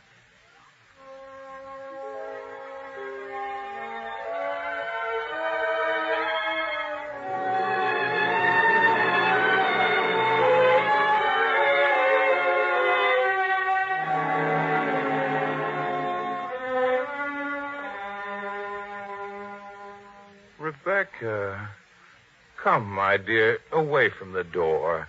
Haven't we had enough of travelers trying to stop at this inn and no room for them? I wonder where they've all gone. Who knows? To camp in the fields outside the town, most likely. Whoever thought so many of them would come back here to Bethlehem? When Caesar orders, the whole world moves. If our inn were larger, we could have given more of them shelter. The little ones, their eyes heavy with sleep, clutching so desperately to the hands of their mothers and fathers. It's the little ones my heart goes out to. Rebecca, you mustn't get to thinking about children again. You know it comes only to tears each time. Yes, Ezra. I know. Then come inside. Let me lock the door so no more travelers can beg for a night's shelter and be turned away. People must think there's no heart in an innkeeper, that he likes to turn travelers away. The look in their eyes, I feel like a criminal. So come. Besides, you're tired. You need the rest. Not yet, Ezra. Not yet? Sounds as though you're waiting for something. Or for someone. No. It's the stars. The stars? Yes. Look up at them. Well, what are the stars? Don't you see? See? Rebecca, what is it? Tonight the stars are different. Different? How? They are. They just are, that's all. Please, Rebecca, you frighten me when you talk that way. I'm not frightened. The heavens seem peaceful somehow. And brighter. Perhaps in times like these, there's peace only in the heavens. But come, Rebecca, let me lock the door before we're besieged by travelers again. In a little while. But you're tired. Tomorrow you'll have to rise early again to feed more guests than we've ever had before. It's only you I'm thinking of. Then let me watch a little while longer. There's always time to watch the stars. Another night. They won't look the same, Ezra. Never the same. Please, Rebecca, don't talk that way. It's true. Rebecca, come in before... There, you see? Travelers. Now they'll curse me out for being greedy, as though I have room and deliberately withhold it. Can you see them? How many are there? One bell is one donkey. A man leads it. There's a woman on it. Come, Rebecca, there may still be time for us... Innkeeper. Friend, is that you standing in the doorway? See, Rebecca, he'll ask for room, but there is no room. Yes, I'm the innkeeper. What is it? Do you have room for 2 tired travelers? Room? All Judea would like to sleep in my little inn this night. There is no room. None at all.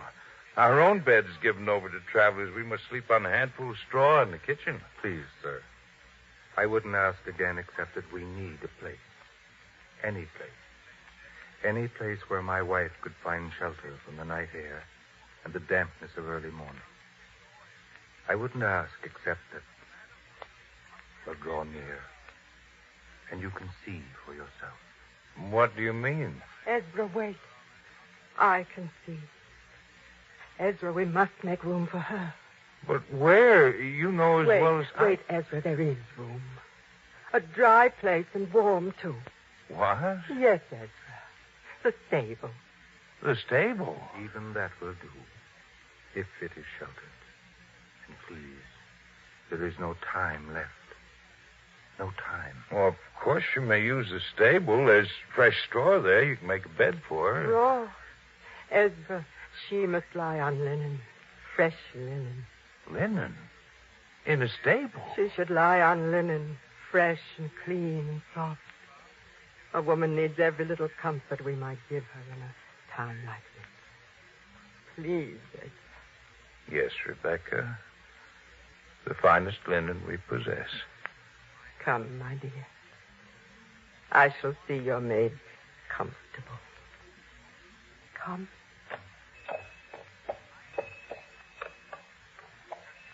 Your wife is a fine woman, innkeeper. Yes, a fine woman.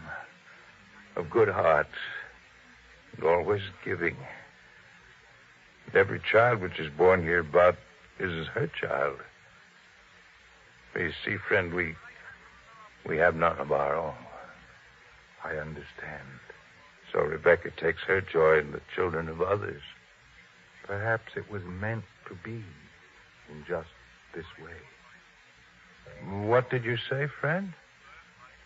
It was something you might not understand now. But please, don't call me friend in that friendless way. My name is Joseph.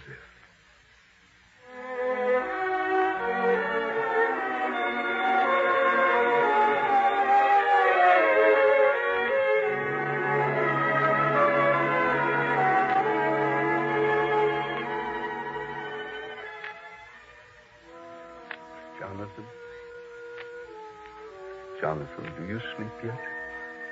No, Daniel. It's still in your mind, isn't it? What you saw down there by the road this afternoon. Yes. When I close my eyes, I see those tired people struggling along that road. So I can't close them. I can only keep them open and stare up at the heavens, at the blue sky and the stars. Just look up there, Daniel. The heavens.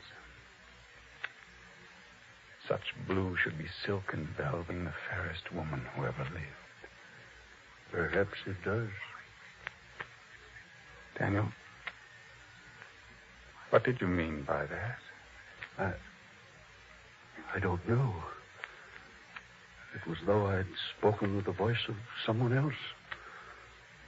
Then you must feel it, too. Yes.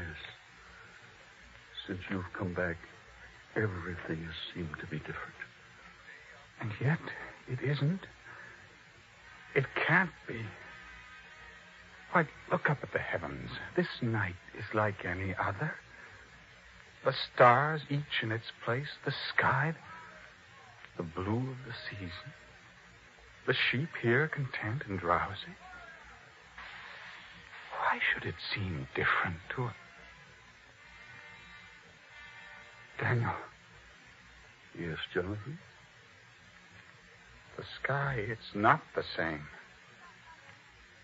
A new star. A new light. There, you see? New light? Jonathan. Such a light as this I've never seen before.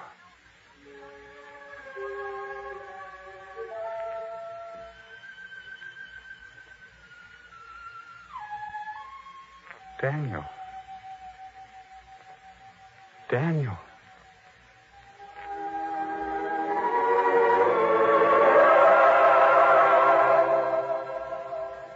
Fear not. Jonathan, I heard it, Daniel. I heard it too, a voice from out of the heavens. Fear not.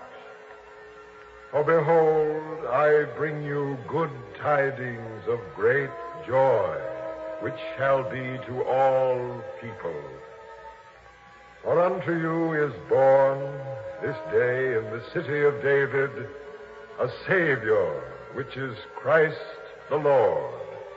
Savior? And this shall be a sign unto you. Ye shall find the babe wrapped in swaddling clothes, lying in a manger.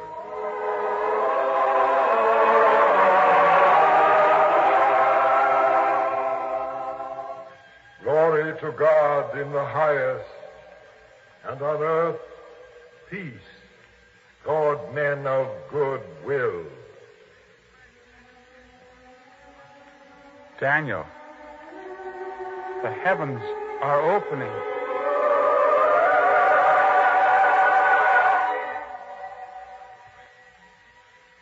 Manger. I heard the voice say it. Manger. You heard it too. Savior, manger. The city of David. Wait, Jonathan. Perhaps it didn't happen. How can we be sure? It came from the heavens in a voice few men have ever heard before. How can we doubt it? Would the word of God come to us? Lowly shepherds who tend a flock in the hills? Think. What was David once but a shepherd boy? And didn't God touch him and make him great among men, a king over our people? So that now the very Bethlehem that lies below us in the valley is known as the city of David. The voice came to a shepherd before. This night it has come again. It did happen before. Then we must go and see. We must find him. Now, at once. Find him? Where? How? Do we go through the city crying out in the dead of night, "Is a child born here?" How many babes are born this night in Bethlehem? How could we find the one child out of all of them? And this shall be a sign unto you. You shall find the babe lying in a manger. Come, Daniel, come. We must find that child.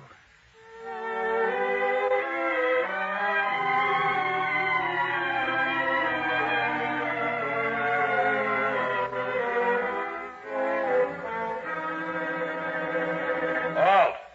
Who goes there? Sentry, we are two shepherds come out of the hills. Shepherds, eh? Come forward and stand in the light of this torch. Now, what do you want in Bethlehem? We seek a child. Child? At this hour of night? You're daft. You there. Yes, sir. If this lad's your friend, take care of him. He needs looking after. Sir, may we enter the town? I don't know if I should let you. But then you might as well. It seems half the world's inside these gates already. Go on in. But mind you, no disturbance, no trouble.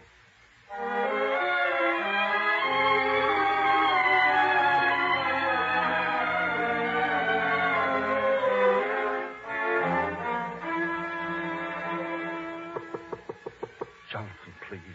The sentry will come after us if we keep disturbing people. We've tried so many places already. We must find the child. Who is it out there? Tell us, woman, is there a child here? A newborn child?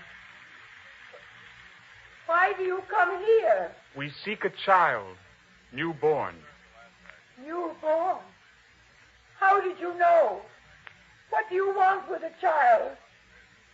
Does it lie in a manger?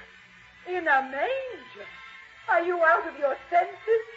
Pity the child so poor it must lie in a manger. Now go, be on your way.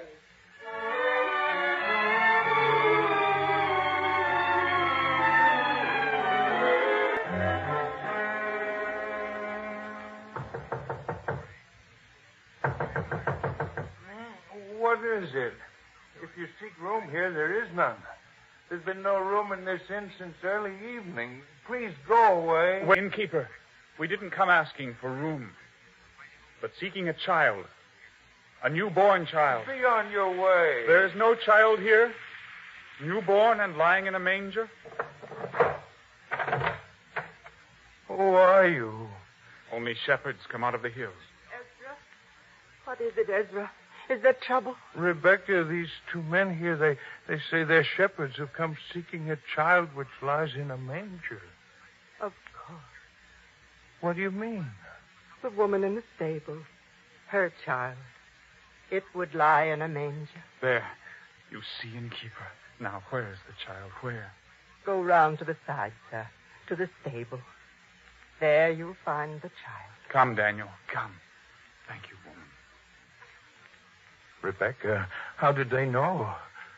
It's so strange. Everything has changed this night. Everything. When I saw the star, I felt it. When I saw her, I knew it.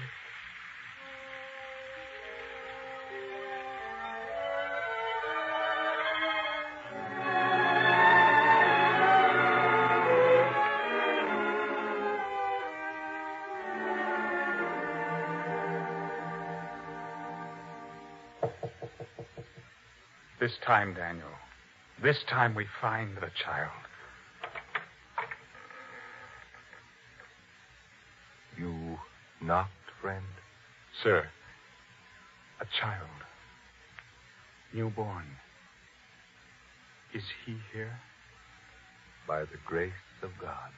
Daniel, did you hear the words the man spoke?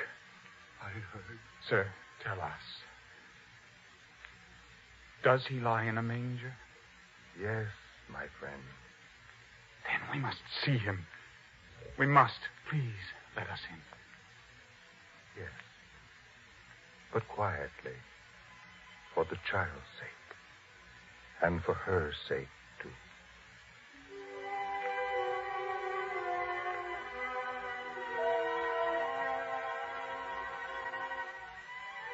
So this is the mother. The blue should be silken velvet, gracing the fairest woman who ever lived. It's what you said before, Jonathan. Daniel, the woman I saw before who inspired those words. This is she. And this is the child. Only shepherds, yet we are first to see the child. The Savior.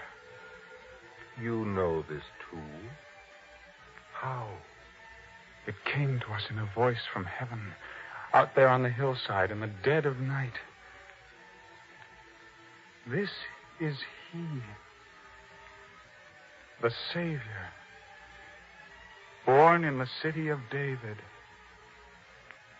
lying in a manger. All this a voice told you. All this and more. Glory to God in the highest, and on earth, peace toward men of good will. Mary. Mary, did you hear? Oh, good lady, I've said nothing to make you weep. Friend, some tears are good to weep. Jonathan, so much has happened this night. So much. We must go and tell them. Tell them all. Come, Jonathan, come. First, we must kneel and adore him. Look at him. Was there ever such a child as this? Daniel, we shall pray.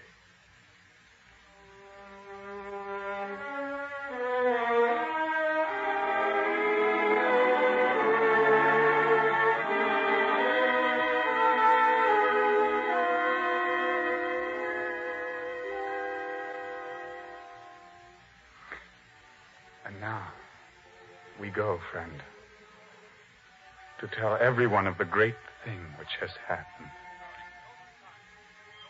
Peace be to you both,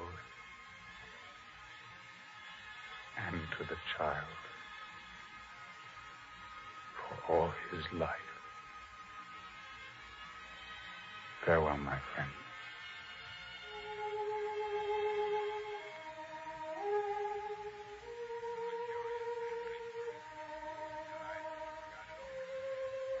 Mary.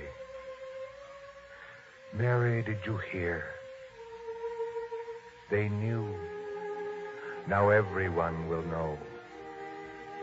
And the words, Mary, the words the angel spoke. Glory to God in the highest, and on earth peace toward men of good will.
Next week on this same network at this time, we will present Incident in Bethlehem, the second of 2 Christmas season dramas, part of the greatest story ever told about the greatest life ever lived.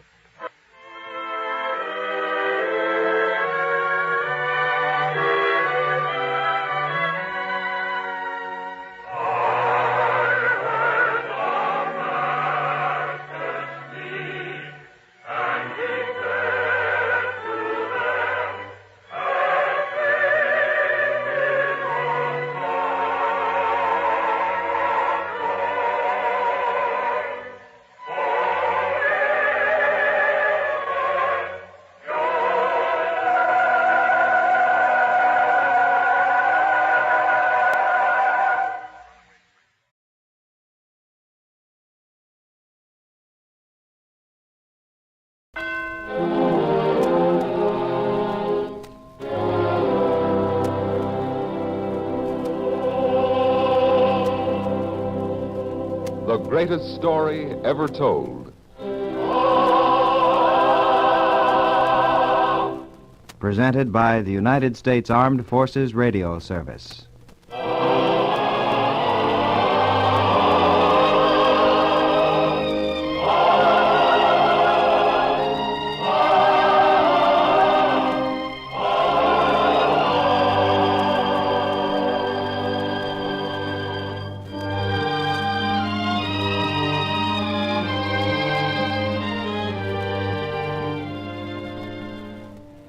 Tonight we present The Figure at the Door, a drama based on a teaching from the greatest life ever lived.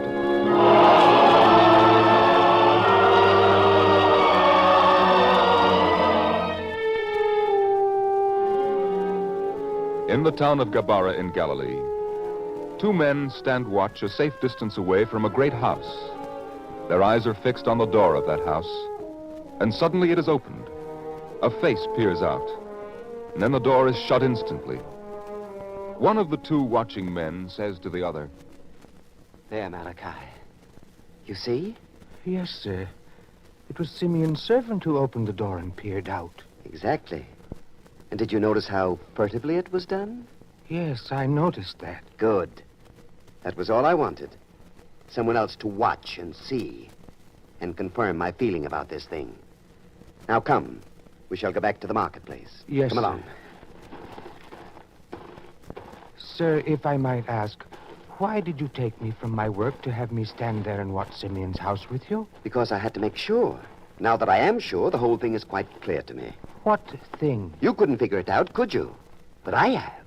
What, sir? It occurred to me almost 2 weeks ago. That's the day the caravan arrived from Egypt. Usually Simeon would be down there in the marketplace trying to buy the best of everything, bidding against me. But he wasn't. I mocked that fact. Then I began watching and thinking. I haven't seen Simeon since then. Have you? No, sir. Well, then I asked myself, why? Why hasn't he seen any more? You know as well as I that Simeon is the kind of man who likes to strut in public, who likes to appear in better garments than those I wear. It's true he's vain. True, too, that he vies with you for public attention and favor. Well, that makes the mystery all the more baffling. Why should such a man not appear in public for 2 whole weeks? Perhaps he's ill, sir. Then why should his illness be kept a secret?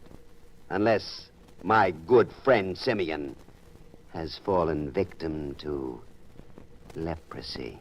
What? Yes, Malachi, I'm sure of it. Poor Simeon is a victim of leprosy and is hiding in his own home, cared for by his own loyal servant, so no one else will discover it. If it's true, it's too bad, sir. Too bad. I don't know about that. Sir, what do you mean? Well, once and for all, it will settle the question of who is the leading citizen in this town. Once this is known, he'll be forced to leave here and wander the roads like all the other lepers. And then only one man will be spoken of as great here in Gabara. That will be me. Sir, might I suggest... Quiet, Malachi. Let me think. Now, we can do something about Simeon. We can tell the town authorities. They'd drag him out. They'd expel him from the town. Yes. I'll talk to them. Please, sir, don't do it. And why not? In the first place, it might not be true. And in the second place, if it is true, then Simeon needs help, not expulsion from the town. You would say that. Too soft. That's your trouble, Malachi. At least promise me not to do it for several days. Several days? Why? What difference would it make? Sir, the thing I mention now may not seem connected with this, but it is. And I was going to speak to you about it today in any event, so now is a good time. Good time for what? Ethan, could you advance to me some of the money I shall earn in the next few weeks? An advance of money? You, Malachi? I've never heard you ask for that before. No, sir. I'm an old man. I live alone. My needs are simple, but this time I do need money. Of course you shall have it, Malachi. Oh, thank you, sir. But wait. You've aroused my curiosity. Why do you need it? Well, sir, the master will be coming here to Gabara again. It is the first time in a long time, and it would be the greatest moment of my life should he and his apostles deign to come to my house to have the evening meal, even spend the night. Truly nothing could ever happen to me that would be greater than that. I see. Malachi, tell me, this master, he seems to be gaining in popularity all the time, doesn't he? If you're trying to say, sir, that more people follow his way, yes, they do. That's a thought. Very interesting thought. Sir? Nothing, Malachi. Nothing for you to worry about. I shall have the money, though. Yes, you shall have the money. Tomorrow. Remind me of it tomorrow, Malachi.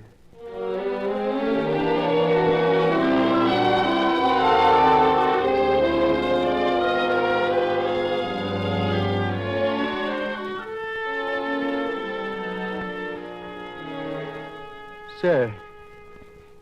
Ethan. Huh? Oh, Malachi. Well, what is it this time? Something you've come across in the marketplace? No, sir. Just that the day is almost over, and you've said nothing about what we talked of yesterday. Oh, you mean the money? Yes, sir. The way you've been wrapped in thought all day, I don't wonder you forgot. Is something troubling you, sir? Malachi, do you believe in dreams? Dreams? Oh, what do you mean? Do I believe? Can a dream mean anything? Oh, I know there are stories in the scriptures about dreams, Pharaoh's dreams, others. But could a dream of great meaning happen to me? Could it? Who knows where dreams come from? But the meaning of a dream. How does one determine that? I don't know. It was the strangest kind of dream. I was in my home. It was night. I was alone. Then there came a knock on the door. I went to answer. I called out, "Enter." And the door opened? No. The door didn't open. But suddenly I could see through the door, as though it had become transparent. There stood a man there, in a long robe, covered with dust as though he'd traveled far. I could see him, but he couldn't see me. And I could see his face clearly.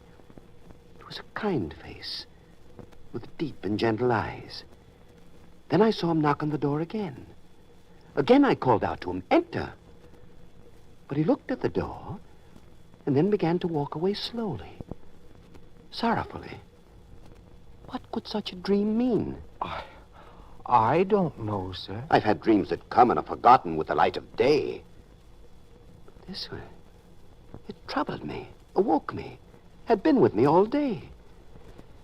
Well, it's no worry of yours. Now then, what were you asking? The advance of money, Ethan. Oh, yes. Tell me, Malachi, would you insist on having the master at your home? Insist? Of course not. I could only invite him to share what I have. One doesn't insist, not with him. I didn't mean that. I mean, suppose you didn't invite him. Oh, but I must. I'm an old man. I may not be here the next time the master comes to Gabara. So that I must invite him this time, else it may never be. If it was a matter of doing him honor, it could be arranged in another way. How, sir? Suppose that there were a great feast in my house, and the master and the apostles you spoke of were invited there. You would be there, too. You could honor him in that way. You would invite the master to your house? Why not? Think how it would enhance my standing in this town, now that he has come to be accepted by so many. You know, I'll even invite Simeon. Perhaps when he fails to appear, it will cause others to ask the same question I asked. Perhaps that's a way of bringing his condition to light without even saying a word to anyone. Please, sir, you don't understand. One doesn't act in that fashion toward the master. Malachi, I shall invite the master. I shall have a huge feast. Everyone will be there. You too. No, sir. Malachi. I couldn't be there. I couldn't be witness to what you proposed to do. I see. You realize, of course, that the advance of money you requested will not be forthcoming. I realize that now. However, I will not withdraw my invitation. You are still welcome to pay honor to the master at my house, at the great feast. I understand, sir.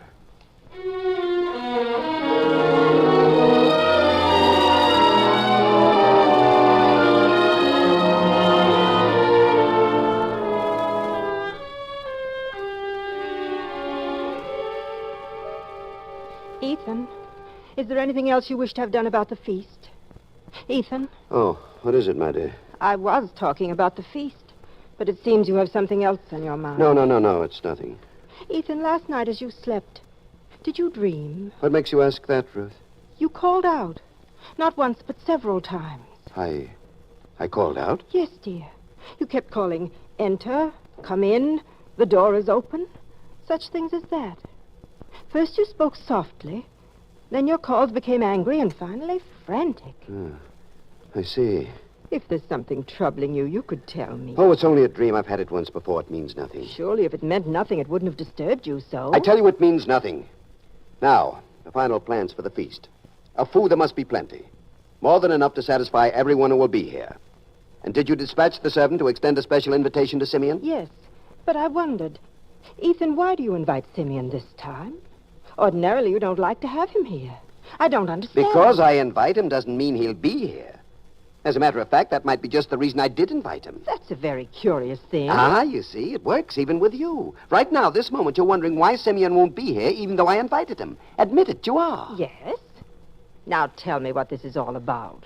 You'll find out in time, my dear, in time. Yes, it's perfect. And now about the seating arrangements for the feast. Simeon shall have a place of honor close by the master. After all, the more people's eyes dwell on the empty seat, the more their minds will question why Simeon isn't here. So remember, Simeon's place shall be one on the side of the master, and I will sit on the other. Who could that? Oh, wait, I know. I dispatched a boy to the town gate to wait till the master and his friends arrived. Must be the boy. Come in. Well, Reuben, did you see him? Who is this man with you, Reuben? Sir, he is one of the master's closest friends. I asked him to come with me to hear the invitation from you yourself. His name, sir, is Peter. Peter, eh? Welcome to my house. Ethan is my name. God be with you, Ethan. Now, what was it this very excited lad tried to tell me? He was so excited I could almost see his heart pounding in his chest. It's good you came. You can see for yourself that this is one of the finest homes in Gabara. Perhaps then my invitation will mean more to you. I should like to invite your master and all his apostles to feast with me here this evening. A night. It's very kind of you to invite us, sir. Wandering the country as we do, we have a high regard for warm and friendly hospitality. Ethan's house is open to all who need shelter. Thank you. Now I must go. But wait. I must have an answer from you. I shall take your invitation to the master. Have no fear of that. Then he will be here. I can only take your message to him. He shall decide. I see. Now, may I leave? Of course. Strange man. I don't know if I like him. But why? He seemed a kind man with a good, strong, honest face. Oh, it wasn't his face. It was his bearing, his attitude. I don't know. You expected that he'd bow and scrape and show you great respect for having invited the master here. Is that it? Now, Ruth, don't judge me. Just do as I say. Preparations will go forward. Even though you've had no answer yet? The master will be here. They'll all be here.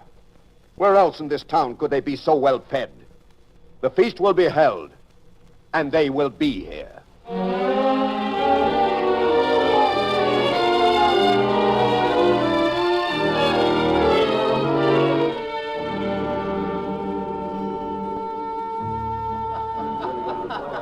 Yes, David, you and your wife must enjoy this evening. That's why I invited you here.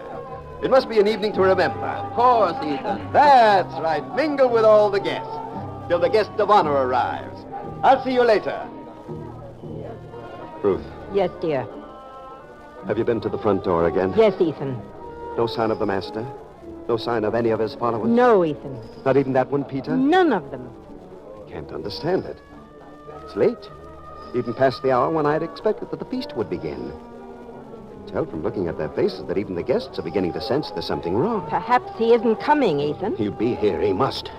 Maybe there's something wrong with the door. What are you saying, Ethan? I must go and see. Go and see? Come with Ethan, me to the door. You may think me mad, but it could happen. What could happen? Come and see. Yes, dear.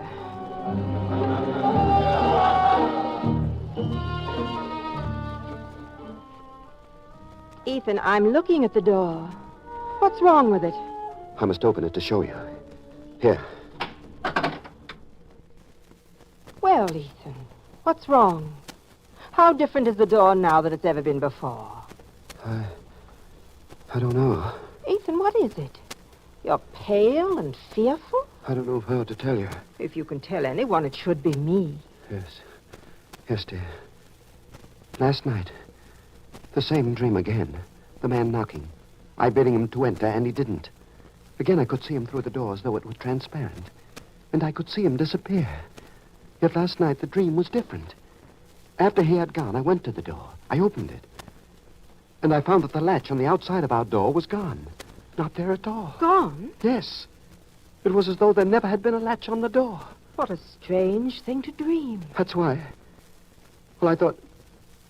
Oh, it can't have anything to do with it. The latch is there. The other guests found it. It's foolish, very foolish. Except... Yes, dear? In the dream, after I discovered the latch was missing from the outside of the door, I ran out. I followed the figure down the street. I called to him. I asked him to return. And he turned to me and said something and walked on. What did he say? What's the trouble? I can't remember. I just can't remember. Well, we might as well go back into the main hall and wait with our guests. But if the master doesn't arrive... He must arrive. We'll wait.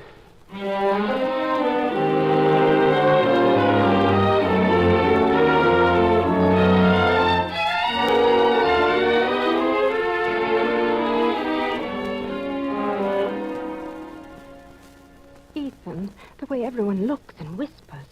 It's long past mealtime. They know there's something wrong. Yes. The master won't be here. You must admit that now. Yes, I'm afraid so. It would have been so perfect. The master here and Simeon not here. If that had happened, then even Malachi would have appreciated what I wanted to do. As a matter... Wait. Malachi. What of Malachi? He isn't here, is he? No. But then would you invite a mere clerk to such a feast? I did invite him this time, and he isn't here. Nor is the master here. Wait. This thing is beginning to make sense to me at last. Ruth, I'm going out. Leave a house full of guests, a great feast waiting to be served? How can you? I'm going out. I think I know where this master is. And if he is there, then Malachi will pay for this little bit of treachery. Yes, he'll pay. Please, Ethan, just because your pride is hurt, don't do anything to Malachi. He was your father's clerk and friend even before you were born. That doesn't give him the privilege of making a fool of me. I'm going to find out if my suspicions are true. And if they are, Malachi will suffer for this.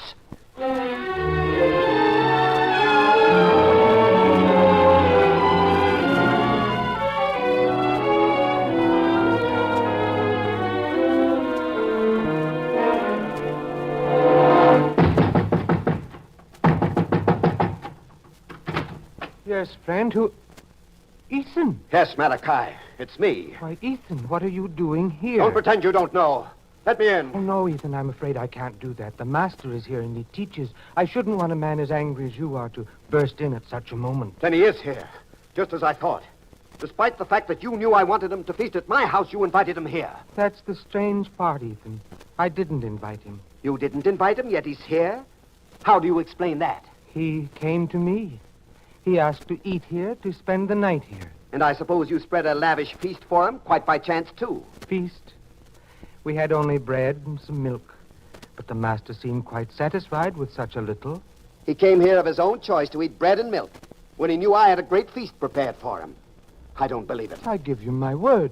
Malachi, I think you lie. Ethan, please. And not only do I think so, but I shall accuse you to your own friend, the master. I shall tell him what kind of treacherous man you are. Ethan, you're making a great mistake. Stand aside, Malachi. Ethan, no. Don't go in there. Don't do it, please. Ethan! Master!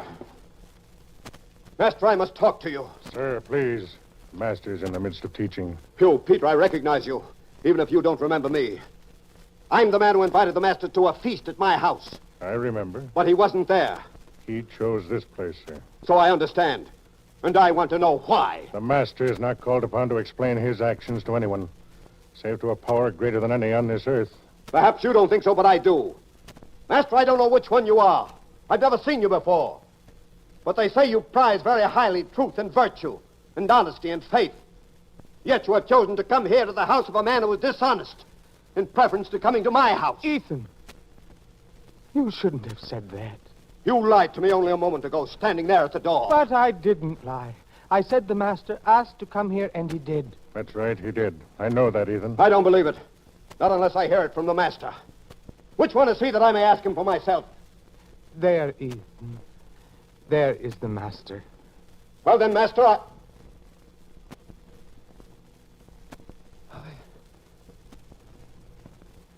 No.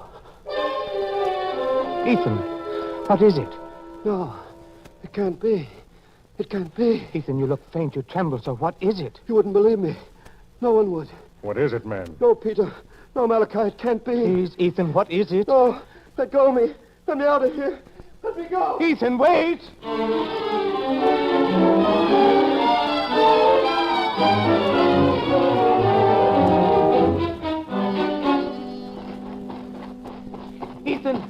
Ethan, wait. Please. That's right. Wait for me. Well, Malachi, what do you want of me? Oh, Ethan, I'm glad you waited.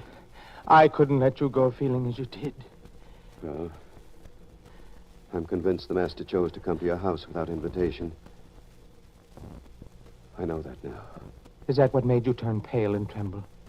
Made you run from my house like a guilty man? Was it so obvious? Yes, Ethan. Now, tell me. Why? Those dreams I had.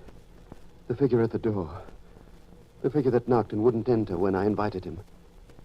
That figure was the master. I knew it when I saw his face this evening. Oh. And as I looked upon the master's face, the words spoken to me in the dream all came back suddenly. I heard them as clearly as I heard them in my dream.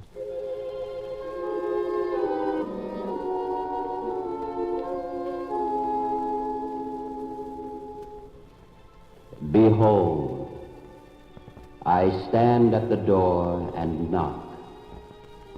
If any man hear my voice and open the door, I will come in to him and will eat with him, and he with me.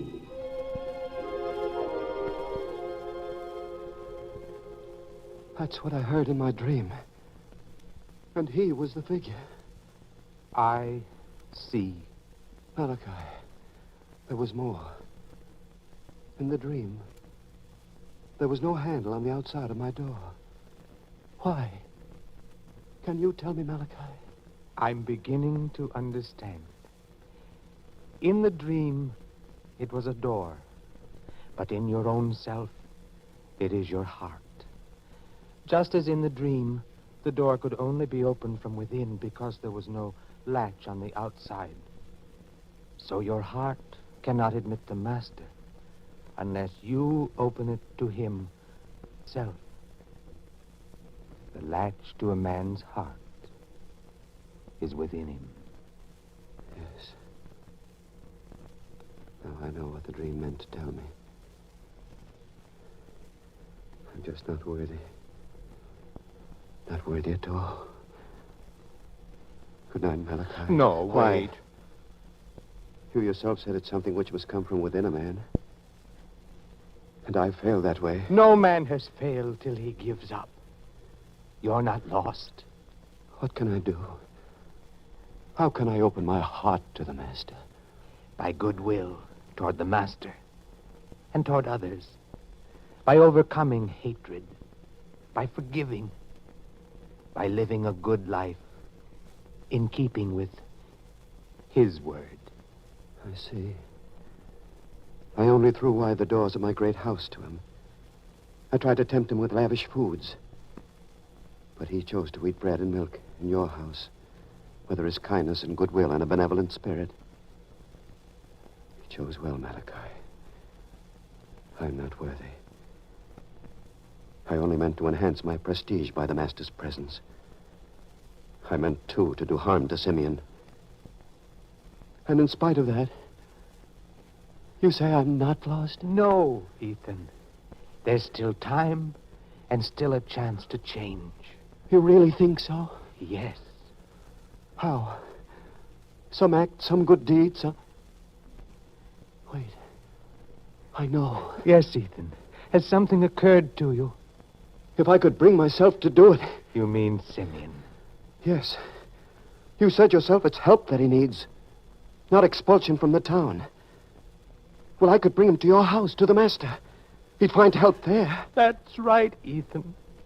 But you know how I've always hated Simeon. Then, isn't this the best time to open your soul from within to Simeon and to the Master as well? Isn't it, Ethan? Yes, Malachi. Yes. Though it'd be difficult for me to do it, I will. I shall go to Simeon's house now and bring him back. The Master shall cure him, and me, too. You see, the door to my heart is beginning to open already. Yes, with his words.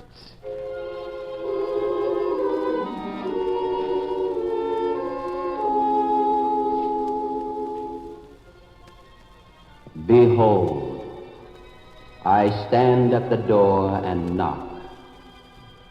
If any man hear my voice and open the door, I will come in to him.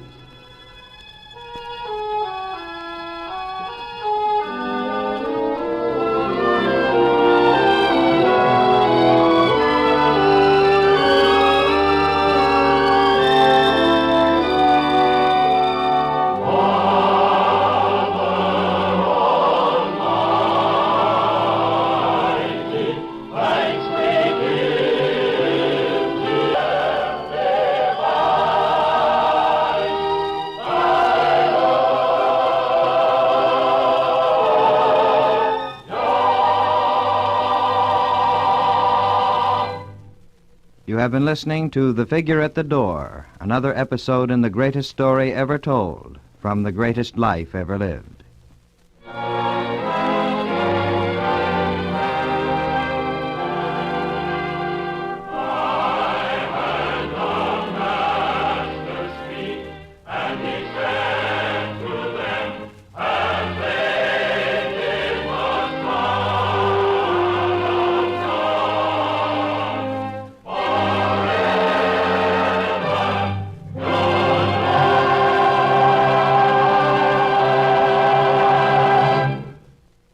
The Greatest Story Ever Told was a presentation of the United States Armed Forces Radio Service, the voice of information and education.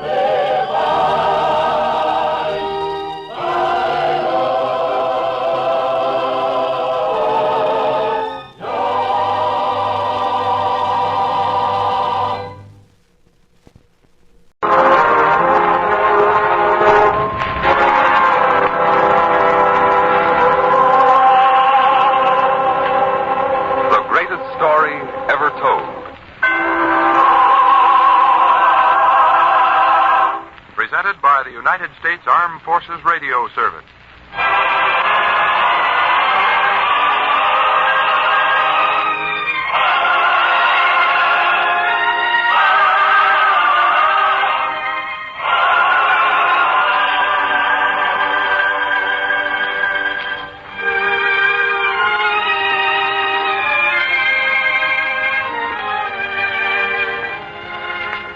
Tonight we present This Is My Commandment, a drama based on a teaching from the greatest life ever lived.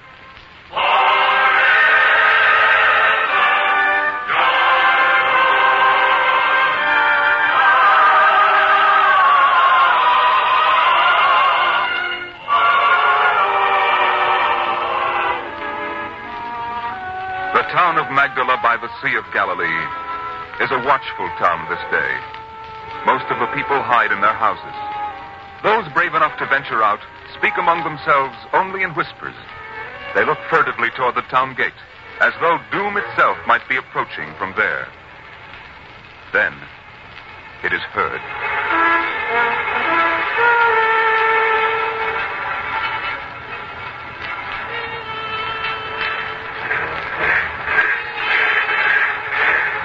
Is the first sound of it. Now, even those who have been brave enough to venture out become fearful. They scatter, each to his own house, and everyone peers out cautiously to watch as a force of Caesar's soldiers in shining armor marches into the town, through its marketplace, and to the door of the house of Saul, elder of the town.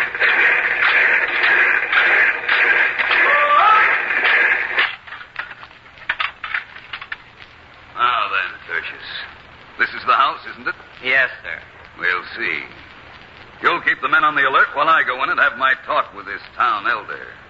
We shall have quick justice in this matter. If I may say a word to the centurion, sir. What is it, Tertius? I've been stationed in this area a long time, sir. I know these people. You won't make any headway being reasonable with them. You've got to be hard, unyielding.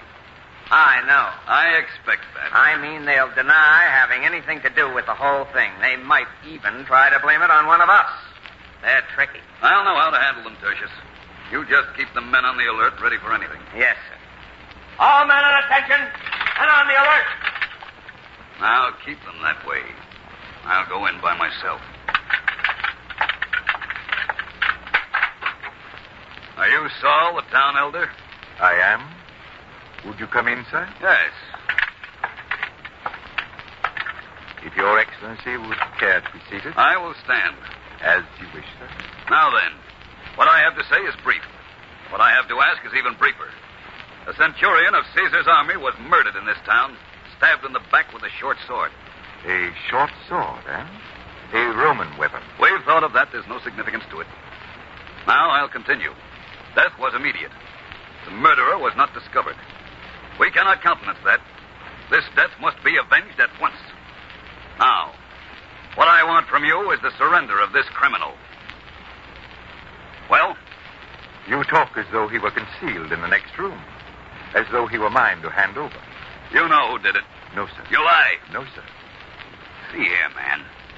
If you think that by shielding him you can avoid paying for this crime, you're sadly mistaken. We'll match you blood for blood and more. Please, sir, you must understand. I am the elder of this town. The enforcement of the law is in my hands. And I would not countenance murder any more than you would. Regardless of the fact that the victim was a cruel, inhuman officer whose very brutality was enough to insure him of the fate which finally caught up with him. Uh-huh. Now that you've given me the reason why he was killed, I want the criminal surrendered. You seem so sure the criminal is one of my people. Have you thought he might be one of your own? He's not. Strange you don't know who this murderer is. Even I know. You know? There's a man named Joshua who lives in this town. Joshua? Joshua the silversmith? Why, surely you don't think that Why, he's the gentlest, kindest person you've ever seen. All of which would allow him to commit this crime and remain unsuspected. Except for two things. First, he disappeared from this town on the day of the killing and has not returned. Though it's been 3 days since. That's no crime. The guilty man shows his guilt. The first thing he does is to flee. But you don't understand, sir. Joshua is a silversmith. Every so often he must make a journey to a larger city to replenish his supply of the silver he uses in his work. It's not at all unusual for him to be gone for several days at a time. Very convenient, very thorough.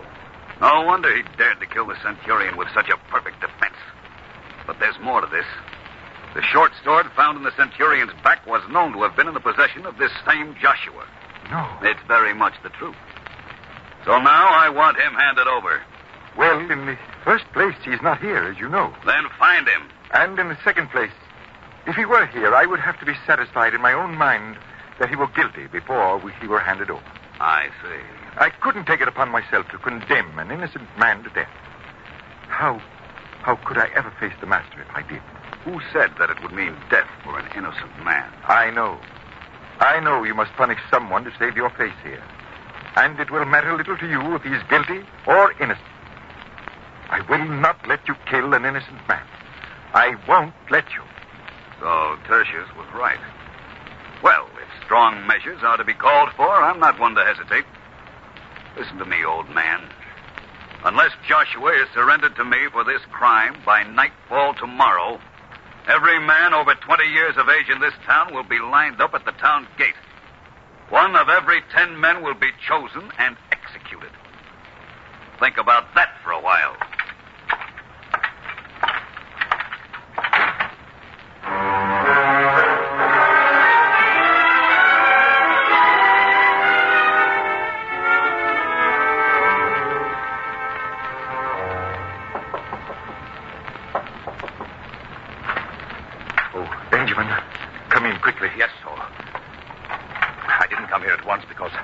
Observed. The way they've been guarding this town, I wouldn't say for sure that you've been entirely unobserved. What is it? About Joshua.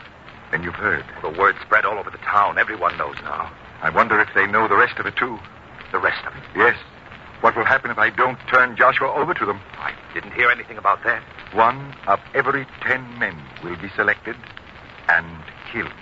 They can't do that. They will. That's why I sent for you. You are Joshua's closest friend. You're an honest, decent man, and you have courage.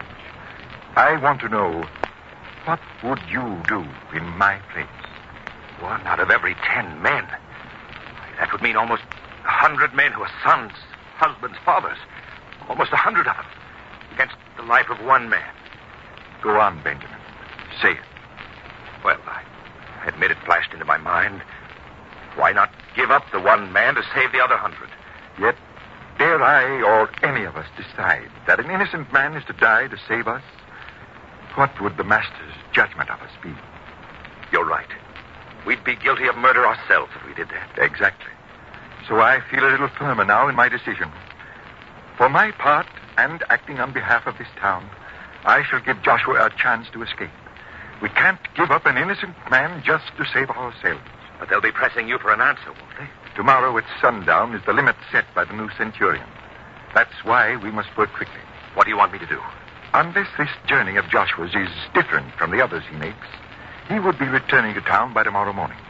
And if he rides in through that gate, he's as good as dead. You want me to find him before he reaches town? Yes.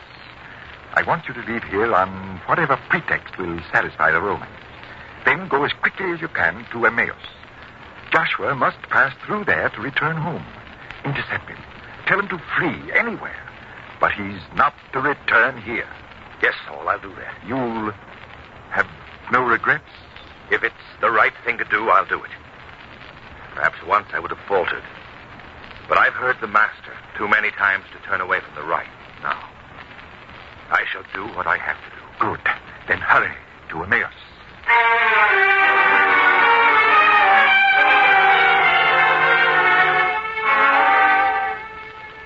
Tell me, Michael, you must have seen my friend Joshua, the silversmith of Magdala. He should have arrived here in Emmaus by now. Joshua? No, I haven't seen him. And yet I seem to remember someone saying something about him. Who?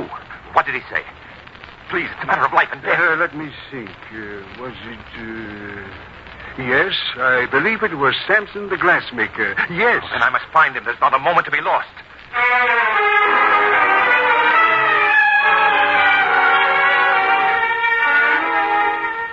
Please, Samson, try to remember. Michael said you mentioned him. You must remember. I mentioned Joshua. It's impossible. I haven't even seen him this time. As far as I know, he hasn't arrived here in Emmaus yet. But he must have.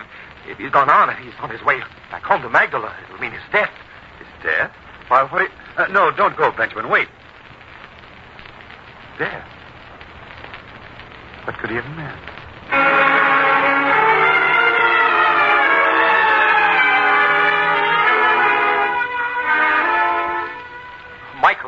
Michael, I'm glad you just returned to me. I just remembered after you left. It wasn't Samson who told me. It was Jeremiah. And Jeremiah said that Joshua had passed through the town without stopping to pay his usual friendly calls because he heard that the master was teaching outside of town. You mean I can find him there? If he hasn't already left there and gone back home. Let's hope that he hasn't. I must find him at the master's camp, else he's a doomed man. A doomed man.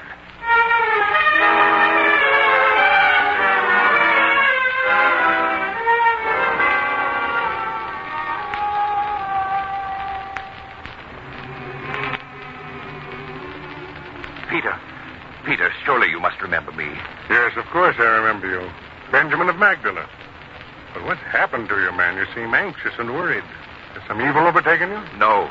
Something evil can happen unless I find my friend here. Your friend? Would that be Joshua? Yes.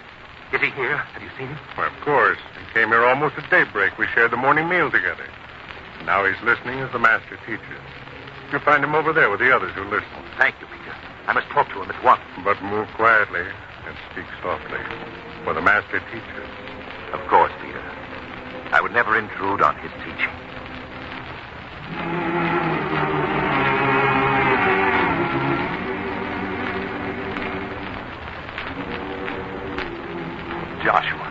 Joshua, I'm glad I found you in time. Why, Benjamin, you here? Yes, and I must talk to you at once. It's very important. It may be important. We can't talk now. Listen. The master speaks again.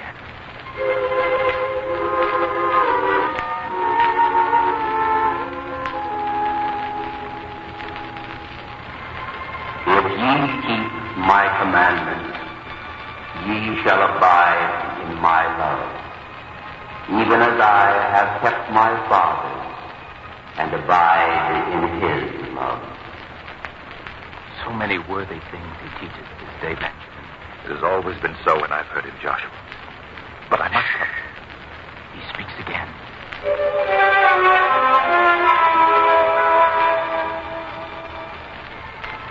This is my commandment, that ye love one another as I have loved you. Greater love hath no man than this, that a man lay down his life for his friend.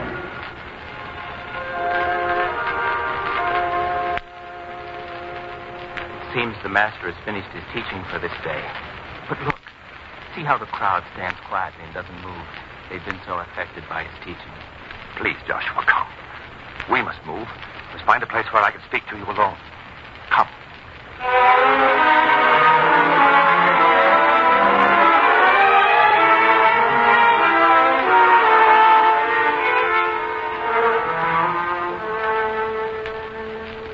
Now, Benjamin, you seem so upset, so worried. What is it? Joshua, you must not go back to Magdala. Mustn't go back, but why? They're searching for you. The Roman centurion, his force of men. For me?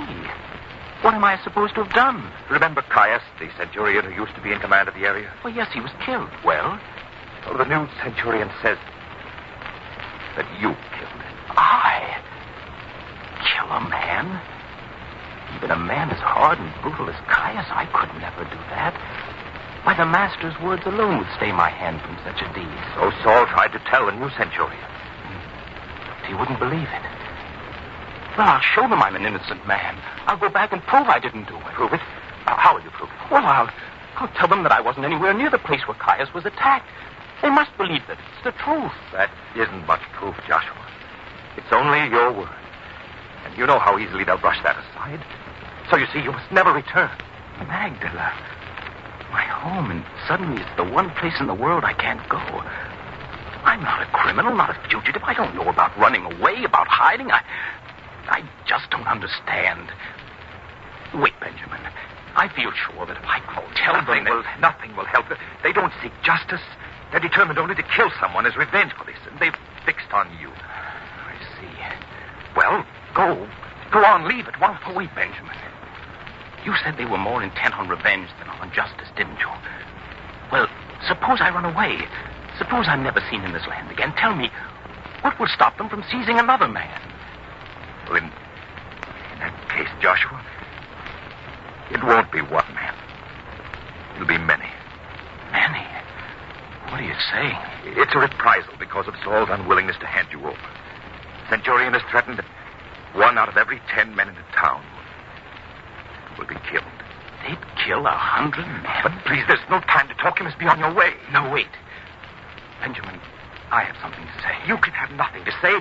Saul won't hand over an innocent man to be killed, no matter what the cost. And do you think that I could go through my life bearing the guilt for the blood of other men? Please, Joshua, the time draws close. It'll be dusk soon. I must go back. I must face the Romans together with all the others. And I'll go back with you. You know what that means, Joshua? I know. I won't pretend to be a brave man. I'm afraid, yes. But this is something bigger than being brave or not. Only a little while ago, I stood before the Master and heard him teach. I looked upon his face, which is full of strength and love, and I believed him as I heard him say, "This is my commandment, that ye love one another. Greater love hath no man than this, that a man lay down his life for his friends." Those things I heard, and I believed them only a little while ago. But think of what waits for And what waits for 100 men if I don't return? Can I let them face death for my sake? No, I'd rather give my life, even as the Master said, to save those men who would die in my place. Come, Benjamin, we're going back together. I only hope we get there in time.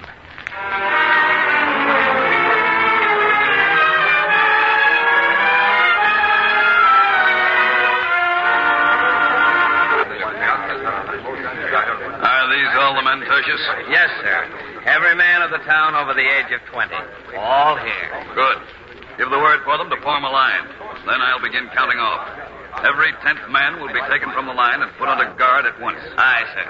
Then either they tell us where this man Joshua is, or else we'll kill them. Now line them up. Aye, sir. All right, you men, quiet. You will form a single line here along the town wall. Move, quickly. Murder! That man who called out, seize him. Aye, sir. He'll be the one chosen for the first 10. Aye, sir. Now the rest of you move. At once. That's better. There's your line, sir. Good. Now we'll pick them. First, let me see. Ah, yes. Saul, the town elder. We'll see how stubborn he'll be now. You. Yes, sir? You'll be the one selected from this group of 10. Yes, sir. How do you feel now? Not so brave and defiant as you were before. No, sir. Just thankful. Thankful? Yes, that it is I instead of one of the younger men. Where do you wish me to stand? Stand right there. Yes. Now for the others. You. Have them be quiet, Tertius. What's the meaning of this? Sir. Well, what is it, Tertius? What's the matter with you? The 2 men who approached the town gate. Well, what about them? One of them is Joshua. Joshua, the man we seek. Well, go, seize him at once. Yes, sir. You men, you and you, come with me. Draw your sword. We'll take that man prisoner. Bring him to my headquarters at once. Aye, sir. Well, so it seems we have him after all, doesn't it? Yes. I can't understand it. You can't, eh? No. You see, the other man, Benjamin, was sent to warn him. Indeed. Well, first we'll deal with Joshua, then with Benjamin and yourself for this little intrigue to thwart Roman justice. You'll come with me to my headquarters at once. The rest of you men will return to your homes peacefully, else there'll be bloodshed here yet.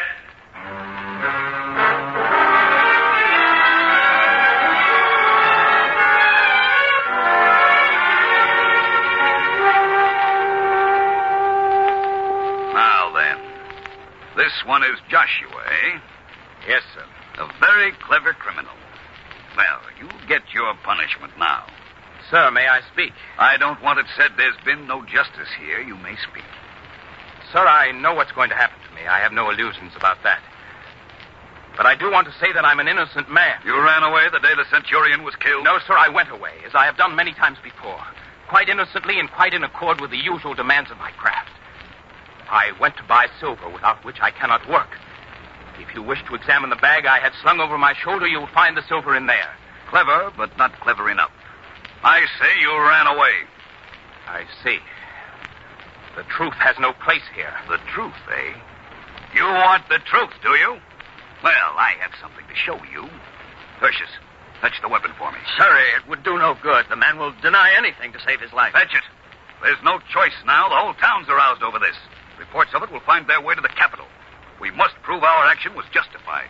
Fetch it. Aye, sir.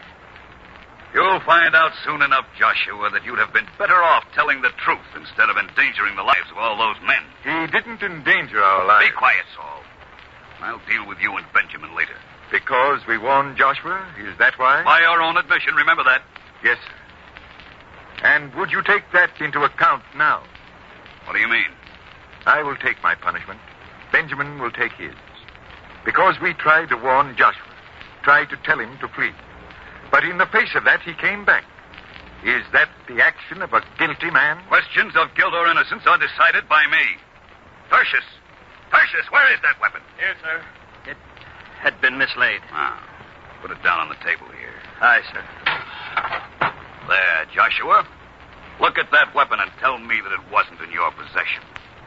Yes, I had that weapon once. Joshua, please. Don't admit anything just to save us. It's the truth. I did have this weapon. There. You see, Saul? Sir, may I ask, why do you question me about this weapon? Why? Did you hear that? Why? Are you still going to carry on that pretense of innocence? This is it. The weapon found driven into the body of the dead Centurion. This very short sword that you admit having possessed. That sword was yours? Yes. So you suspected me. Now I'm beginning to understand. Sir, look at it. A Roman short sword. Would one of us have dared to own such a weapon? No, for merely to possess such a weapon would be danger, even death. But you said you did have this weapon. You admitted it. It was brought to me by one of your soldiers. Here, look at it. See the fine silver work on the handle? I did that. That's my work. That's why I had the weapon. And having had it, you decided to use it on Caius, the former centurion. But I didn't. 2 days before he was killed, I gave this weapon back to the man who brought it to me to have me do this work. Aye, sir. Well, Tertius, what do you know about this? Well, he lies, that's all. Tertius, you know. Didn't you come to my shop? Didn't I give this weapon back to you 2 days before Caius was killed? Can you lie about such a thing?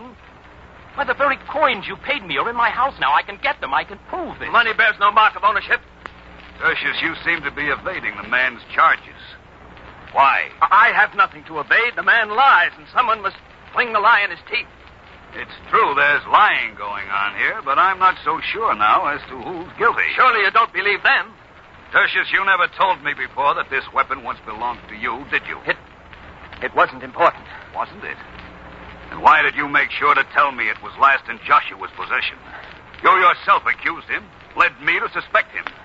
Now I hear the weapon was returned to you before Caius was killed. Is that true? You tried to deceive me, make a fool of me? Please, you're joking me. I want the truth, Tertius, the truth. All right, only let me go. Let me pray you. Now, talk. It's true. True. The weapon is mine. I did get it back 2 days before Caius was killed. Then you... Caius was a cruel man. Too hard with the men who served under him. We were beaten for the slightest infraction of rules. Some were even killed. I myself sent reports back to Rome saying those men died in the line of duty. It wasn't true. I couldn't bear it any longer. I had to put an end to it. And to him. So you threw suspicion on an innocent man. It seemed so easy. Joshua, he'd had the sword. I made sure to tell that to many of the men. Then, on the day I got the sword back from him, we talked. I knew he was leaving town. That would throw suspicion on him even more strongly. I even figured out they'd try to warn him, and he'd never dare come back and face death. That would prove his guilt. No one would suspect me. They did warn him. But somehow, for some strange reason, he did come back. Yes. And if he hadn't done it, innocent men would have been killed. I was determined to punish someone. Now it shall be you, Tertius. I don't care. Not anymore. So, Joshua, you men may leave now. From this moment forward, military justice will avenge this death.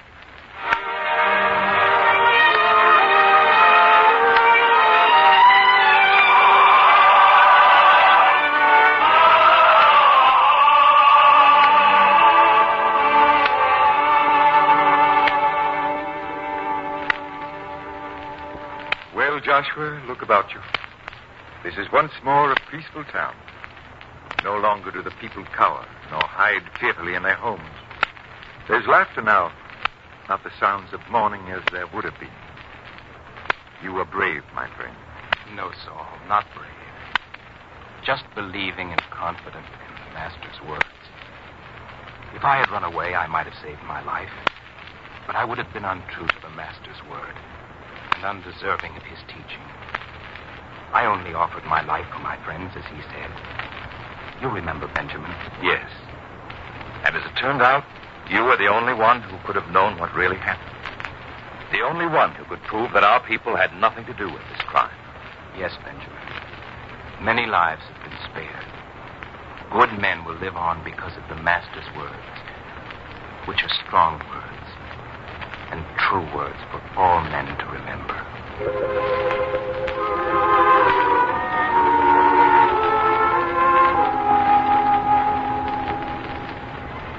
This is my commandment, that ye love one another, as I have loved you. Greater love hath no man than this, that a man lay down his life for his friend.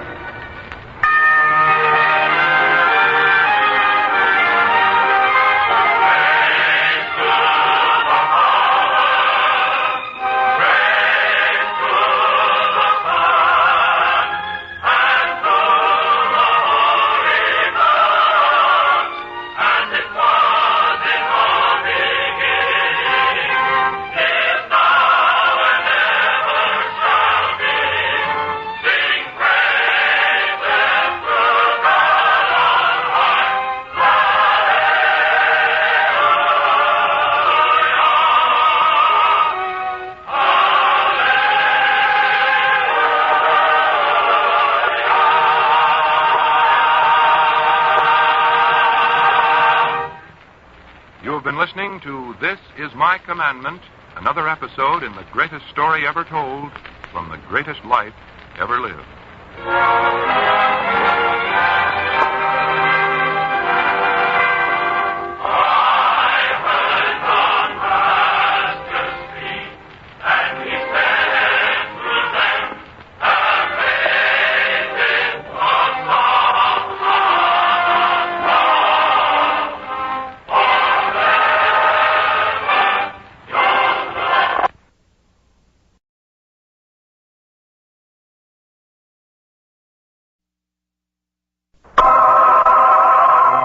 Greatest story ever told.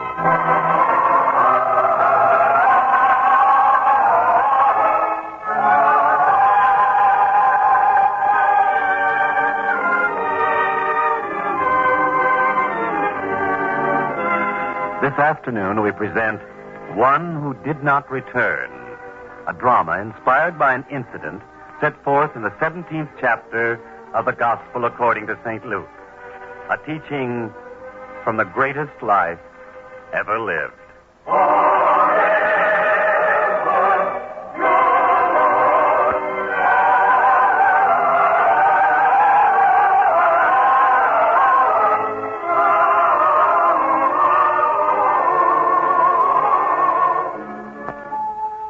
is evening in Galilee. The sun of coppery red seems now to rest on a mountaintop, and the valley below is lit with a strange rosy glow of another passing day. Through the valley and along an empty road, two figures walk, stirring the dust as they go. As the men come closer to us, we can see that they are dressed in tatters, not in fine clothes. And their bearing is not proud, but the hunched walk of beggars who are afraid. Now, we can hear a strange sound. Yes, a bell. A sound of warning demanded of all lepers so they will not come too close to those who are clean and of healthy flesh. Yet there would seem to be no reason for this, for these men have not the look of lepers upon their faces. But now, as they draw near, we can hear one of them say, Absalom. Yes, Nathaniel. Do you think this is a place to camp for the night? I was not even thinking about that. But this bell, Absalom, why do you still carry this bell? Shouldn't we still carry it? There's no need any longer. Look at me, at my face, at my hands. Who would ever think that when that same sun rose this morning, we were lepers? Now we are whole and clean again. No more warning bell for us. We are healthy and clean. We need not fear anyone. We need not live in a cave in the hills or fear to enter a city or a town. Not any longer.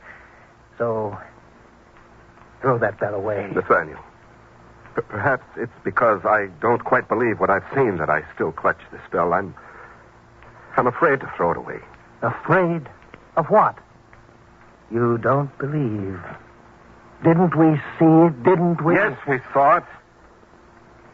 The 10 of us standing far off and calling out to him. 9 of us. 10, there were 10. One was a Samaritan. I don't count him. Whether you count him or not, there were 10 of us. And we called out a warning to the master that we were unclean, yet he was not afraid, and he came close to us, and... Nathaniel, was it you who called out, Master, have mercy on us?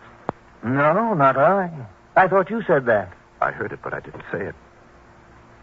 It must have been that Samaritan. Yes, it was. No matter who it was, Jesus came close to us and healed us, even healed the Samaritan. Yes, Nathaniel. And now you don't believe it. It's not that I don't believe it. It's more a feeling that it can all change, that we can be lepers again. I'm afraid, Nathaniel, I'm afraid. There's nothing to be afraid of.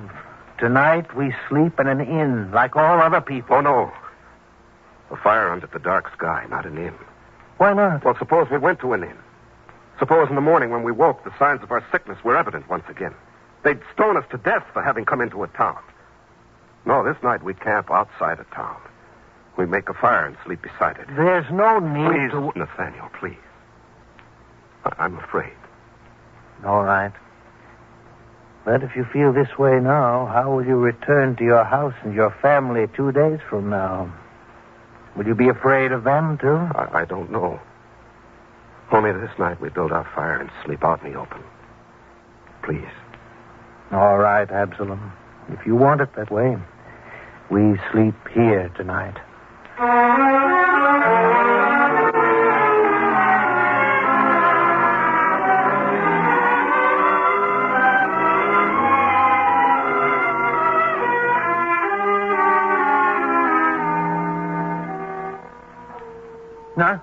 Huh? Who is it? Who moved in the darkness? Nathaniel, I'm sorry I woke you. What is it, Absalom? Have you heard strange sounds? Animals? Or thieves? I couldn't see it. I had to draw close to the fire. It's dangerous sleeping so close to a fire. I wasn't sleeping. I had to look once more at my hands to see if they were clean and whole. Well? They are. They are. Absalom. Absalom, is that reason to cry? I can't help it. Now that I believe what I see, I can't help it. I know. I know how you feel. 2 days from now, each of us shall be in his own home again. I shall see my wife and daughter. And you, your wife, and your 2 children. For us, it shall be as if we return from the dead. That day long ago when I left, I said to Myra, think of me as dead from now on. And yet, in 2 days from now, I shall be returning. Alive. Well again. I wonder what Miriam will say when she sees me. And Saul and Deborah.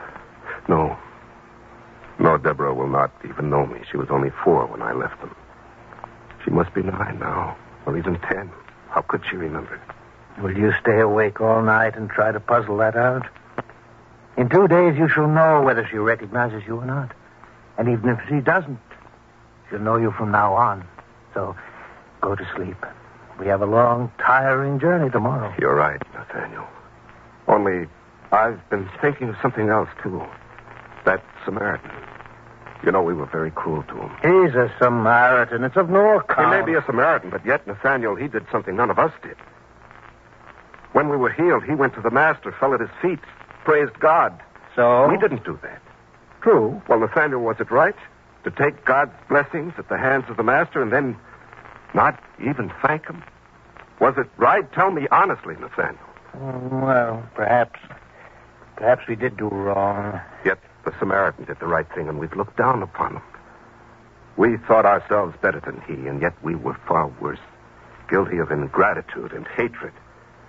Nathaniel, we must right this wrong in some way. There must be. Wait, I know. As soon as we have seen our wives and families, we shall go back and find the Master and thank him as we should have in the first place. And this way we will make amends for what we failed to do. Agreed? Absalom, haven't we spent enough of our lives in wandering? We owe our families something, don't we? We can't set off on another long journey as soon as we return home. It isn't fair to them. Well, Nathaniel, I tell you this, I shall do something. I will never rest till I've knelt at the Master's feet and thanked him for healing me. Believe me, rest.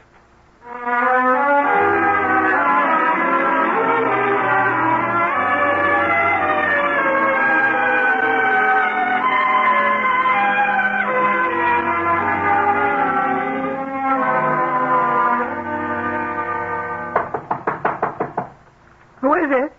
Who's there? How can you tell if you won't even open the door? Who is it? Your voice is familiar, and yet... Wait. No. No, it can't be.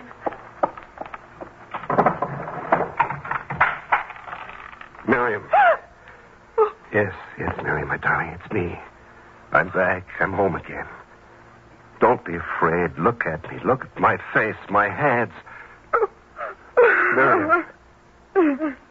Miriam, I know. I know how you must feel. It's been so long. Now, my dear. Oh, Absalom. I never expected, and I'm crying. There's no way to greet you. Cry, my dear. Cry it all out. You have a right to cry after so long. Go on. Yes, go on. And later I will tell you everything that happened. And also a vow I have made.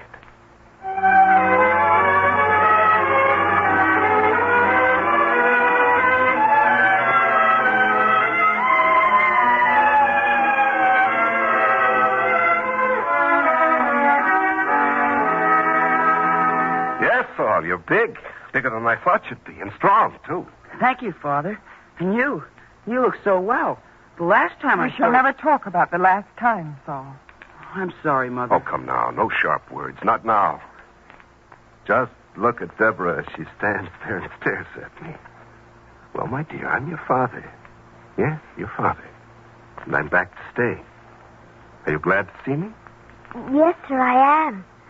But it's like a dream.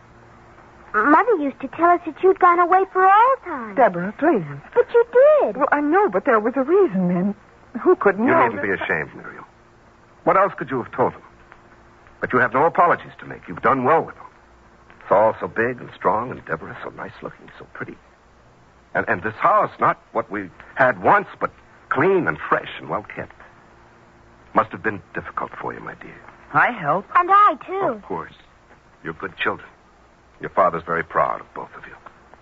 But from now on, things will be different. Your father shall take up his old trade again. We shall live better than this, and you shall have all the things you missed when I was gone. I shall not waste a single moment. This very day, I shall go into the marketplace and renew my acquaintanceships again. Yes, how surprised they'll be when they see me. Absalom, you're going to take up your old trade again? Now, at Why once? not? I'm healthy, strong, as well as I've ever been. Why not now? But you told me last night about finding the master, about thanking him. I shall do that in due time. But I have a duty to my family, don't I? Yes, only I thought... Have no fears, Miriam. I've always been a good man, a man who recognizes obligations and carries them out. Don't worry, I shall find the master soon, but in the meantime, I must make up to all of you for the sacrifices you've made while I was away. If you want to do it that way, Absalom. Please, Miriam, don't cast any shadows over my homecoming.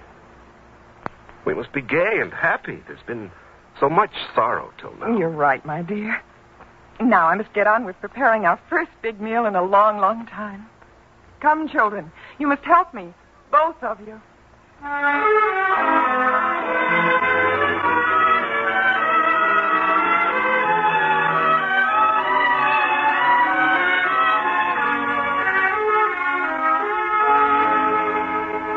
Miriam, you can't imagine what a stir there was in the marketplace and the offers of help from everyone. Every one of the merchants seemed to want to lend me money to help me set up my shop again. They couldn't do enough for me. Oh, I'm so happy. I can tell you now I was afraid that starting again would be difficult. Oh, quite the contrary. They look upon me as a very special person. Why, even old Ezra, you know what a skeptical old man he is. He looked at me and he wouldn't believe it at first. And then he embraced me and uttered a little prayer very softly. Miriam, you know there were tears in the old man's eyes. Oh, he must have been greatly affected by it all. Oh, he was. He said he was glad to have lived long enough to see it. And even he offered to help me if I needed help, but I had the very pleasant opportunity of being able to refuse. Well, at least he offered. That's the important part.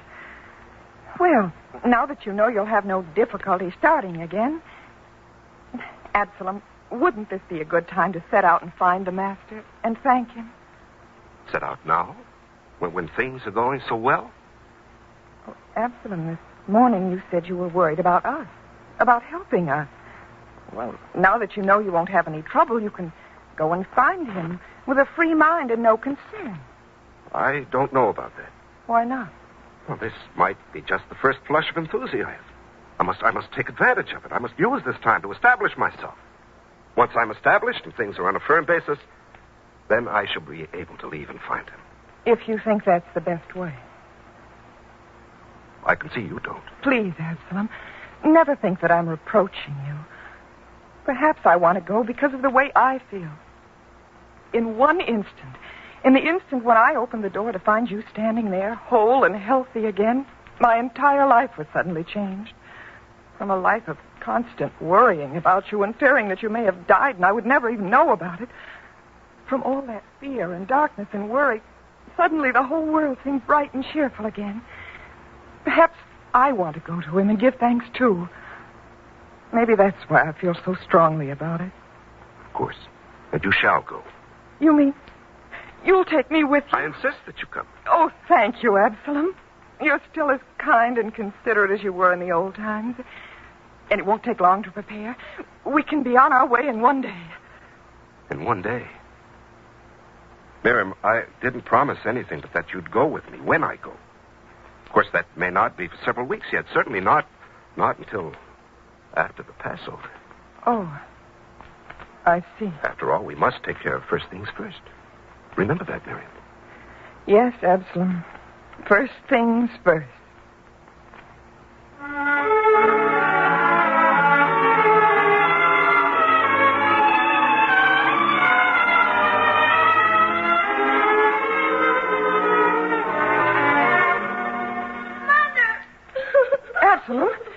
Absalom, the child cried out. Yes, I heard. It woke me from a deep sleep. We'd better go to it at once. Oh, Deborah, my darling, what is it? What's wrong? What is it, Deborah? Oh, Father. Yes, that's right. Hold tightly to your father, and you'll feel better. Strange thing is this, Absalom. I don't know. He's not ill, but frightened by something. I can feel it trembling against me. Oh, we must find out what it is. Now, Deborah, there's no need to worry any longer. Everything will be all right. Your mother and father are both here. There's nothing to be afraid of. But you won't always be here. Of course I will. You weren't. Not in the dream. Oh, there was a dream? Yes. And in the dream you went away again. And you were never coming back. Never. But I did come back. I'm here now, am I not? The poor child. I don't think she quite believes you're back. Not even after these weeks. Deborah, listen to me. Father, may I touch your face? Why, of course. Go on. Touch. And now that you've touched my cheek. I just wanted to make sure. What do you mean? I've heard people talk. I've heard them say things about lepers. I just wanted to make sure that you're all right now. Not the way you were in the dream. And am I? Your face is all right. It is. Of course it is. Now. He made it this way. The master? Yes, my dear. And surely he must be the most wonderful one in the whole world. Isn't he, Father? Oh, yes, Deborah, he is. And you shall see for yourself. You shall see the one who brought your father back to you. Absolutely. Yes, Miriam. This has decided me. I shall go to find him. We shall all go. Saul and Deborah, you and I. We shall all thank him. We start tomorrow morning at dawn.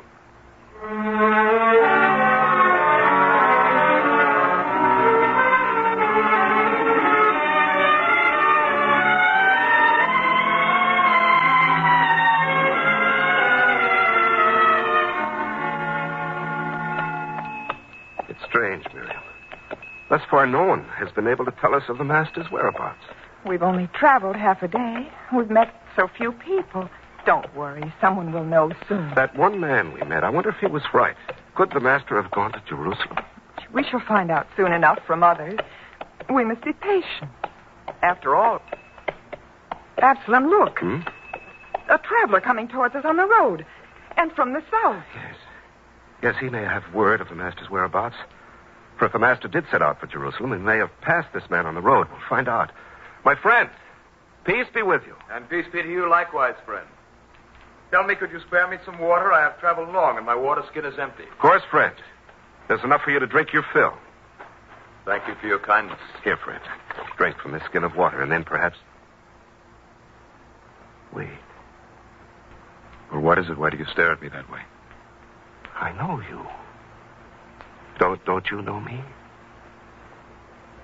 Well, now that I take a good look, yes. Wait, I know. You were one of the 10 that day. And you were the one we turned from because you are a Samaritan. Yes, I am the Samaritan. I wonder, Noriah, did you ever forgive us for how we treated you? For though we looked down upon you, you were the one who acted best toward the master. You were the only one who stopped to worship her and to thank God for healing us. It's strange that I should meet you this way. Strange? Where should travelers meet but on the road? Oh, I didn't mean that.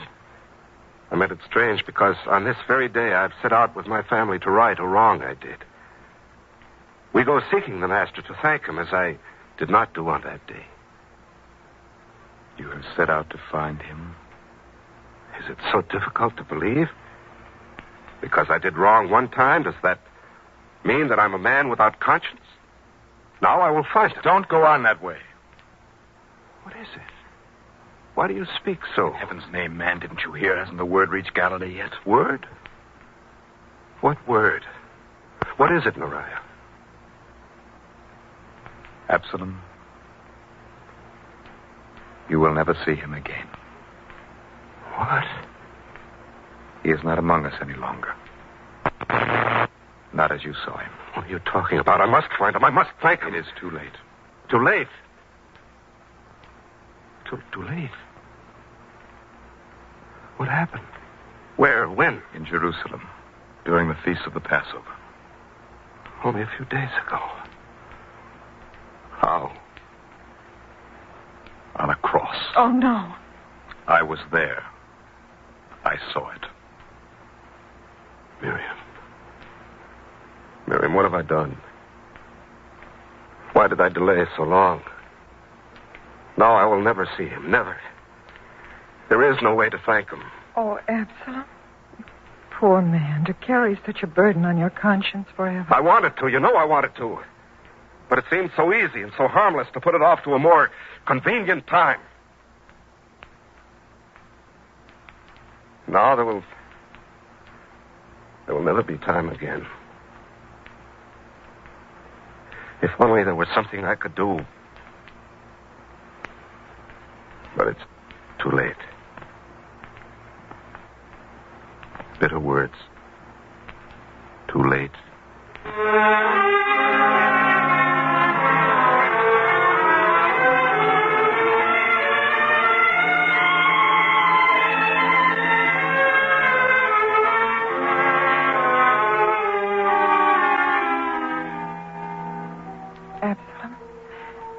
Absalom, do you sleep? Sleep? How can I? Will I ever be able to sleep again with this thing on my conscience? The children, are they asleep? Yes. They must sleep from exhaustion. They're not used to sleeping out under the sky at night on hard ground instead of their own soft, warm beds. But I have slept this way many, many times. All us lepers huddled together. Then he freed me from such a life of suffering. Yet I did not even have the decency to thank him, and now I never can. So many of us do that. Put off our obligations to God in favor of what necessary things for us to do. And so the important things go undone. Who owed him more than I? And yet, who treated him worse? I can never forgive myself, Miriam, never. This thing is like a heavy weight pressing against my heart. And it'll be so for the rest of my life. And the worst part is there's nothing I can do. I'm helpless and hopeless, too. Absalom, perhaps there is something. You heard what the Samaritan said. What happened? Absalom, we set out to find him. Well, if not him, then at least let us find the last place we knew him to be. You mean we shall journey all the way to Jerusalem? Why not? Of course, Miriam. We shall go. I will stand on the very spot. And there I shall ask forgiveness. It is little enough to do now. And perhaps it will help. No, I can never be a man with a clean conscience again. Nevertheless, we start for Jerusalem in the morning.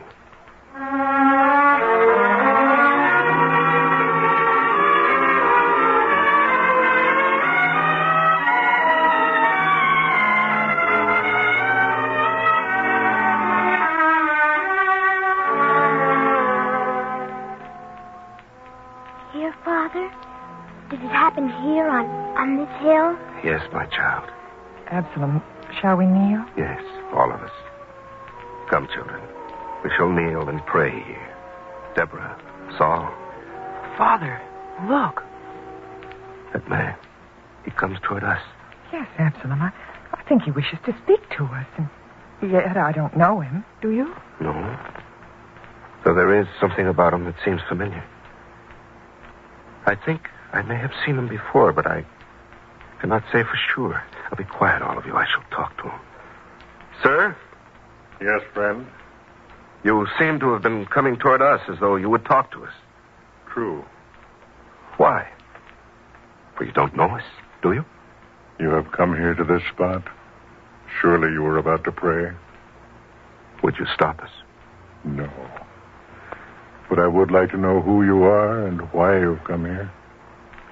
Once there were 10 forlorn and hopeless lepers who crouched by the side of a road and cried out pitifully to him, asking for his help. And he helped them. Healed them all. I know. I saw it. You were there that day? I saw 9 men go off healed, with no words of praise to God, while one did draw close and kneel and give thanks. And that one was a Samaritan. Yes, I was there. Well, I was one of the other 9. Oh. One who did not return. So I've come here to offer my thanks. But too late. Then you know. I know. And I know how evil I've been in putting off this holy duty so long that it is now too late. I will never be able to live at peace with myself again. You know, I felt that way myself once. You? Yes. For I denied him 3 times to save myself. Yet he knew and he forgave me. Who are you? Peter is my name. Oh, yes. I've heard of you. One of his dearest apostles. So you were forgiven. Well, not I. I thought it was easy to say 10 to the necessities now and find time for God later. But suddenly it was too late. I shall never forgive myself. Nor will he forgive me now. But what if he did? After the way I acted, why should he? Because he knows our frailties, our human faults. You think he would forgive me? You think there's a chance? Depends on you. He never sought anything but that men should follow in his Father's way. That would be thanks enough, repentance enough. You believe that? I do. I know now what I must do for the rest of my life, and I shall do it. Perhaps you can learn what you must do from these very words I heard him speak on that last evening when all his disciples gathered round him.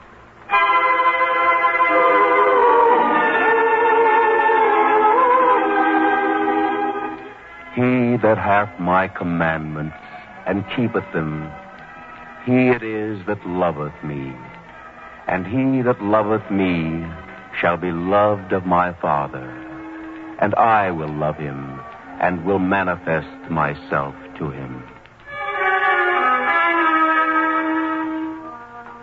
Through learning his commandments and keeping them, I shall be able to find him again and thank him. Yes, my friend. Then teach me. Teach us all that we may know his way of love and brotherhood and follow it. Yes, from this time forth, I shall never again put off my duty to God.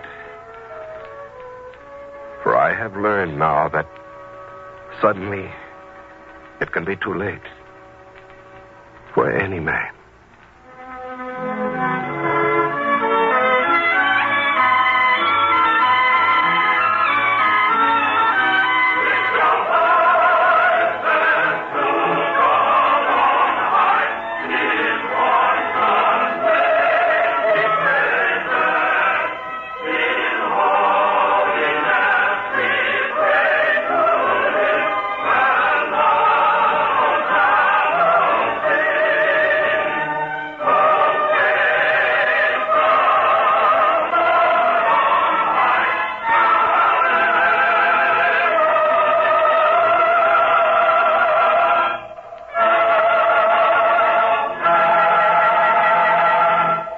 Next week, on this same network at this time, we will present another episode in the greatest story ever told from the greatest life ever lived.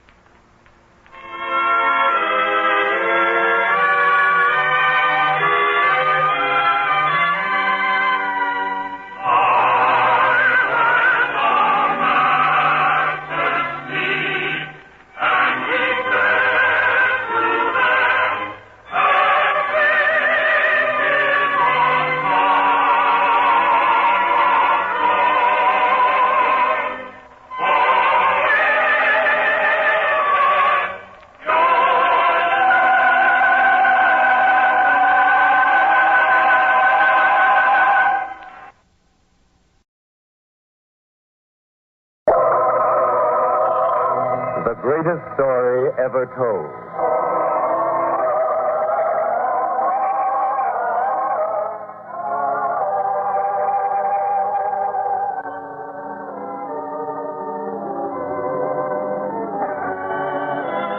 Today, we present The Parable of the Sower, a drama based on a teaching in the 8th chapter of the Gospel according to St. Luke, a teaching from the greatest life ever lived.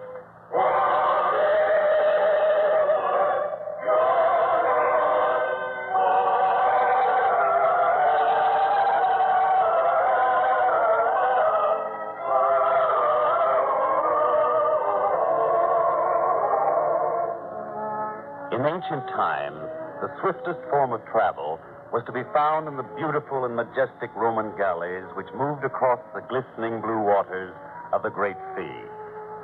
Yet the Roman galleys were nothing more than slave ships. And below their decks, there was no majesty, no beauty, not for the men whose backs power the oars and who spent their lives chained to their benches. And even when such a vessel was anchored in port, these men remained below decks, prisoners of their chains. So it is now that in the port which served the city of Rome, a galley rides at anchor.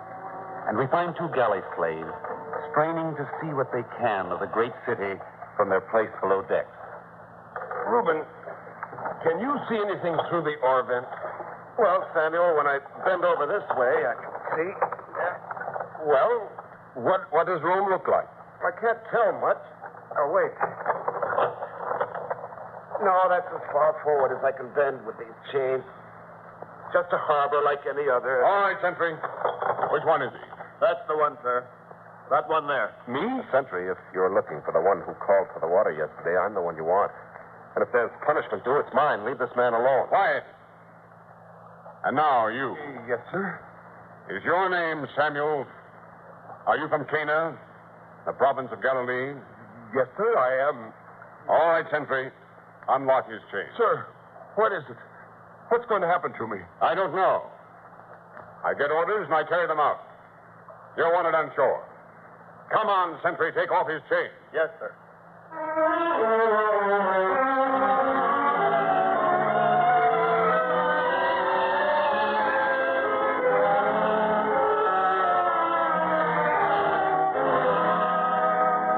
They take my friend Samuel, my only friend. Take him away 2 days ago to kill him in cold blood.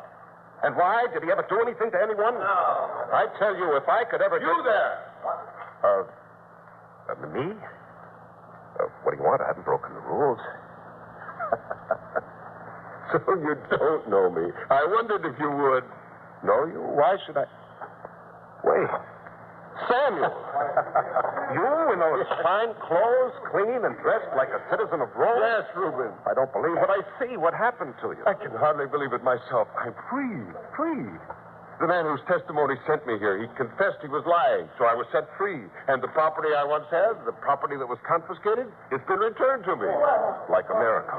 It is, Samuel. I'm glad I had a chance to come back to see you before the galley sailed from here, because I've got something to say to you. To all you men. Now, men, though I'm dressed in fine clothes now, I shall bear the marks of the chains on my wrists and my legs. And those marks are a bond between all of you and me. I'll never forget that I've pulled an oar alongside you for 4 years. Now I shall have my farm in Galilee again. Well, any of you are sure of a welcome there. If it be only for a meal to tide you over, or for a night's sleep, or for work if you can't find it elsewhere. Remember that. All you have to do is show me your marks.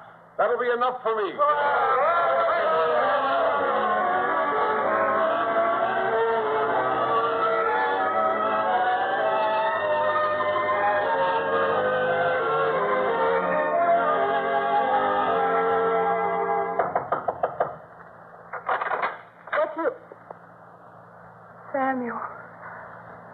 Samuel, you're back at last. And it was your doing, Deborah. I know it. Oh, Samuel. Except for you, they would have forgotten about me. Though I were innocent, I would have died in the galleys. All that is over now. You must forget it, all of it. It may be over, but I will never be able to forget it. I'll remember every scar and how I got it. It's not easy to forget such a living death. Samuel, there's one thing you must promise me now that you're back. That you will not hate. That you will forgive everyone who was involved.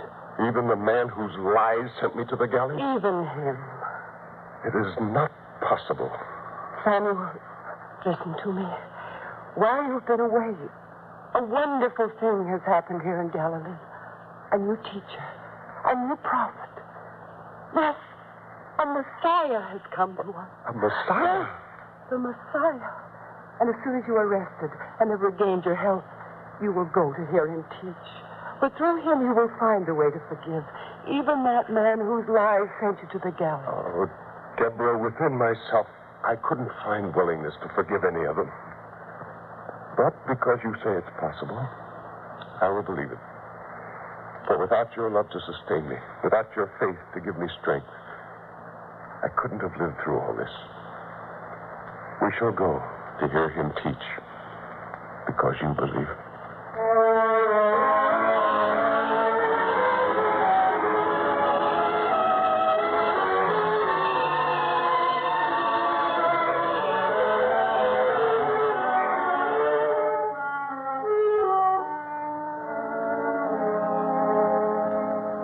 Samuel.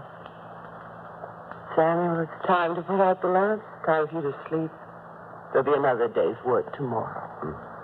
What, Deborah? Oh, you still think about it, don't you? Every so often.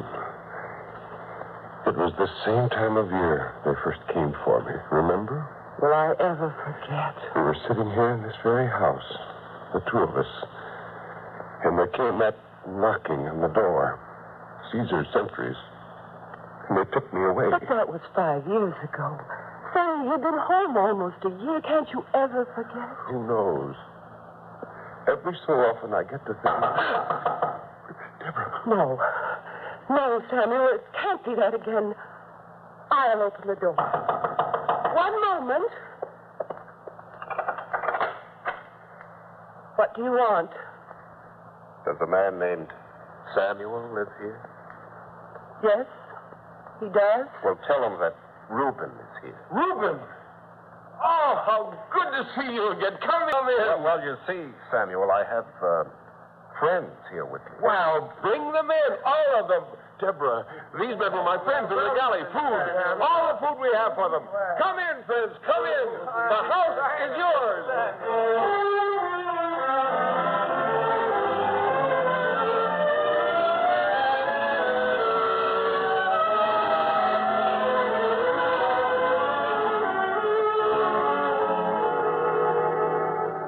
Well, it turned out to be quite an eventful evening, didn't it? Such hungry men. You would think they had not eaten in weeks. Believe me, it did my heart good to see them eat the way they did. You don't know what it was like there. I can imagine. Samuel, will they be staying with us long? As long as they want to. All four of them? I gave them my word. Oh? When I left the galleys, I promised them there'd be work here for them. A home. Forever if they wanted it. But they're criminals. They were my friends. They deserve a chance, just as I would have. But you were different. You were innocent. They wouldn't be near it now if they hadn't rescued that Roman officer when the ship was wrecked. That's how they won their freedom. You see, they've changed. And we can help them change even more. Now, don't worry. Nothing will happen. We'll all get along fine. In fact, the next time the master comes here to Cana and we go to hear him, they'll go with us to listen to him, to follow his teaching. You'll see. I hope so.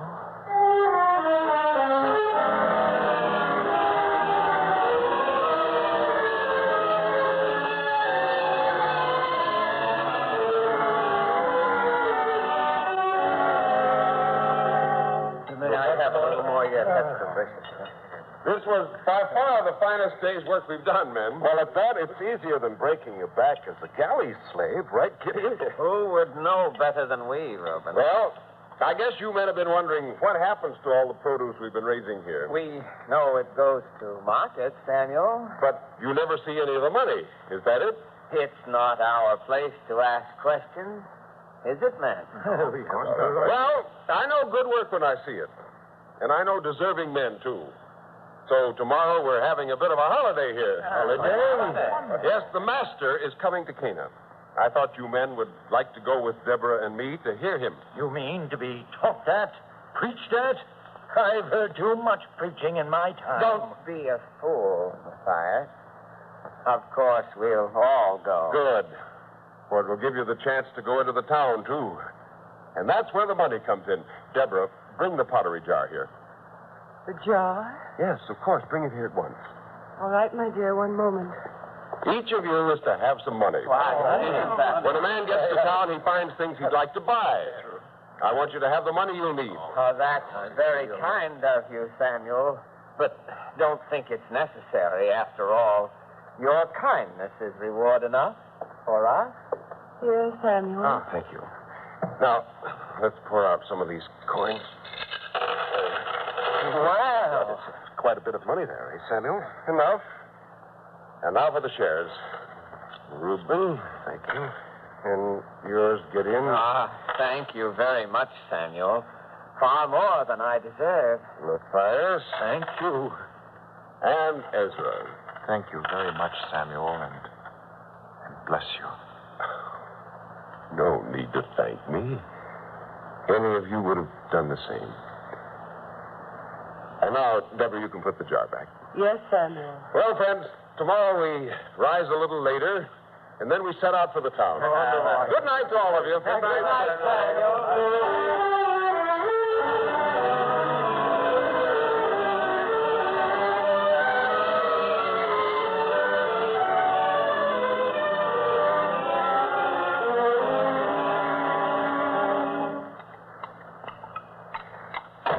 Samuel, the morning meal will be... Oh, Ezra. Pardon, mistress. I was up earlier than the others. I thought you might need help in the kitchen. No, thank you, Ezra. Though it is nice of you to offer. You've wood enough? Water enough? Yes, everything. Tell me, Ezra, what did you do? You mean the galleys? How? If you want to tell me. I don't mind. I was young, alone, no family. I worked when I could. When I couldn't, I stole. That's how. Oh, I see.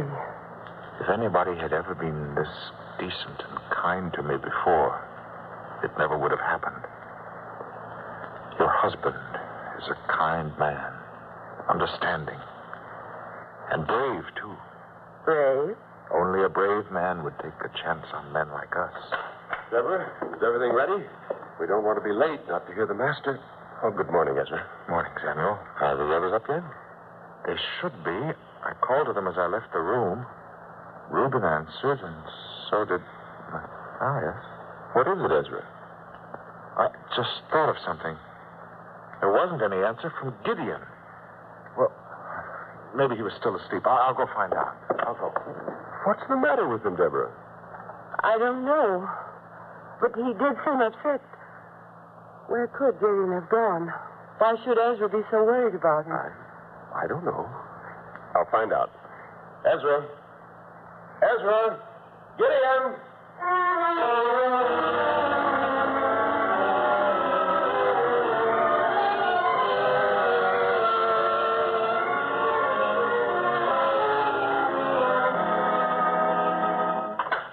Reuben, I couldn't find him. Neither could I. What do you think, Samuel? Well, he was free to leave any time at all. He didn't have to sneak away. I think maybe... Yes, Ezra? Reuben, Matthias, don't think badly of me because I accuse another man, but Samuel, the money jar. Have you looked at it this morning? No, I haven't. Deborah, the money jar. Yes, dear, I'll get it. Well, we'll know soon enough now. Deborah? Samuel, I went to look. Well, where is it? Gone. It's pretty obvious now, my dear. Gideon gone, the money jar gone. Why, the ingrate. If I could find him, I'd teach him to abuse decency, to take advantage of hospitality. Imagine acting this way in the face of your kindness. Well, I will admit I'm rather surprised. Not nearly as surprised as Gideon will be. Why do you say that, Deborah? Last night, when you took out the jar, when you showed the money, I was afraid this might happen. So before I put the jar back, I took the money out and put in stone. Oh? Yes, Gideon has betrayed himself for nothing. It'll serve the fool right. I always suspected that, Gideon. The oily way he talked, the compliments he used to pass out so freely.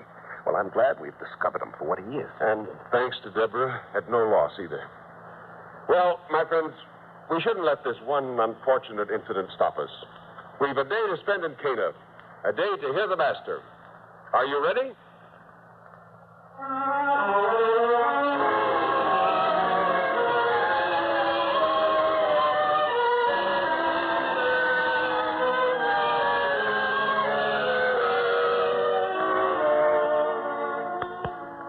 Samuel, Deborah, I've never heard such teaching before in all my life. Never seen such a person as the master. One has but to look at him to feel his strength, his compassion. Ezra, that's why I was so anxious for you to be here. If only I'd heard such teaching long ago. It's not too late, Ezra. It never is. For the master forgives those worthy of forgiveness. But wait. He's ready to speak again.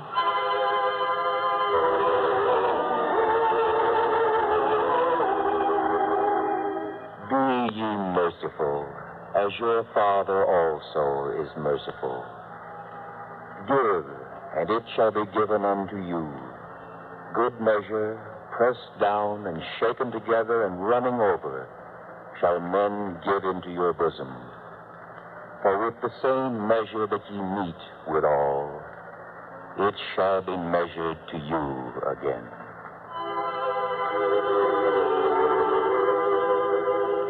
Well said. Very well said. And now, Ezra, I think that's all the teaching for this day. Oh? For the master stepped down from the rock where he stood. The teaching is over, you're sure? Yes. See, the crowd disperses. Well, we must get back before dark. Yes, dear, we should hurry. It's almost dusk now. Matthias, I'm ready. And Reuben? Reuben? Why, he's not here. But he was here. I saw him before. Then I became absorbed in the teaching and forgot about him. If we wait for him, we'll have to travel most of the way in darkness. And we brought no torch with us. Yes, my dear. Well, perhaps he remembered something he wished in the marketplace and went back to buy it. He'll find his way home. We should start out now. Samuel, do you think that perhaps Reuben went back to the house by himself? You mean he wasn't feeling well? I don't mean that. You think? Oh, no, Deborah, not Reuben. Why, he's my closest friend. In the galleys, we were chained to the same oar for 2 years. I only thought... You mean because Gideon turned out that way?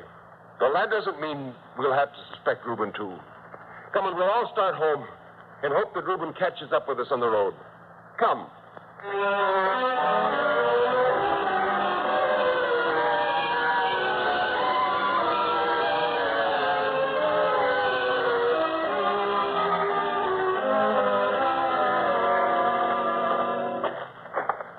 If we stop to look back anymore, Samuel, it'll be dark before we're halfway home. I can't understand it.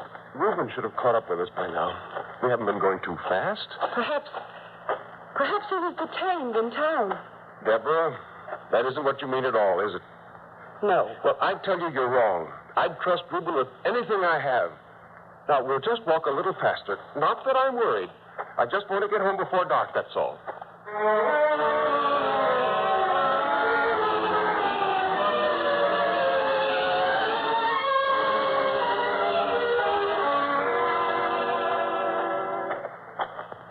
It's sure now that Reuben did not come back before us. There's no light showing in the house. Of course it's sure. Samuel, wait. Yes, Ezra? When you left the house, you did latch the door, didn't you? Of course. Why? Well, perhaps it's too dark for me to see well, but I think the door is open. It's moving back and forth in the breeze. Isn't that the door? It is. It is. Samuel, wait. Wait for us. Come, Deborah. Samuel. Samuel. Samuel. Look at the place. Chairs turned over. Cupboards broken open. Things hurled to the floor. Deborah. Yes, dear. The money. Where did you hide it this time? I look. Behind the loose rock. Is that where? Well? The money. It's gone. Reuben. The one I trusted most of all. And he committed this crime while we thought he was listening to the master. Oh, the shame of it. I'm sorry, Samuel. We're both sorry. You're sorry. But you can save all that, Ezra. Please. Quiet. I don't want to hear anymore. I took all of you in. I gave the 4 of you a home where you had no place to sleep. Work where no one else would give you work because you bore the mark of the galleys. And this is the way you repay me. Well, I'm not a man who doesn't learn. Ezra? Yes, Samuel? Matthias? Yes? Get out of here. And off my land. And never come back. Because if you do, I'll have you back in the hands of the authorities before you know it. Now, get out. Please, Samuel, understand, we didn't have anything to do with this. Well, this place is is my home, the only home I ever really had. Get out! Do you hear me? Get out! Yes, Samuel. Come with us. We'd better be on our way. Samuel, please, let me say this. I'm not asking for more than you've already given me. I don't even blame you for the way you feel now. You're right. But I do want to thank you. I don't know what lies ahead for an old man who's spent too many years in the galleys. I do know that what I had here was better than I deserved. So I only want to say thank you. You too, mistress. You're a good woman. God's blessings on you. Come, Ezra. Samuel, I didn't like to see those two go. What's the matter with you? First you suspect them all, now you're taking their side. Why? Because it wasn't their fault. They didn't steal. They didn't use our home to betray us. Still, I want no part of any of them anymore. But you've just heard the master teach. Surely this wouldn't be his answer. How much can a man stand before he strikes back? I gave him a chance. I know you, Samuel. You have a conscience which will trouble you if you decide later that you did wrong. The master is here in Cana. We could go to his camp this very night and speak to him. I won't go. Please, Samuel, for your own peace of mind, come with me. Ask him. Well, not that I think he'll change my mind, but to please you, I'll go. Because I know you love me and think only of my good.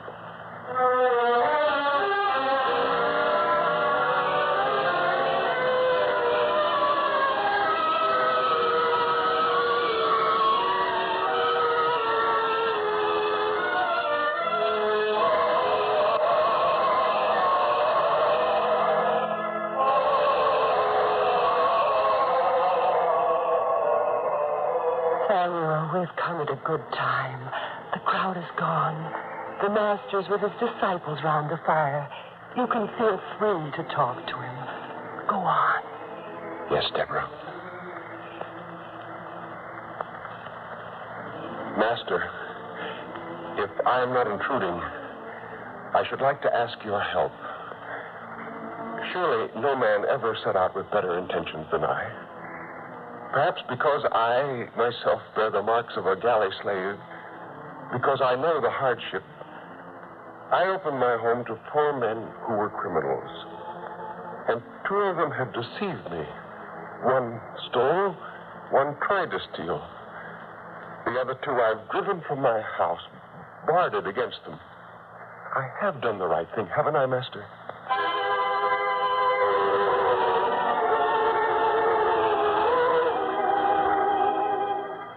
A sower went out to sow his seed, and as he sowed, some fell by the wayside, and it was trodden down, and the fowls of the air devoured it.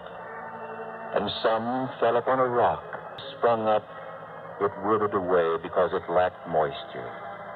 And other fell on good ground, and sprang up and bare fruit 100-fold. Master, what has a sower of seed to do with me? The seed is the word of God. Those by the wayside are they that hear. Then cometh the devil and taketh away the word out of their hearts, lest they should believe and be saved. And the seed which fell on a rock? They on the rock are they which, when they hear, receive the word with joy. But these have no root, which for a while believe, and in time of temptation fall away. And the good ground, which are they? That on the good ground are they which in an honest and good heart, having heard the word, keep it, and bring forth fruit with patience.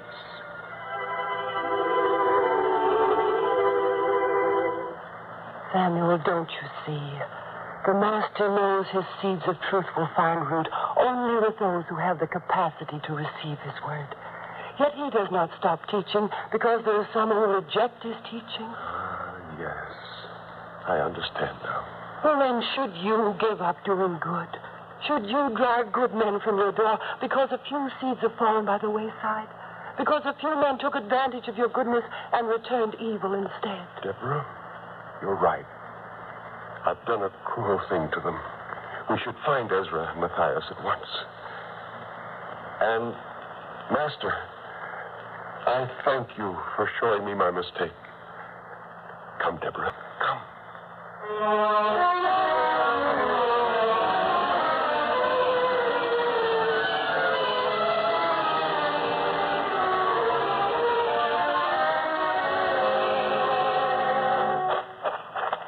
Surely they would have taken this road. I think so.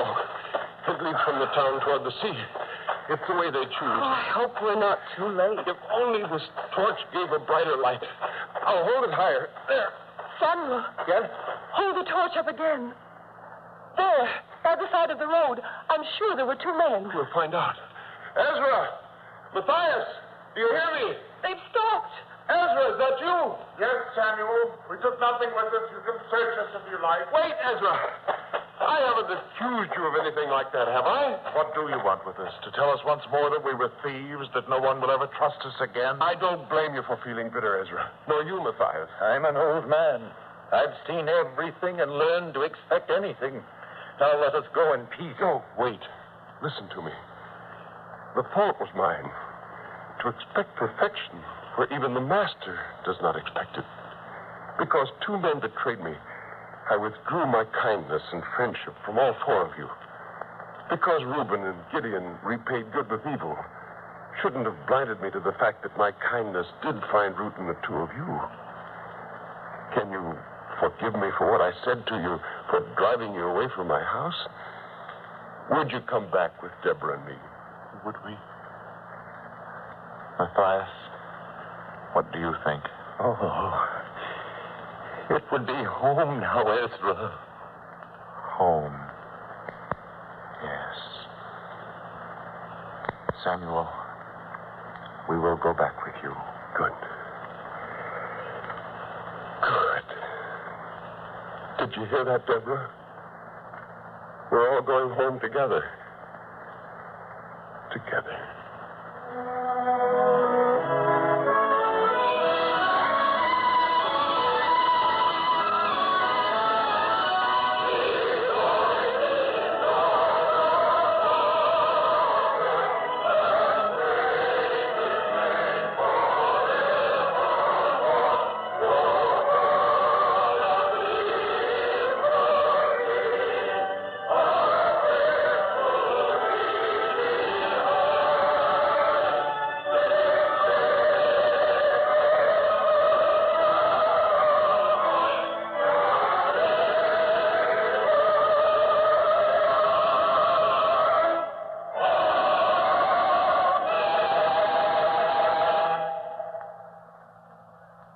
Next week, on this same network at this time, we will present another episode in the greatest story ever told from the greatest life ever lived.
Tonight we present The Chief Seat at the Wedding, a drama drama of humility based on a teaching in the greatest life ever lived.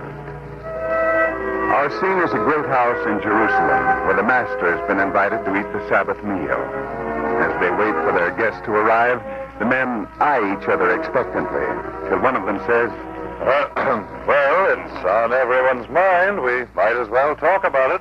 What could you possibly mean, Caleb? The way you're all looking at the seat at the head of the table, I can see that you each feel entitled to it. Am I right, Samuel? Well, now that you've mentioned the subject yourself, it's possible that I feel I'm entitled to sit in the chief place.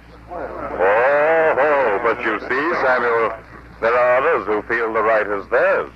And if you will look around, you will notice that there is no man here who is inferior to the others. And since I did the inviting, I might as well allow you all to share my little joke. I don't joke about my standing in the community. Soon the master will arrive, at any moment. We shall present this question to him. We'll let him settle the matter of who shall have the place of honor. What's the... Oh. Master, we bid you welcome to the Sabbath meal. And you've come at a propitious time, for we have a great problem which has come up. None of us seems able to settle it. Master, which man here shall be entitled to the chief seat at the table? Yes, master. Which one of us? No answer? Is it because you can't decide, Master? The master will answer. Don't worry about that. We didn't address you, whoever you are. My name is Peter. I follow the master. I'm here to see that no harm comes to him. Can it harm him to answer a single question? Master, I want an answer. Who is entitled to the place of honor? Will you answer, Master?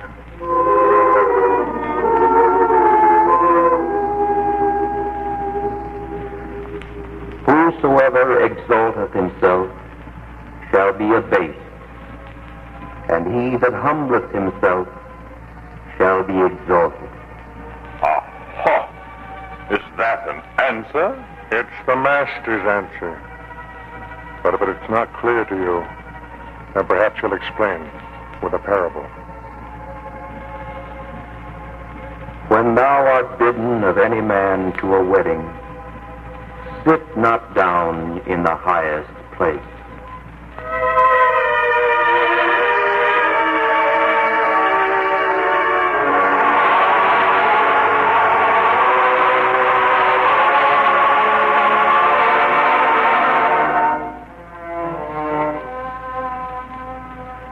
A wedding, you say, Nathan? Well, well. I didn't mean to interrupt you during the business day, Boaz, but I wanted to give you as much notice as possible. Well, it isn't every day a young man gets married, is it, Nathan? No, sir.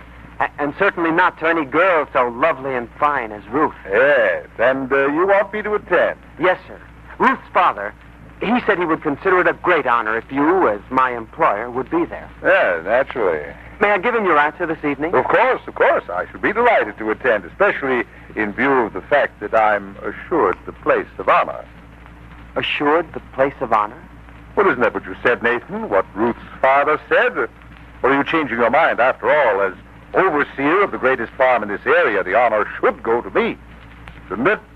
Well, sir, I don't know. Indeed. You see, I don't know what other plans have been made. I don't know who Benjamin has invited. How can I say the place of honor will be yours? I feel that I've been deceived, Nathan.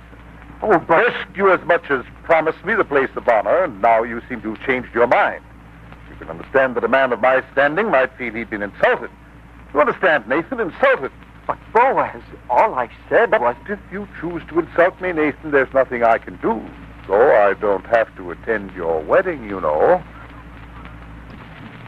Well, sir, would you give me a chance to talk to Ruth's father about it? Of course, my boy. Talk it over. I'm sure you'll arrive at the right decision. Yes, sir.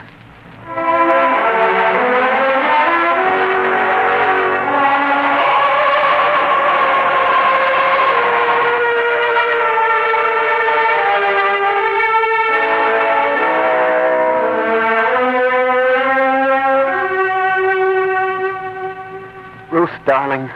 The way Boaz talked, it was almost a threat. What do you mean, a threat?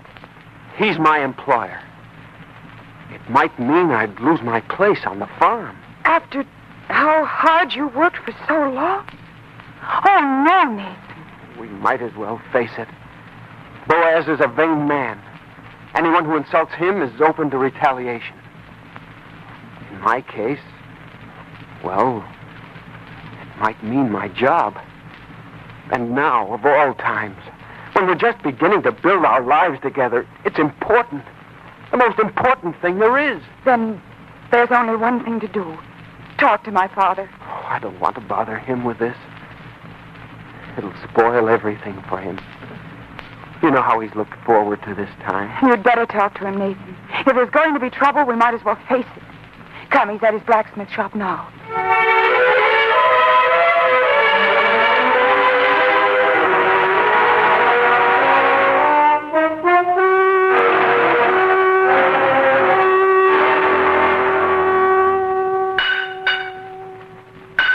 You'll have to keep talking as I work.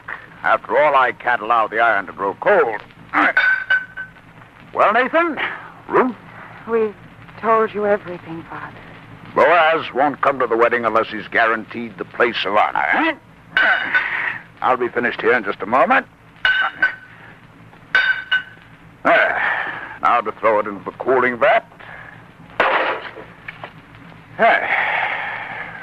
Well, now. Here, Father, let me wipe your face. It's so wet, the sweat is running in streams. Thank you, dear. When the Lord commanded that man would earn his bread by the sweat of his brow, he should have provided that blacksmiths would be the richest of men. What's more, eh? Benjamin, please. About Boaz. Boaz, yes. It's impossible, son. Impossible. There is at least one other man who comes before him. But, Father, Nathan's place on the farm, he may lose it. How would we live there now? Daughter, do you think that means nothing to me? I may be only a blacksmith, but I've got my pride. Your mother always wanted you to have a great wedding, to have all our friends there. It's going to be just as she would have arranged it herself if she were here. I know, Father, you did your best, but this... How could we ever expect that this would happen? Boaz. Ever since he's become overseer, he thinks he's better than anyone else. It wouldn't have been this way in Ezekiel's time. When he owned that farm, he supervised it himself. A fair man with no false pride. But when he died, he left the farm in Boaz's care so his own son could remain in Jerusalem to continue his studies. All that doesn't help us now. What can we do? You want me to insult my dearest friend? You mean Samson? A great scholar. A kindly man. Why, I couldn't even think of having my daughter married without having Samson there. I know, a long time. A long time, all our lives. We grew up together in this very town. I always knew he'd grow up to be a scholar. And he did. One of the best. But he never forgot his friend Benjamin. Yes, even now he invites me to his home, even when he has the most important guests. Should I insult him now at my own daughter's wedding by not offering him the place of honor that is due him?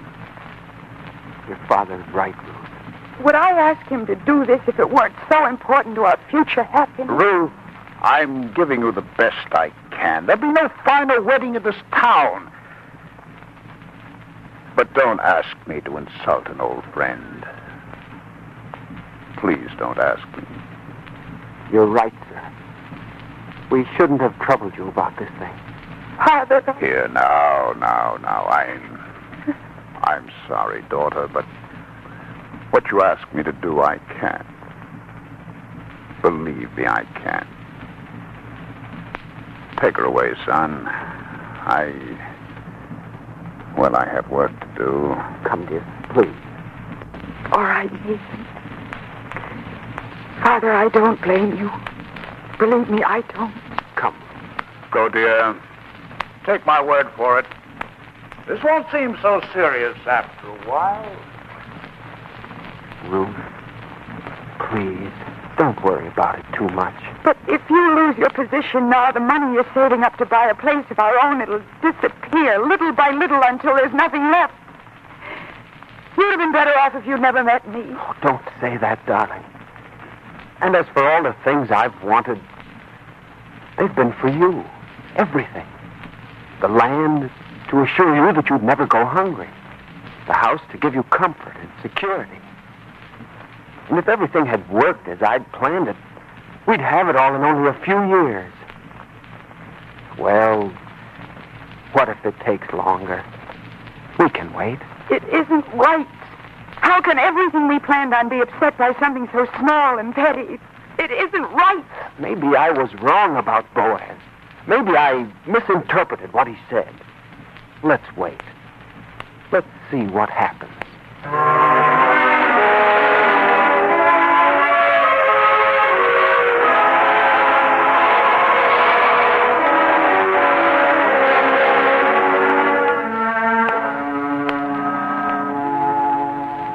Nathan. Is that you, Nathan? Yes, Boaz. Well, you've come at a very opportune time, Nathan. Have I? Well, come. You won't deny that the thing uppermost in your mind is your wedding. Of course I won't. Well, I want you to know that I haven't been forgetful either. Look at me. Sir? Well, this cloak I'm trying on, it's new, just made for me and finished this very day. It's a nice-looking cloak, Boaz. Oh, that's all you can say. I go to the trouble and expense of having this made just to appear at your wedding feast, and you don't seem to appreciate it. For the wedding feast? Of course. After all, how would it look if the guest who occupies the honored place weren't dressed in accordance with his station? What's the matter with you, Nathan? You seem dull today. Boaz, I guess it's my fault. I should have told you before. Told me what? About the wedding. I don't understand you. You did tell me about the wedding. I've even had a new cloak made. What are you talking about? What you requested about the seat of honor. I requested? You promised, you mean? Well, what about it? I spoke to Benjamin several days ago. He said it couldn't be arranged. What? I talked to him. I asked him. But it would mean he would have to insult an old friend, Samson. Samson, eh? A useless man. They'd give him the place of honor over me. He's a scholar, the most famous in the history of our town. Such a man deserves honor. You understand? Understand? Of course I understand, Nathan. I understand that you invited me to your wedding, that you assured me that the place of honor would be mine at the feast. That on the strength of that promise, I went to the expense of having this fine cloak made. But now I find out that I can't depend on you. And if I can't trust a man, how can I have him working for me? You see, you placed me in a very embarrassing situation. Oh, please, Boaz, try to understand. I do understand. No, Boaz, you don't. Now you're contradicting me, too. What's the matter, Nathan? Why are you forcing me to do something I don't want to do? I assure you, I don't want to take your position from you. But, Boaz, I can't ask Benjamin to insult his old friend. But you can ask him to insult me. It wouldn't be an insult. Wouldn't it? Well, I'll decide that, Nathan. Oh, Boaz, please, can't you understand? I did the best I could. And now when I need my job most, you're going to take it from me. Over such a small thing. A small thing? My honor? Well, I don't think so. And as for how much you need your position here, well, you can't need it very badly if you won't arrange this little matter. I'll see what can be done, Boaz.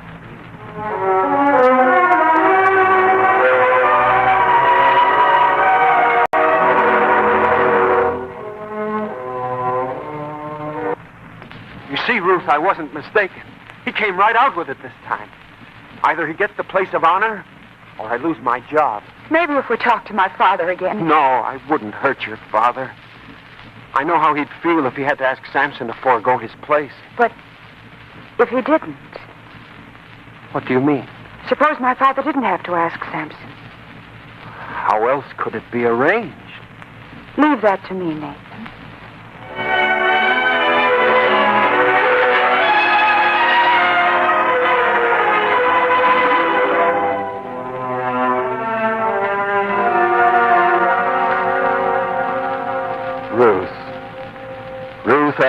tell you how flattered I am that such a lovely young girl could find time to visit a stodgy old man like myself? Please, Samson, it's something important.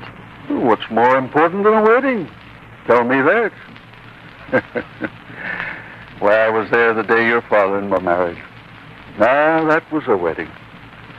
But I'll let you in on a secret, my dear. I don't think your mother was quite as beautiful as you are. But we won't tell anyone that. Particularly not your father, eh? Oh, Samson. Oh.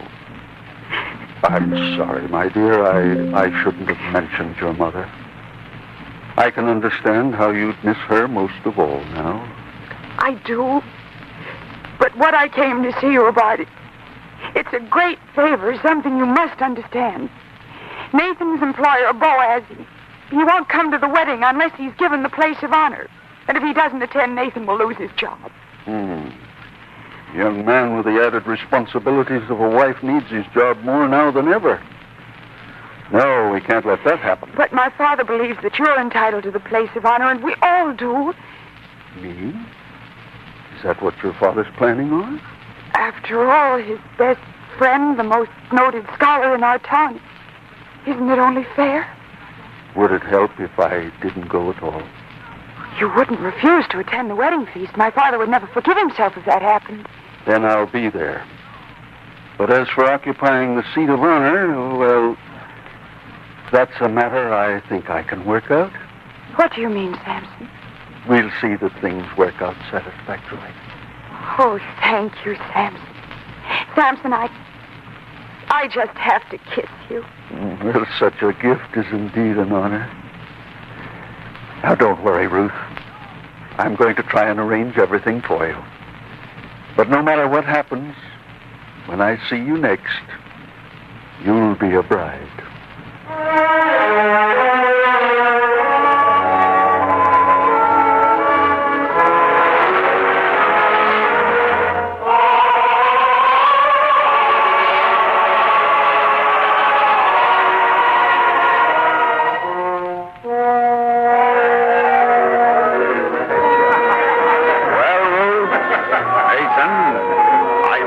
In your wedding? Why, no, Father, of course not. Well, let's see you both smile. And as for what may happen tomorrow, don't worry about it today. Boaz will take his place as I want it, not as he wants. But, Father... Let's not discuss it now. There's something Nathan has to do now. Something I have to do, Benjamin? Yes, Nathan. It's a tradition in my family. You see, each groom in my family always went out just before the wedding feast to invite the first 3 strangers he met to celebrate with us. So, Nathan, go out and find 3 strangers. Invite them to the feast. Carry out our family tradition. Of course, Benjamin, I'll go.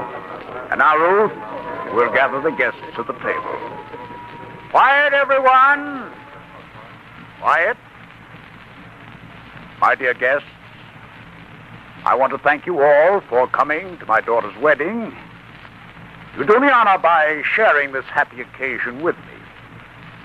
But the lambs are brown on the roasting spit, the bread is hot from the oven, the cups are filled, so let us all gather round the table. But before we take our places, the guest of honor must be seated.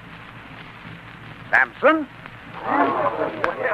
Benjamin, you do me honor far greater than I deserve. When I attended your wedding, I sat with the others further down the table. Let me sit there again today. Give the honor to another man. Give it to Boaz. To Boaz? Please, Benjamin, as a favor to me. But Samson, my best friend. Benjamin, if a man gives me a gift, must I accept it? Of course not. Well, then, honor is such a gift. It must never be sought. Once offered, it need not be accepted. For reasons of my own, I cannot accept now. Let me take my place at the tables with the others, as I did at your wedding so many years ago, remember? Please, for old time's sake, Benjamin, give the place to Boaz. Samson, Well, I think I understand. And it's like you to do this. Boaz, I invite you to take the place of honor at the head of the table. Why, thank you. Thank you, Benjamin. It's so totally unexpected, but if you force the honor on me, I shall accept. I understand. And now, all the others, take your places around the table. And now, as soon as the three strangers are here, we can begin the feast. Benjamin, I've done what you asked. 3 strangers. Here they are. Thank you, Nathan. Welcome to my daughter's wedding feast. Take places at the table, please. And now that you've seated yourselves, let us know who you are so that you are no longer strangers. You, sir. I'm Simon of Gibeah. Thank you for your hospitality, and I wish the new bride and her husband a long and happy life together. Thank you, Simon of Gibeah. And now you, sir? My name is Jeremiah of Beirut. May I add my best wishes to those of the others here? Thank you, Jeremiah of Beirut. And you, stranger, you who seated yourself at the foot of the table. Your name? My name is Gideon. From where, friend? From Bethel. Gideon of Bethel, of our own town? We have no one here named... Wait. Gideon. Ezekiel's son was named Gideon. Yes, Benjamin, I am Ezekiel's son. I see you don't recognize me. Well, I can hardly blame you. It's been a long time since I left here to study in Jerusalem. But now I've returned. What good fortune to find a wedding feast in progress. But I'm taking too much of your time. Please carry on with the feast. Carry on? Not until you've taken your rightful place. After all, the owner of the largest estate, heir, the most noted family here. Come, you can't sit at the foot of the table. Come up here. Take the seat of honor. Me? Am I more worthy than the man who occupies it now? Indeed. He's only your overseer, Boaz. Is this Boaz? The last time I saw him, he wasn't dressed so well in such fine clothes. Well, Boaz occupying the seat of honor, you have worked yourself up. Well, after all, Gideon, it was offered me. I can see that, but there's another man I see at the table whom I would have thought more suitable as guest of honor. Another man? Yes. When I was in Jerusalem, there was only one man in our entire town I heard spoken of with reverence and respect, even by the wisest men there. He is Samson. Yes, Samson's fame as a scholar has spread far. I heard him quoted often in Jerusalem. I should think that he would deserve the place of honor. The choice is yours to make, Gideon. Then I insist. Samson, come up here. Take your rightful place. It isn't necessary, Gideon. Necessary? Has anyone said it was necessary? No, but it's fitting and proper. I couldn't occupy the seat of honor while a man like yourself sat in one of the lower seats. Please, Samson. If it will make you feel at ease. Boaz, get up. Get up. Give the seat of honor to a man who's more deserving than either of us. Yes, but where shall I sit? Have the others move. Have them make room. Disturb all the others just for one place. Why? Go on, Boaz. Take my place at the foot of the table. Take it. But after all, from the seat of honor to the very foot of the table... If you'd taken your right place at the table to begin with, you wouldn't have had to sit at the foot of the table. Go, Boaz.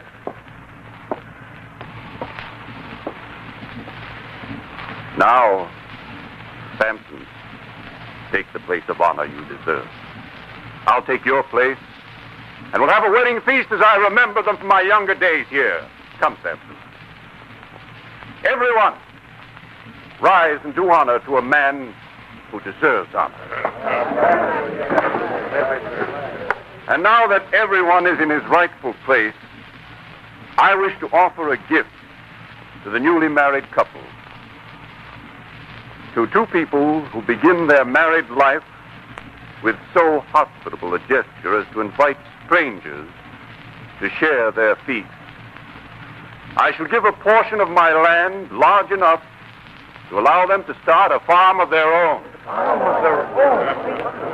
Benjamin, Nathan, Ruth, we can really have a wedding feast now.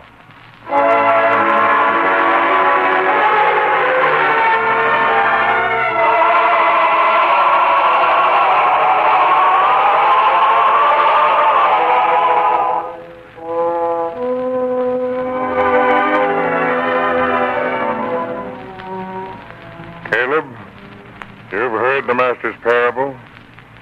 Does it answer your question as to who shall sit in the place of honor? I think it does. As for me, I shall forego my right to the place. Samuel, you may have it. I should take the place of honor? I won't contest your right to it. But there are others here. Perhaps they feel they're entitled to it.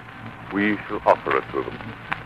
Who of you would sit in the chair of honor at this Sabbath meal?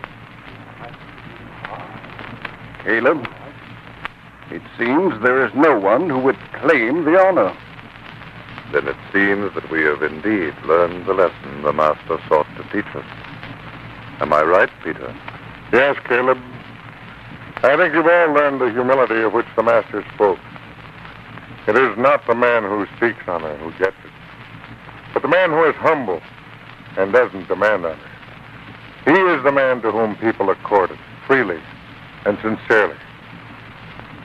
Master, before we sit down to the Sabbath meal, tell us once more the words you spoke about humble men.